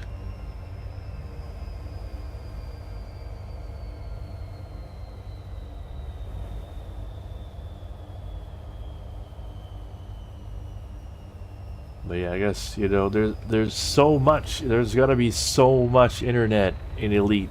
Like, there's gotta be so many people, the internet's gotta be so huge. Problem is, like, finding what you're looking for. Because there's just so much, it's the problem is filtering the data.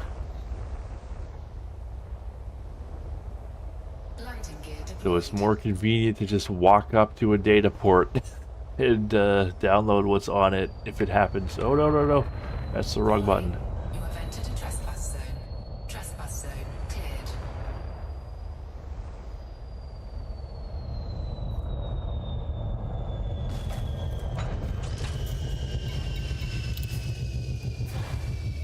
I'm a dark web raider. I miss Guidebot too. Low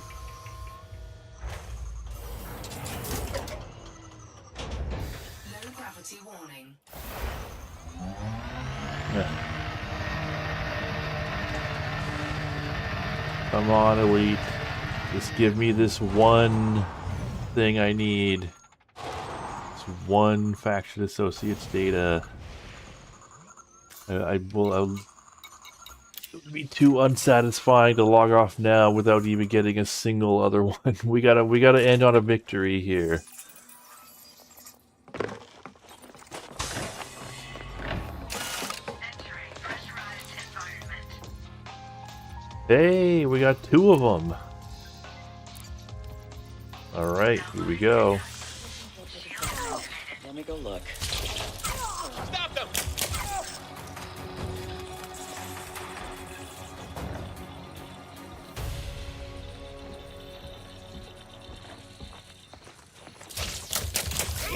Yeah, Guidebot would take us to the Faction Associates data.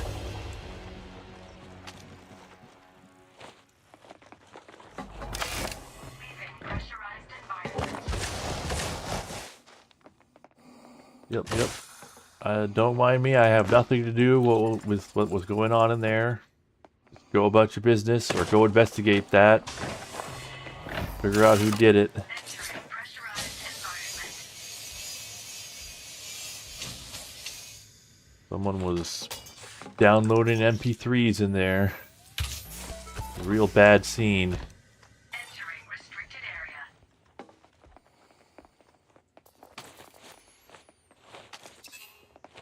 Okay, he didn't see me. Somehow. Security profile cloned.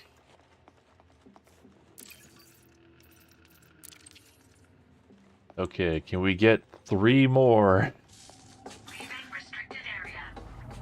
Leaving pressurized environment.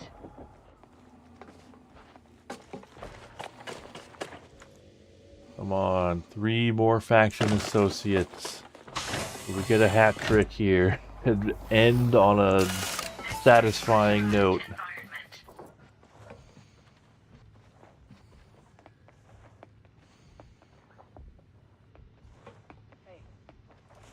Huh. What's the reward for all of this? A whole bunch of upgrades for my guns and suit.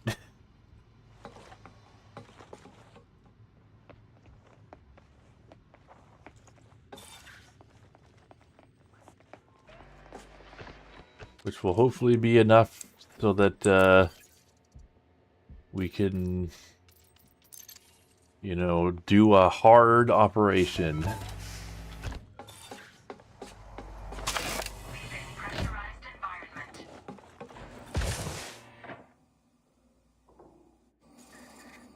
Yeah, upgrades for the FPS segments.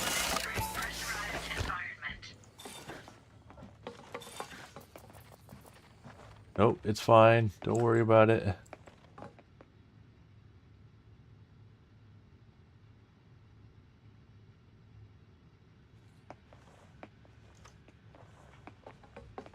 Yeah.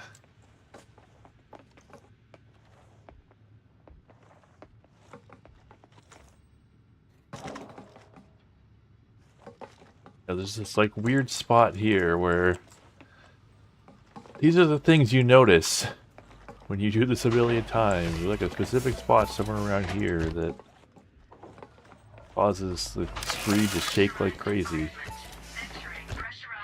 Alright, if you don't look away in the next 10 seconds, I'm going to shoot you.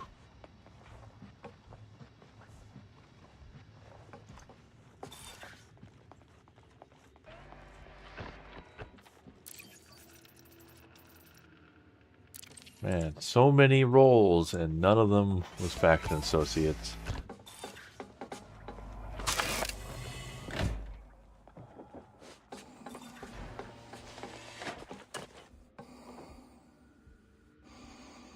Yeah. Complete your training. This is all just like desensitivity training to get me to not care about human life. Nope. Alright, well, I will get the rest of these off stream while I'm like doing something else more productive. But at least we got most of what we need. And then I guess I am still gonna be in I will still be in whatchamacallit next week. In Colonia. Not done quite yet, and I'll still be playing Elite next week. That'll probably be the last one. Alright, yeah. Don't mind me. I think the AI kind of doesn't know what to do when you're in the SRB. You know, if you're not already hostile, they can't like scan you or anything. So they're just like, well, carry on then.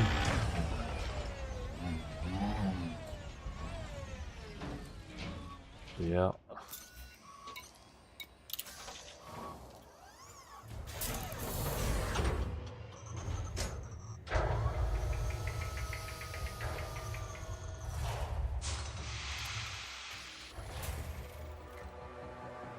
But yeah, that'll be it for tonight and this week, I suppose. I'll be back next week with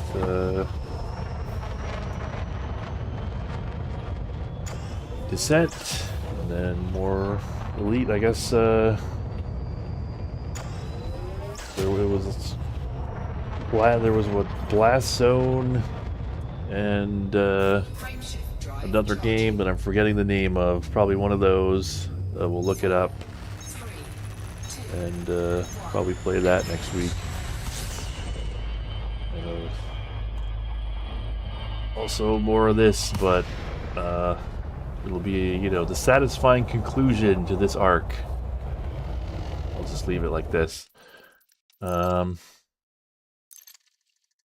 yeah, thanks for watching. And bearing with me through the madness. And I will see you all later. Good night, everyone.